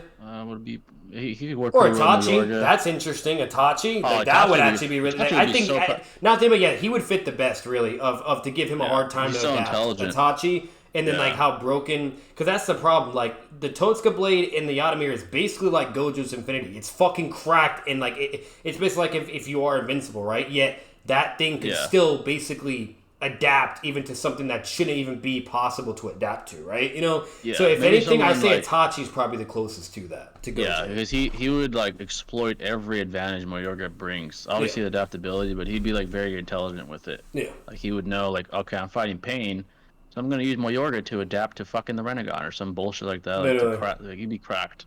Or even Minato would be good because he's very intelligent too. Like he would exploit Mayorga's abilities to fight off, like maybe in the war, for example, if he had Mayorga, he'd be like, all right, I'm gonna use Mayorga to fucking fight off Madara. If we're talking about an adaptation or no adapting competitive matchup though, if we're still along those lines, and if we're like saying equal stats at least, I think Doomsday versus that would be crazy. That would be pretty cracked. That just goes on forever, bro. Basically, what he is too. He's basically kind of like Doomsday. Literally. In a way. Yeah, like it seems like But he's like a better version of Doomsday though, because Doomsday is after his death, while he's instantaneous for a certain amount of time. Yeah, in battle, exactly. Yeah. That's the problem. Yeah. Like only the Batman vs Superman Doomsday was during battle, but comics Doomsday, it's not during battle, it's when he dies. So. When he dies, yeah. Because I remember reading the Sukuna versus Gojo fight. Like Mayorga, if you attack him once, he begins to adapt, and every time you attack him again, he adapts quicker and quicker. Like his adaptation. Yeah, he's fucking cracked. Like he was the kryptonite to Gojo. That's the argument people use. And it had to happen. It's plot convenience, bro. Yeah, because people that are pro Gojo say like, "Oh, Sukuna wouldn't have beaten him without Mayorga." And that's not true. The argument, he could beat him with power too. The argument, it can be created. Yeah. It can be, but we do know Sukuna himself was holding back. And Gojo admits it. Even Gojo admits it. Yeah, he admits it. He's like, the guy wasn't going all out, and he didn't have all 20 fingers consumed. Like Sukuna was basically pulling a Madara to the 5 Kage. He was like, you know what, I fuck with you, I acknowledge your power, whatever, blah blah yada yada. but I'm gonna have fun with it. But you're not on my level though. Perfect Susanoo. You know what I mean? Like same shit with Gojo and Sukuna. Like he's fucking with him, whatever, blah blah. You name it, and then that's it. And Gojo admits it himself. So. Yeah, exactly. The more I think about it, red pill observations are 9 out of 10 times are true, but how to navigate through them in the red pill doesn't. You can expand on that if you want. I'm not gonna like shit on you for it. Yeah. If you want to expand. I'll be honest, it would be hilarious, Jay, if you had like a actual area where you like are bringing people over, like whether if it's girls or guys, and I could just see you sitting in your throne and just shitting on them and embarrassing them like Myron does in his shows. Like Myron's good at that shit. I could see you having like a live podcast show doing that like on certain days. Down to do you know what I mean? Like you'd still do like your Saturday thing, and then like on another day you'll do like that where it's like you can actually see you and other people and it's just hilarious. That'd be dope. Yeah, I'd be down to do some shit like Myron, like just lay down like. Or even adding like an anime component still to it. That'd be badass too. That'd be sick. Imagine having a debate in that format like Myron. Oh, sick! Yeah, like bringing people on, like debating face to face. Literally, bro. That'd be kind of sick. They have a cool like format, the way they do their shit. Myron, like Fresh and Fit. I like how it's like hands on. They bring the chicks on. They bring the guests on. And there's other people too. You got Joe Rogan, things like that. Joe's great. Yeah, Joe's great. And he's had debates with people. Like he brings on people sometimes he doesn't agree with, which is cool. Yeah. Like, when he had Steven Crowder on, they had a huge debate about weed a few years ago. It was a gigantic debate. Like they were like fucking going at it. I was like, damn, bro. So it's pretty dope. Those are cool formats. Like I think in the future, as our channel grows, I'll be down to like we could have some shit like that. That'd be funny, bro. Like obviously for me and Shinobi, it'd be tough because we'll have to be like very very financially successful to where we're able to travel. And by then, it doesn't even hurt us, travel. But for you though, it could still work because be where you're at, and then if there's anyone there, especially in your state, there you go. You can start with that, and if anybody got money and they're also willing, then there you go.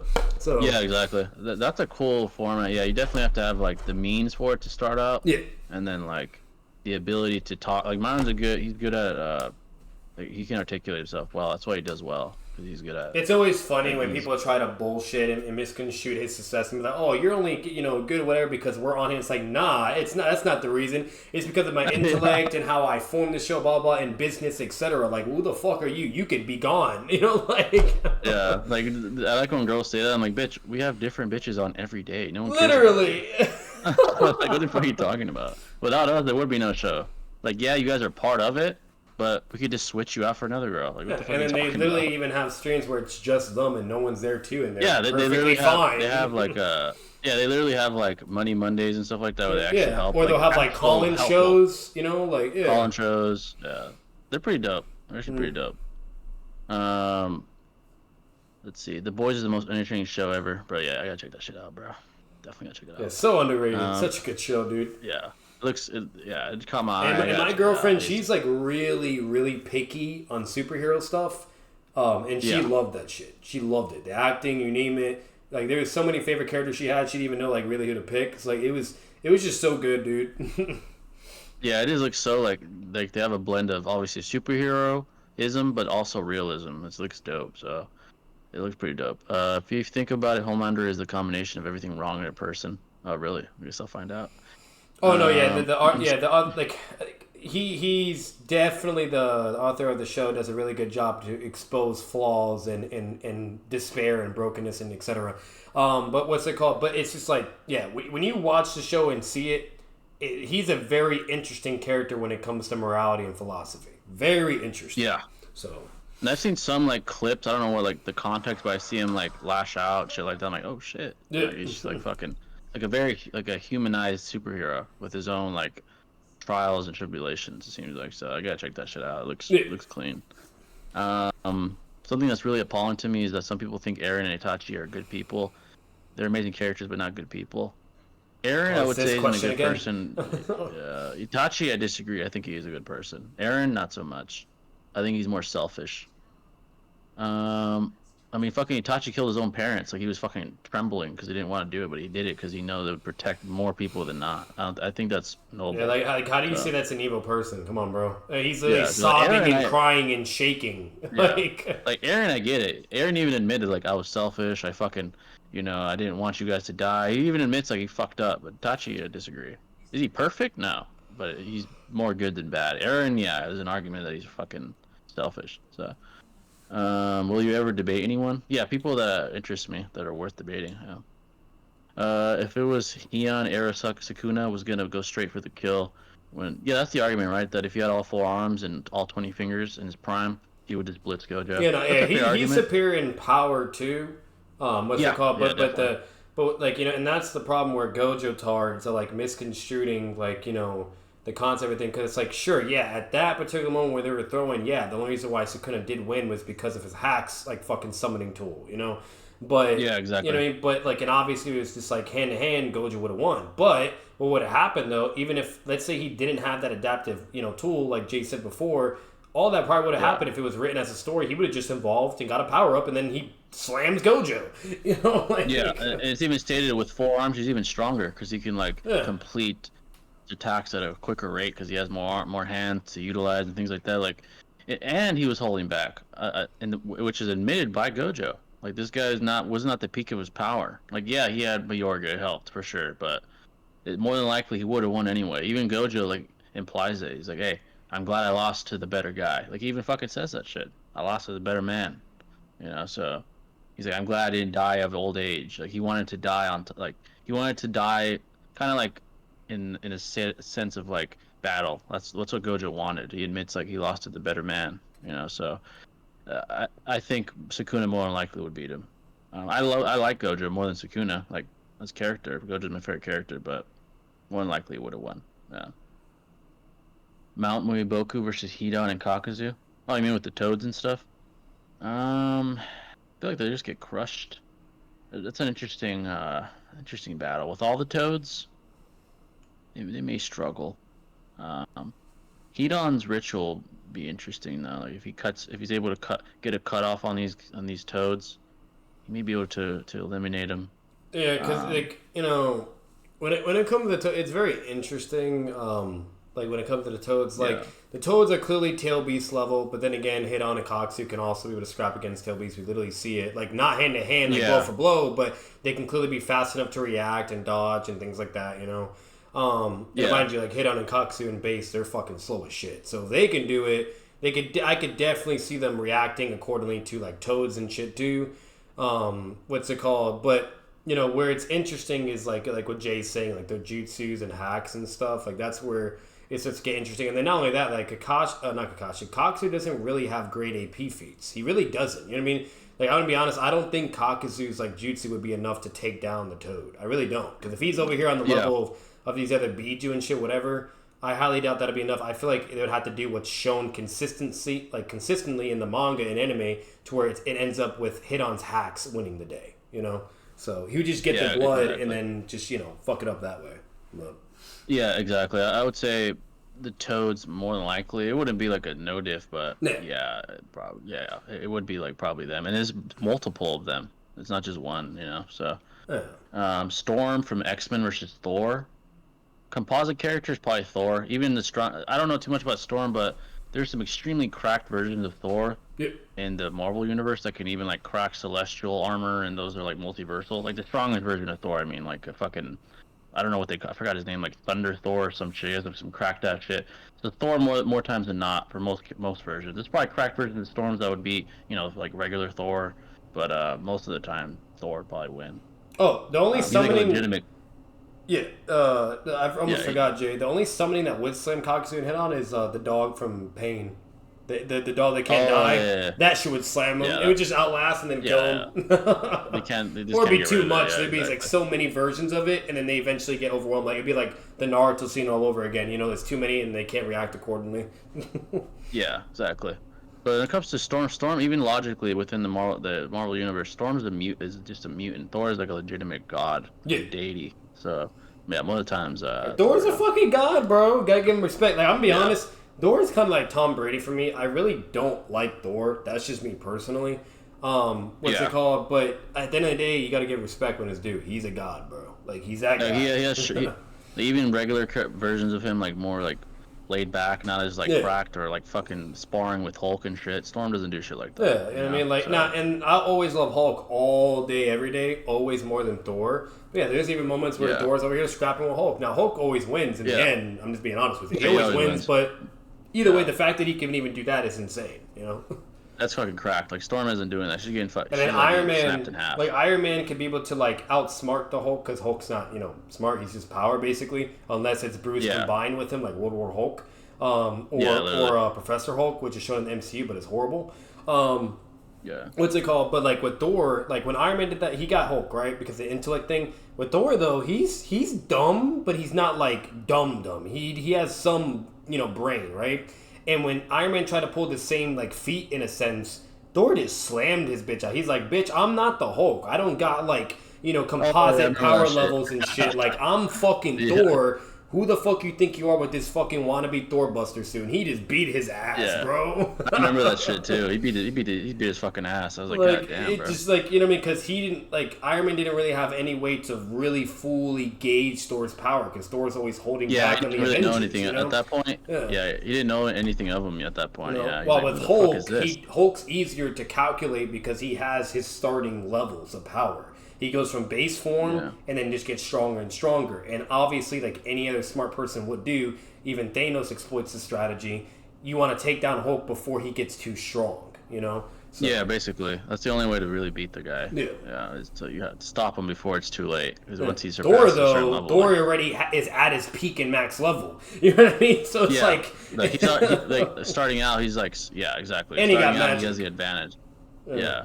Like, he's like one of the only ones that can do that. And you can't depower him either. You can't pull some bullshit kryptonite moment like what they did with fucking World War Hulk and depowered his gamma radiation. Like, that doesn't work with Thor either. Once again, he's a god. Yeah. He's just a blatant god. It's not like a hacks thing, like arguably like a hacks thing. He's just blatantly a god. Yeah. So you can't really, I just read that. All I'm saying is Sukuna and 15 fingers, no diff Mayorga, so listen to 15 fingers Sukuna summon.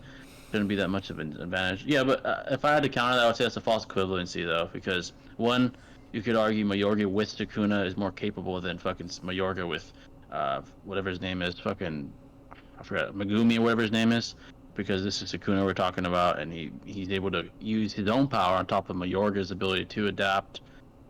So I wouldn't say it's equivalent, but I just see what you're saying, though. I see what you're saying. I still agree. I have no idea what's going on because, once again, I'm not that far in JJK.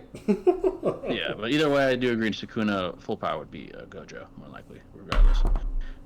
This is including Ma and Pa too. Yeah, with Ma and Pa, they would lose to the Toads. Oh, if Ma and Pa are there, it's done. Yeah, like they would like box their asses up both. And they have technically they possibly could even use the flying. Like, bro, Pa was going blow for blow with Sagemo Naruto.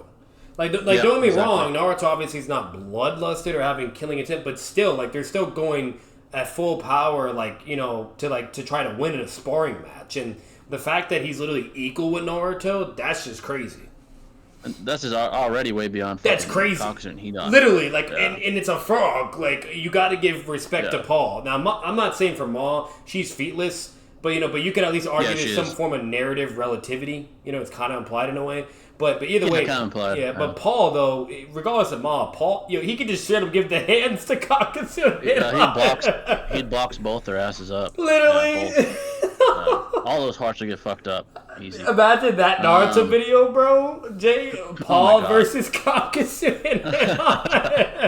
That'd be so disrespectful to those two. But it's the truth. If we're being objectively honest, like, bro, he can fuck with Sagemo and Naruto. Yeah, he would beat their asses. If they're struggling with fucking Kakashi. And he can summon the big-ass toads, too, for pressure. Like, he can do a Genjutsu frog song. Like, yeah. He's pretty cracked, man. I think about it. And bro, if you think about it, if he does, like, let's say he was forced, which this would never happen because of scaling difference. But if let's say he's forced, like, or it's equal stats, or for whatever bullshit reason he's forced to use a hacks, he does Genjutsu, frog song, and then next thing you know, like, fucking literally fucking like he just like stabs Kakasu 5 times, like what Jiraiya did to Pain. Yeah, and then he's dead for good. So literally, cuts Hit-On's head off. Yeah, that would be easy. He's even less of a threat than Kakuzu. Why didn't Storm is too wild, but Thor has more showings. Yeah, exactly. Why didn't you want to debate Noodles? I'm not gonna talk about that again. You can go watch that. I'm not talking about that Bruh. that I person think Jay again. even had like I don't remember, but I think he had a short clip of it. Even if he didn't, like it's on the other stream. If you just look through his stream Yeah, playlist, he provides the reasoning. So that's the past. yeah, Yeah. Noodles has been ducking me. I don't think he knows who you are. Just like to be fair, Noodles, I don't know who you are. I doubt he does. Uh, what requirements do you have to debate someone? If you're not relevant, and I don't like you, if you come at me, you have to pay me. If you're not relevant or like you're not my friend or something, you have to pay me like monetary because once currency. again, it's like what value does Jay get? You just got to think of it that way, Yeah. guys. Like he's not Like if really someone trying I to be a don't, dick. He's being blunt. yeah. I'm not gonna sugarcoat it either. But at the same time, it's like what does he get out of like just to give you? You know Especially what I I mean? don't like you. Like if you're Exactly. like That someone, helps you. That doesn't help him. That's helping you. like you're being like disrespectful, and Yeah. I don't like you, and you're not relevant. Like in this space, what do I get from Yeah. like debating You you? might Nothing. like there has to be some ultimatum. It is what it is. That's as fair as fair. Yeah. So Like with Noodles, there was admittedly there's incentive or like yeah. relative in size, but then he played his cards wrong. I'm not gonna go over that again, and he failed to convince me. So Yeah. it is what it is. What anime versus would you place for an anime tournament of power? Oh, like animes going at each other in a tournament of power. That's a good question. Um, what would be cool? Dragon Ball just most versus can't fuck with Dragon Ball, man. I can't put Yeah, them in a that's the tournament. problem. Like, Uh, if we do like equal stats, then I would say Equal stats Naruto much would more be interesting. goaded. Naruto would be pretty Yeah, goaded to throw them in there too. Naruto. Yeah, Naruto. It's just And the it'd be so versus very. If unique to see how Goku and Vegeta like interacts with their abilities and shit too. Like it'd be so cool. Like the Sharingan. Yeah, Imagine Goku fighting a Sharingan user. Like that'd be so cool. yeah. Let's see. If it's not equal stats, it's a tough question. Yeah. Like versus that you can Because compare it's like comparable. nobody. Yeah, Like at least to my Naruto. knowledge. Yeah, like Dragon Ball, there really is no We can say maybe comparison. Maybe One certain Piece. Marvel characters or DC. Yeah, like Like maybe that. Marvel and DC could have a tournament of power, like those Yeah. two, I Like the guess. strongest Um, ones, not even like weak composite like Hulk or Thor, what I mean? Not even them could do shit. Like they would need to be like at yeah, their nah, peak, like yeah. That's our question. Equal stats, you could just put like the comp. Like I would put Naruto, yeah, or Dragon Ball, Bleach or JJK, Bleach, Yeah. JJK. Yeah, that would be Even Hero interesting with equal Academia, stats. that'd be really cool, for anyone that's seen Yeah, that. like versus with a lot of hacks. It'd be interesting Yeah. to see how that goes. Yeah. Because we literally But kind of yeah, get a vibe of that with Hit versus Goku. It's literally like ability and hacks against power, and martial art yeah. talent. Um, Gamabunta would blitz Kakuzu and Hidan physically. The five tells it would stab Gyuki, so the physical difference needed to chop Shukaku arm off shouldn't mean catching a paw, meaning Kakuzu. The frogs are Kakuzu not blitzing stronger. Kakuzu and Hit on. Come on, bro. Yeah, no, I doubt Come that. on, bro. Yeah, physical difference needed to chop Shukaku's arm off shouldn't mean catching a paw. You can't really quantify that though. It's like speculative. Wolverine versus Goku. Yeah, Oh like my I'll god, dude. admit this. Like Kakuzu and Hit on are not brawling with the frogs. I agree with that. But because Yeah, no, they're no, they're like not. tail beasts, but they'll be able to be fast enough to react and use jutsus and strategy. That's what we're saying. Like. Yeah, And they'll win because of that. The frogs yeah. are basically bijus, but just summonings. That's all they are. Yeah. Wolverine versus Goku. If Goku is off guard and in character, Wolverine would stab him through Well, the head. yeah, But if he's on guard with his key and he's full power, obviously he would obliterate Wolverine. But Wheeze actually says that if your key is not like turned on, you're severely vulnerable. Like you're fragile. So Wolverine could like stab him Yeah. through the head. The only people that I could see that could like go to the Dragon Ball universe and actually have any chance of beating them is if we take the Deadpool that killed the whole Marvel universe. He Oh could yeah, do it. he's fucking cracked. He's cracked. Yeah. There's even a Punisher comic where Punisher does the same thing, which is ridiculous, but he does the same thing. If we take that version, he could do it. If we have like the strongest peak version of Iron Man, like Cosmic Iron Man, or like the other suit you spoke of, Jay, where it's like a fucking I don't know what the fuck it's called, but you talked about it. Oh once. yeah, Yeah, it was like Yeah. dependent only upon his like Yeah, imagination. yeah, like Yeah. that would be a fair shot, but I think that would just be competitive though. What's it Yeah, that called? would. But Yeah. like so things along those regards, I could see people like that, or even Hulk like at his strongest and peak, that would be competitive. But like the characters that could do it no matter what would be like the Batman who laughs, even normal Batman. What's it called? Fucking. Then you have fucking. What else did I say? Oh yeah. Fucking. Iron Man with omnipotence, like Cosmic Iron Man, that's just not fair. He's basically like an omnipotent god at that point. Like that's not. Yeah. That's Yeah, like that's Goku fucking trying to cracked, fight the man. fucking little kid, whatever the fuck he's Yeah, called. he's basically like fucking multiversal at that Yeah, point. yeah. Yeah. So like it's just Fucking like cracked. there's characters in Marvel and DC that would wash that verse, but then Oh yeah. there's Yeah. competitive ones too. So Yeah, you'd have to like dig and try to like scale like Cosmic Spider universal Man would also people. fucking wash them up. Oh yeah, man, it's fucking cracked. Or fucking like the Batman who laughs, it's fucking slam Yeah, all of yeah, them. yeah. Yeah, that would Yeah, be Deadpool. competition. That shit. Uh, I would love to see Deadpool though. That would be funny. Because Deadpool would just be yeah, that roasting and killing them all. yeah, Like, he's like beyond like fucking reality almost. He's literally, just like fucking going slamming beyond the everyone. omniverse, like coming into the real world, killing the writers and like all this shit, like killing Yeah, Marvel. literally that's what the fuck he would And do. then it ends with him saying he's gonna kill all of us. Like, Literally that's what he fucking does. Um, Noodles has single-handedly turned cockers into a meme. Writing irrelevant does that.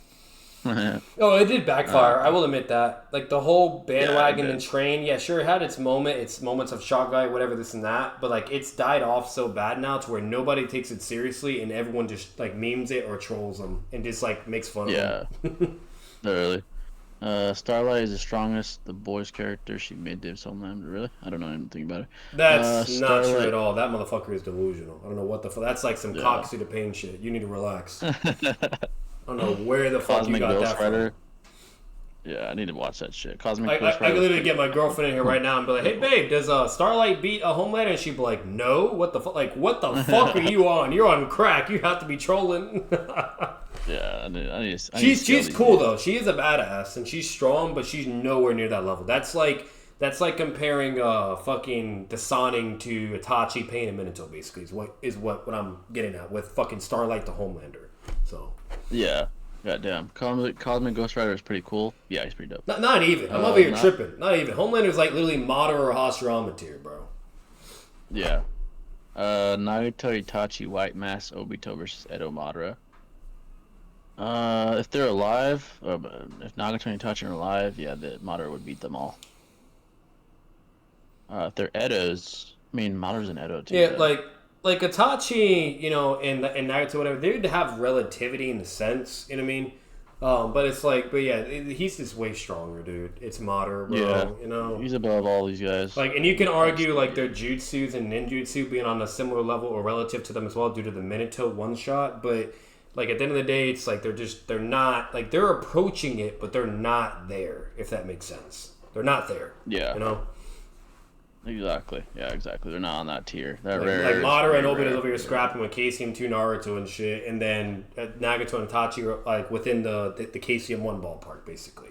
Yeah, Like they they're still have the above it. showings. They're above KCM 1 too. Don't get me wrong. You know what I mean? They still shit on that Naruto and everything too, but they're not to KCM 2 though. That's the problem. Yeah, no, they don't have the showings to substantiate that. Yeah. So, but Madara like You slamming can that shit. eyeball them to KCM KCM 2. There's ways to argue it. I'll say that. Yeah, But yeah. What would you like your domain expansion to be if you're in the JJK? Well, it's a good question. So it seems like it's like correlates to your personality. Like that one yeah. guy that's currently fighting Gato in the manga, he has like comedic personality. So he has like a comedic domain expansion or some bullshit. So if I had a domain expansion, it's a good question. Probably like I don't know. I did boxing for a long time, so maybe like a boxing ring domain expansion where I like beat your ass in the ring or some shit. I don't know. Some shit like that, where I have guaranteed to knock you out or some shit like that. Which is dependent upon like how much curse energy I have in comparison to you, the guaranteed hit aspect, something like that. I don't know if I had to think of something. It goes Homelander, Soldier Boy, Maeve, Butcher, Stormfront. Yeah, yeah, I'm looking forward to checking that shit out. But yeah, folks, we'll go about 10 more minutes or so. Been at it for longer than I thought. I just saw how long we've been on it, over 3 hours. So tomorrow we'll have the whole school, the whole crew. So And we'll get into other things like Boruto, the chapter, stuff like that. You know, I'll post the stream ahead of time, like the scheduled stream, stuff like that. So we'll go about 10 more minutes though. Go to stream so far. There are a lot of good questions,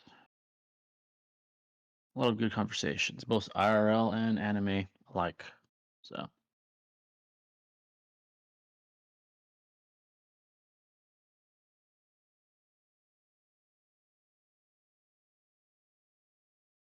any reactions? Any reactions? If you mean in streams, yeah, we do 'em. People could just give us what video they want, super chat, and we do them live. If you mean in general, yeah, I'm probably gonna react to Six's Toji versus the Retrieval Arc team video. I want to check that out, get my thoughts on that. Um, I kind of wait until someone like Swag posts to react. I'm posting more original content. Like I'm posting more Boruto related content. I'm gonna do a review of the chapter when it comes out. Post that next week of the new Boruto Two Blue Vortex chapter. Scripting my own Naruto video. Getting into IRL scaling with like fighters. Eventually, I'm gonna do JJK content. I've been reading it more for enjoyment, but I've been like scaling here and there, not very like tediously. I want to check out other animes like One Piece eventually. Invincible, it's not anime, but I want to check that out. So yeah, I think the fact that Sukuna survived purple shows it doesn't erase matter. It's fair. That's a fair. I might just read it again. It's like such a good thing to talk about. You ever think about streaming games? Yeah, so that's a good question. Actually, I'm thinking about getting a PS5 soon, and I might ask the people if they'd like to see me stream Spider-Man 2, possibly. Stream Spider-Man 2 and just it won't be podcast episode, it'll just be like from time to time. Could stream it and we can talk about the narrative, the scaling, stuff like that. Kind of make it like interactive, but also me watching me play it. Thinking of getting a PS5 and maybe asking like subscribers if they want to see that. Be pretty cool, I think. So yeah, I do want to do that in the future. Stream games, yeah. Thoughts on Naruto's character climax? I think it's bad in comparison to most Naruto villains. That I agree with. I do think the climax wasn't the best. The Talk no Jutsu was very uh, deflating. I think I agree with that. The Talk no Jutsu kind of delegitimized everything in a way. So I agree. And I think that in comparison to other villains, yeah, it's not the best conclusion. Like Hedon's conclusion was great. Him being actually legitimately defeated by Shikamaru, that was a good conclusion. Another good conclusion is maybe the Zabuza conclusion. Him, coming to realize how much he cared for Haku with his death and things like that. So you should stream the new Naruto story. That's a good idea actually. Yeah, I think I probably would do that as well. That'd be a cool game to. I mean, I'm not gonna really scale it. You can't really scale video games. You have fucking Sakura fighting Naruto and stuff. It's just not accurate. But yeah, definitely want to check it out and see what it's like. I think that'd be cool as well. Spider-Man 2 and Naruto, yeah. Maybe even Call of Duty, but that'll just be for fun, like zombies or something. I think JJK is setting up for a narrative switch with the UG cog mentality to overcome the strength of hedonism that strength represents. Yeah, what I was saying about UG's ideology is I believe he takes the best of both worlds, from Gojo and from Sukuna, because Sukuna is obviously very ambitious to a very selfish extent, right? He always wants to test himself and he wants to see where his limits are and surpass those limits, right? He always wants to continuously improve. While Gojo, conversely, he already is a prodigy and doesn't really have that ambition, right? He wants to feel alive, right? He doesn't want to feel alive, like, for example, with the Toji altercation, he felt alive after near death, but he doesn't have the ambition to really improve. It seems like he needs to be near death to improve. Like it has to be almost required that he's near death to improve. While conversely, Sukuna is more like I always want to improve, but Gojo cares more about people, right? Like that's his fuel, like to protect people. In a way, you could argue that's his ambition is protecting people. I think Yuji's gonna take a little bit from both and step up to the plate, and I think that's why the writers allowed Gojo to lose them the way he did. They want Yuji to be the one to take the mantle. And I think this is the right way. I was very upset, obviously, with Gojo's death, but Yuji is the protagonist. I know Gojo is still in the spotlight for quite some time in the narrative, but it's Yuji's time, and I think this is the right way. Ripping the band-aid off essentially with the passing of the torch. In a way, kind of like with Naruto with Baryon mode, and Sasuke getting nerfed as well. Kind of ripping the band-aid off its stings, but hey, it's necessary to build a new great character like Yuji. So I do think he'll step up. You think Yuji will step up and be the go? So far, I'm not seeing it. I think it's going to take time. I think Yuji's far behind power-wise right now. It's going to take development. I think he's going to go through the ringer a little bit with his with the trials that he will endure. He might even get beaten by Sukuna a few times badly. It might take some. So he's going to take his licks. I think it's going to take time. I think it's going to be a slower process than people realize. I do, and I think it's going to be worthwhile, satisfactory if my predictions are correct. So.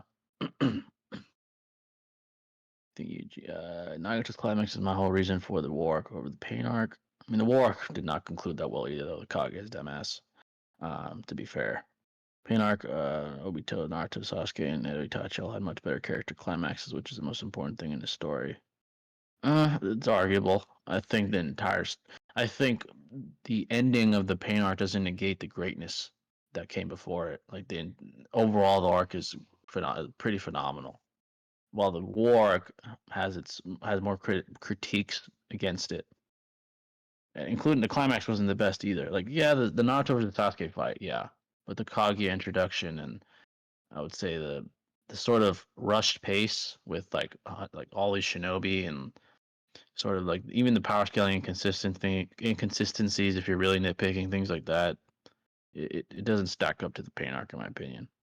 The copium is funny though. Yeah, dude. Oh, yeah, the Gojo copium, absolutely. You see it everywhere. Even myself, there's been times where I've coped, and maybe I've used the argument that Mayorga's the only reason why Gojo lost. I wasn't. It sucked, for a lot of us. With the Gojo's death, So, let's see. I think Yuta gonna cook Kenjaku something different, but then Maki's gonna be the one to kill Kenjaku, like Toji breaking fate. That's a good theory. I think Yuta will be relevant. Yep, and Maki as well. With Maki essentially being a female Toji, literally being said to rival Toji or be equal to Toji and stuff. So, like what people were coping about Nabura. Yeah, exactly.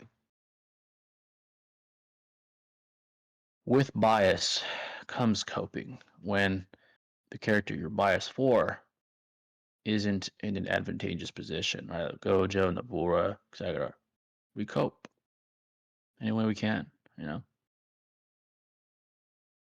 It's just natural. We get attached. Emotions are very powerful. It's the reason why stories are marketable based on their appeal to our emotion. Right? That's how stories are sold, not just in anime, but in Oh, by the way, any Jay, I wasn't paying yeah. attention to your YouTube shit, but that Solus dude that was being a troll with you, that guy's Peach Fuzz. He's like the worst Naruto debater in the universe. He's like on Gil and Weeb's level, basically. He Oh, was that the guy, one that yeah. was requesting to debate you and then like asking your opinion why, like, is it for wrong or for someone to have to debate noodles and shit. He's the one that got slammed in that one debate that I did against him.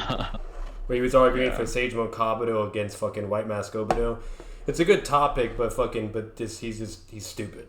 So Yeah, no, I wouldn't debate someone like that. Favorite shonen power system? Honestly, dude, JJK has really grown on me. It's very intricate, very creative. The domain expansions really stand out to me, like the creativity behind them. Like I've seen some very unique ones, like the jackpot one, for example, or the comedian one, the lawyer. I don't remember all the guys' names yet, but obviously Gojo's is insanely creative. It's very, very good. Sukuna's Malevolent Shrine. It might have surpassed Naruto's. Might still be ahead, but JJK is right there, man. It's really impressive. Might be my favorite. It's right there with Naruto right now.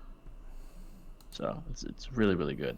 The best I've seen in a long time, maybe ever. To be honest. This is super creative and like detailed. You could tell they took their time with it, especially Gojo's abilities. That's why Gojo's my favorite character very early on. The infinity ability, right? The actual application of mathematics to his power, right? The idea of infinity and how it functions, even in our real world, is like applied to his very arsenal. It makes him so imposing in the verse. All right, so very well done, very well done. Part one, Team Seven versus the Rumbling. Part one. Jesus. The only hope they would have, I believe, well, if we remove Kakashi, let's say it's just Team Seven without Kakashi, is Naruto would have to rampage. I think it's the Yeah. only hope they have. Not they get stopped by the Rumbling. With Kakashi, I don't know. It's a lot of Titans, but with his speed, his AP, the jutsus he possesses, he might. I think he'd at least make a dent in the Rumbling.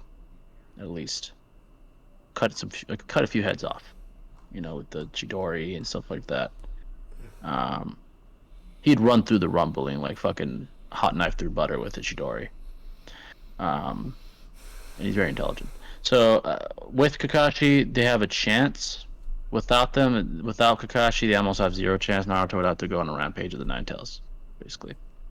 They're just not powerful enough at this point. They don't pack enough of a punch AP wise to do any damage. I'm talking about like early part one, like very early, like Land of Waves. Um, if it's like end of part one, where it's like Naruto versus Sasuke versions of Naruto and Sasuke, they might stand a chance because then we're talking, you know, Sasuke with Chidori and Naruto with Rasengan and things like that. They have a decent chance, especially with Kakashi. Especially with Kakashi. Better fight would be Datara versus the Rumbling. Datara would fucking nuke their ass quick. Like, he would fucking foderize the Rumbling. They wouldn't be much of a threat to him. Unless you could argue that he runs out of clay before he makes a dent, which I doubt, to be honest. What he could do is he could literally use small bombs and kind of like utilize the ability to levitate and go airborne with the clay and just fly into each individual's Titan's head and just blow their heads up. It's great. He can do whatever the fuck he wants to them. You know, better. Yeah. Let's see. Yeah, folks. 5 more minutes. We'll reach the 4-hour mark. We'll depart. 5 more minutes. Great stream. Tomorrow we'll be back once again with more stuff, with more conversation, with all of us here, me, Batman, and Shinobi. So, apologies, folks. I think my headphones are dying.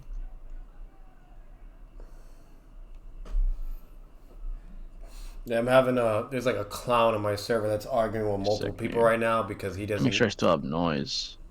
What, the stream messed up or something? Can you hear me or no? See, there's. I don't think you can hear me. I can hear you now, but it's on the now? speaker. Oh, okay. Yeah.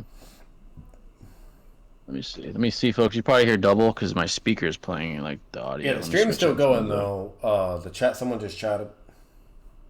Yeah, let's see. Who would you want to get a one-shot manga after Minato? Me personally, I don't give a fuck about popularity. I want either Sakamo, Shishui, or Fugaku, or Tobirama. That's who I want. Or Hiruzen during his young days. We need shit from people that we don't have. Yeah. Yeah, exactly. People that we don't have that we revere. Like, if I was being even more picky, then take Shishui out of it because we at least have some stuff, and then just Sakamo only or Fugaku and Young Hiruzen and Tobirama. Yeah. Tobirama as well. Definitely Tobirama. Yeah, Tobirama. That'll clear up a lot of shit with him. Yeah. Like how the Kinkaku and Genkaku fight actually went. Literally, like that. That's what Kishimoto would have done. He would have just did all the off-screen stuff for Tobirama if he made it on him. Yeah. That would have been gotcha. And if he didn't, then everyone would have really been pissed. Oh god, yeah, yeah. The people would have been really pissed about that. But if I had to pick out of all of them, Sakamo. We need Sakamo, bro. He has nothing. Just one statement. What if base Hokage Naruto decided to run the Shippuden villain gauntlet with no chakra regeneration? Is Naruto still winning? He would win against the majority, but he'd start to struggle against like Jubidara. Without generation, without KCM, against I think either Jubidara or Kaguya is where he probably would either barely win or fall short. Yeah, exactly. Like it'd probably be more along the lines of like, I'm trying to think. Yeah, I don't think he'd win. Yeah, he probably would lose. Yeah, 'Cause no. it's like, Kaguya, I'm pretty yeah, sure he'd probably lose yeah, without exactly. Yeah, KCM. like Jimmy he'd probably slam Jimmy. I'm not gonna lie. What's it called? Yeah, yeah, Or like Jimmy would like try to give him at least a run for his money, but he'll still win. Like now the whole Shippuden verse, he just speed blitzes and one shots all of them effortlessly. He could just do one fucking all of them. shadow Yeah, clone and it bodies him. Okay. yeah, But yeah, Kage is gonna be a problem. Like she'll be a yeah. Kaguya would be problem. trouble. Yeah, Because like he deals with everybody else, and then like Jubi Madara is gonna like gas him a little bit out. But like and then like when Kage is there, like she's just like her normal form will probably get bitched and she'll immediately transform whatever. But that's where it's gonna get really problematic, and he'll need his cloak. Like I think that's yeah, exactly. exactly. Yeah, yeah. He'll against her full power. Yeah, he's gonna need either help or KCM. Because Yeah, without Kaguya was Sasuke or respectable. KCM. You got to give her credit. You know what I mean? Like she was Yeah, up there, and at least whether if you think she's below or high, I don't give a fuck. Or bare minimum, she's relative to the alien clan. She is relative. You know yeah. what I mean? She's relative to base Momo. Yeah, Yeah, and she was relative. Ishiki's partner. That says a lot, in my opinion, too. You know what I mean? Yeah, Of all it the does. partners, you know. Even in the when Sasuke was in that fucking dimension, he sees like the social hierarchy Yeah, tablet. It shows like Kaguya and Momo next to each other, implying they're like relative, with Ishiki at the yeah. top and then Kichiki underneath them. So kind of like she's on that, she's in that rare air. So without Ninetales aid, like KCM, you'll probably lose to Yeah, her. and then not only that, like Um, it's that people like to misconstrue when she's revived. When she's revived, she's not at full power. She literally is revived like where fucking basically like fucking like she's still trying to get all her chakra back and shit and the whole night like there's like prime Kaguya and then there's basically like the Kaguya that's like approaching those levels but not necessarily there yet. Which is why yeah, Naruto and Sasuke even had any of a fair chance to begin with. She still had a ridiculous amount of chakra, ton, yeah, where they were losing their shit basically, and only Naruto really had any chance whatsoever. Sasuke was just basically at her mercy, if I'm being honest with you. What's it called? But it's that's kind of what you're working with too. So a lot of people try to be like, oh well, if she's struggling to them, then therefore bored. Like no, that's just not. She was not even at full power. Like she was nerfed, yeah, you name it, etc. And there was literally conditions, and she's even having like mental nerf inflictions as well with like her children and shit. And then Zetsu's having a fucking backpack because she's just retarded. like, yeah, exactly. so, Let's see. A couple more questions, folks. It's already 4 hours and we're departed. These last few ones, and we'll go. yeah. Who would you want to get a one shot? Oh, no, I already read that. Hokage Minato Koski Gauntlet. He would slaughter the first couple and get up to Kisame. Might struggle Facts. with him. Then I guess Itachi, if he's healthy, that's when probably fall short. Pain, Facts. like around there, yeah. Like Pain, Itachi, Obito, those guys he will lose to. Yeah. I think Boruto will surpass Naruto in terms of relevance or impact. If it happens, not for a long, No, long no, no, time. no, no. Yeah, not relevance and Yeah. impact. Hell no, bro. Yeah, it's if it happens, it's gonna take at least. It's starting to get like sprinkle some good shit. It's starting, you know what I mean? Because with all the shit going on with Boruto Yeah. now, like even Jay was like, okay, this shit's heat, whatever, blah blah. But for him to like surpass, even be in a similar level remotely, no, he's not even relative. Yeah, nah. He's not even No, relative. right now he's not remotely. Yeah, he's not remotely close to that legacy. That's gonna take, if it even happens, it's gonna take several years, probably like a decade, if it even happens, which probably won't. To be honest. Naruto is he's just built different, bro. He hits different. Yeah, It's not he's in the same. Goku era. He's like in the Goku tier of legacy, like the Yeah. biggest stars in history of like It's fiction. just legendary. Goku. It's like it's Yeah. like a big shoe to fill. It's not really fair for Boruto, if I'm being honest with you. Yeah, It's really not. So it's like saying Michael Jordan's kids have to fill in his shoes. Good luck. You know, yeah, like, literally. You know what I happen. mean, so it's like it's not really fair. Like if anything, if you really analyze it, it's even worse for Boruto because it's like everything's fucking handed to him at this point. He's a prodigy genius. Yeah, literally. He's built like Minato and fucking and Naruto basically. And then he also like now gets like a broken ass alien amp curse mark a fusion type thing, karma, okay? And on top of it, with Literally. him just doing all this other broken ass shit, Rising Gon, S rank, two versions of S rank Rising Gons, then even fucking now flying right like the motherfucker is just always cracked or easily doing shit, While Naruto is the opposite spectrum, where he had to work for his shit, Yep. grow, you name it, and just the whole nine, everything. It's Yeah. feats, The only it's guy- philosophy, moral, you name Yeah. it, And Eugen in general, the only guy that has that potential, well, he's not there. Probably Yuji. maybe, and he's not close to them right now. But if he continues to progress and he has like an amazing battle with Sukuna in a couple years, maybe he could reach that air, like as far as like impact and stuff. But it's tough. It's gonna be tough to do. Like Gojo had that potential, but he's dead now, so I don't know what's gonna happen there. He's dead. As far as other animes, I don't know anything as big as JJK or Boruto. I know there's other ones like Black Clover and some other one that's like big, but there's a reason why they're not talked about much because they're not as big. So no one's in that. No new gen characters even close to Boruto. It's just hard, bro. Like, Naruto. think about it. Like, why do you think everyone loses their mind when they see Kakashi, Sasuke, Naruto, like the goats of like it's like it just hits different. Yeah. It's built different. It's like in Goku, so many Vegeta, levels and spectrums. You know what I mean? Like that's why let's say when it's gonna suck. It's gonna be just like the feeling with Naruto. But eventually, it's not gonna be about Goku and Vegeta anymore. It's gonna end at a certain point, and they're gonna move on to the next generation, right? And it's gonna be about either Gohan's kids or whatever, whatever the fuck it is. And it's just not gonna hit the same. It's gonna be very big shoes to fill, and it's gonna be, if anything, probably nearly impossible. It's gonna really boil down to the writing from the Arthur. So it's just it's hard, bro. But it's possible for Boruto, though. I'll say that. I think Dragon Ball Z is even way worse, but Boruto's possible. I could see it happening. Boruto's possible, so I'll give it a chance. It's possible. Ross says the entire reason I think Ganbunto is strong because he fought the same Shikaku that Ganbunto was boxing with and wanted Gaara dead as well and couldn't kill him. Well, Ross had several, I think, altercations. Ganbunto had one.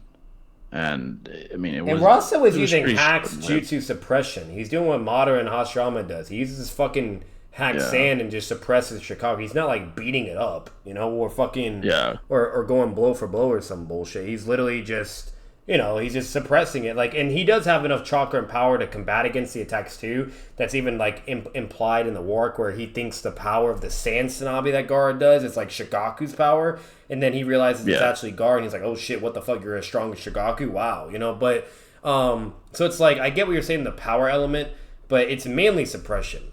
His father really isn't more powerful. He has the hacks for it, So. Yeah. You play any fighting games, Jay? I play Injustice, but I'm probably gonna get that Mortal Kombat for the PS5. Oh yes, I'm getting that too. MK1. Yeah, they have Omni-Man and shit in it. They have Homelander will be in it soon. Yep. Yeah, some crack that shit in there. So yeah, I'm gonna probably check that out. But yeah, we're gonna wrap it up. We're over 4 hours. Great stream. We're gonna be back tomorrow with Shinobi as well. Yep. So it'll probably be around the same time as this one. We'll all be here. Jay's spoiling you guys. Yeah, well, I had to make it up because last week I was fucking dealing with an annoying ass cough. But we're back, so we're returned and we're coming with tons of content. Appreciate you folks. Appreciate Kendrick and everyone. Yeah, literally, I had fucking Itachi's AIDS last week. I was like, fuck. So fucking, we're back. I'm amped now, kind of like Itachi. Edo. Yeah, literally, I feel like an Edo Itachi now. So we'll see you folks next time, and stay classy. We'll see you folks tomorrow. Peace out.